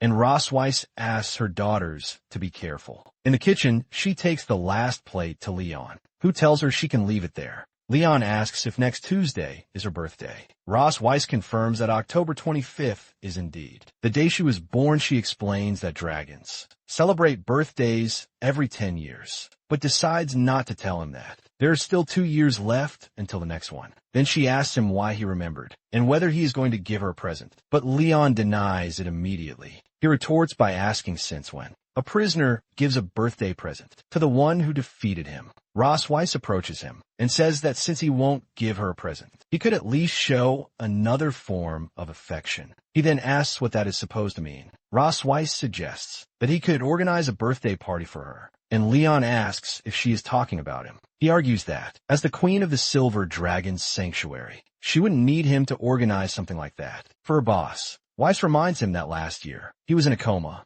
and the children begged for a celebration, asking whether he isn't going to make it up to them. Leon reflects that he doesn't want to disappoint his daughter, but that doesn't mean he wants to organize a party for a dragon mother. She moves closer and says that an exemplary husband would organize his wife's birthday, that others wouldn't think they have problems in their relationship then. She asks what would happen if she spoke in a less polite way. With an intimidating look, Ross Weiss reminds him that he is just a prisoner who must obey her. Leon then agrees, promising to give her a human-style birthday. She will never forget. She blinks and says that's fine. But if she isn't satisfied in the end, he will have to resolve it another way. He grabs her arm and assures her that she can bet she will like it. Meanwhile, Noah studies the combination of different magic circles to achieve various types of spells. Leon ends today's lesson and asks if there are any questions, and Myun replies that she understood everything Daddy. It is explained that, since Noah doesn't like very serious lessons, he started teaching her using methods that spark her interest. She considers him the best father in the world and decides that when vacation comes, she will ask him to teach her lightning magic as well. Leon asks Myun and Noah if they know what Mommy usually likes, when excitedly raises her hand and says she knows, then blurts out that Mommy likes Daddy a lot. Leon is left speechless when he realizes that, in their minds, they are the most passionate couple of all. Little Moon asks why he didn't say anything, and whether she said something wrong. He reassures her, explaining that he just wants to know what else Mommy likes besides him. Noah then explains that Mommy used to say that dragons' lives are far too long, and that even the most beautiful things come to an end. Because of that, for her, beautiful and fleeting moments gain even more value. In memory, Leon reflects on the idea of a fast and fleeting moment. Then he finally gets an idea and exclaims that he now knows exactly what he is going to prepare. For her, he ends today's lesson and says that he needs to prepare a few things, asking them to read a little more. The girls watch him leave, and Noah comments that Daddy seems excited, that he want to look for something Mommy likes. Ross Weiss walks through the Silver Dragon Sanctuary, carrying a pile of presents, wondering where he went, since he hasn't shown up all day to help with the party. When she opens the door, she calls for Leon and asks what he is doing there. Leon appears, holding a cake, and wishes his dragon a happy birthday. He comments that the present would be better if, instead of dragon, he used her name, and he promises to do so next time. Ross Weiss appraises his work and asks if humans always light candles and eat cake on birthdays. He tastes a bit of the frosting and says that the flavor isn't bad, but he interrupts her, reminding her that whoever is having a birthday needs to blow out the candles and make a wish first. She accuses him of having put so many candles on it. Just to provoke her, Leon denies it, explaining that it is human custom to put the number of candles corresponding to one's age. She then decides that if he wants to provoke her, he won't get away unscathed either. Ross Weiss grabs him and declares that he will blow out the candles with her, and he asks why he would do that on her birthday. He retorts that it should be an honor,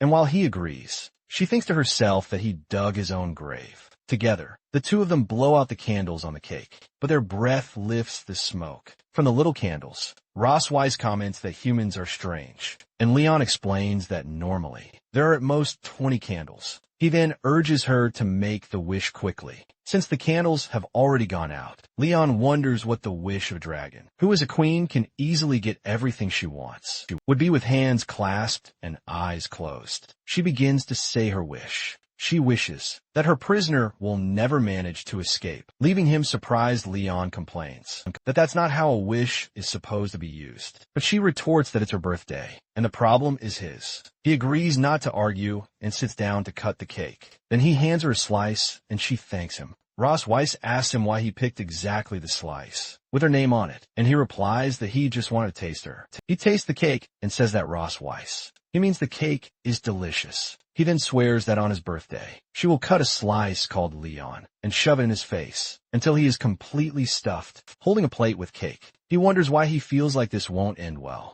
Leon then says that it's already time and that he still has another present for her. He pulls her out of the room and takes her to the balcony. She looks around and says there is nothing there. The young man simply tells her not to be in a hurry. A message reading happy birthday. Ross Weiss forms in the night sky. Leon explains that he did it using a lightning magic circle that lasts only a few seconds. Then she asked whether he doesn't think that things that last only for an instant are the ones that leave the greatest longing. He asked whether Her Majesty is satisfied now, and she admits that she didn't. Imagine he would be so good at preparing birthdays. He then boasts, saying that he already has practice from organizing all the birthdays of a donkey. Back home, which irritates her, Leon approaches with leftover cake from yesterday and asks why she can't stop yawning. She replies it's nothing. She's just been a bit sleepy lately, and she notices her belly has gotten a little bigger, even though she's been careful with her diet. And exercise, the only thing that's changed,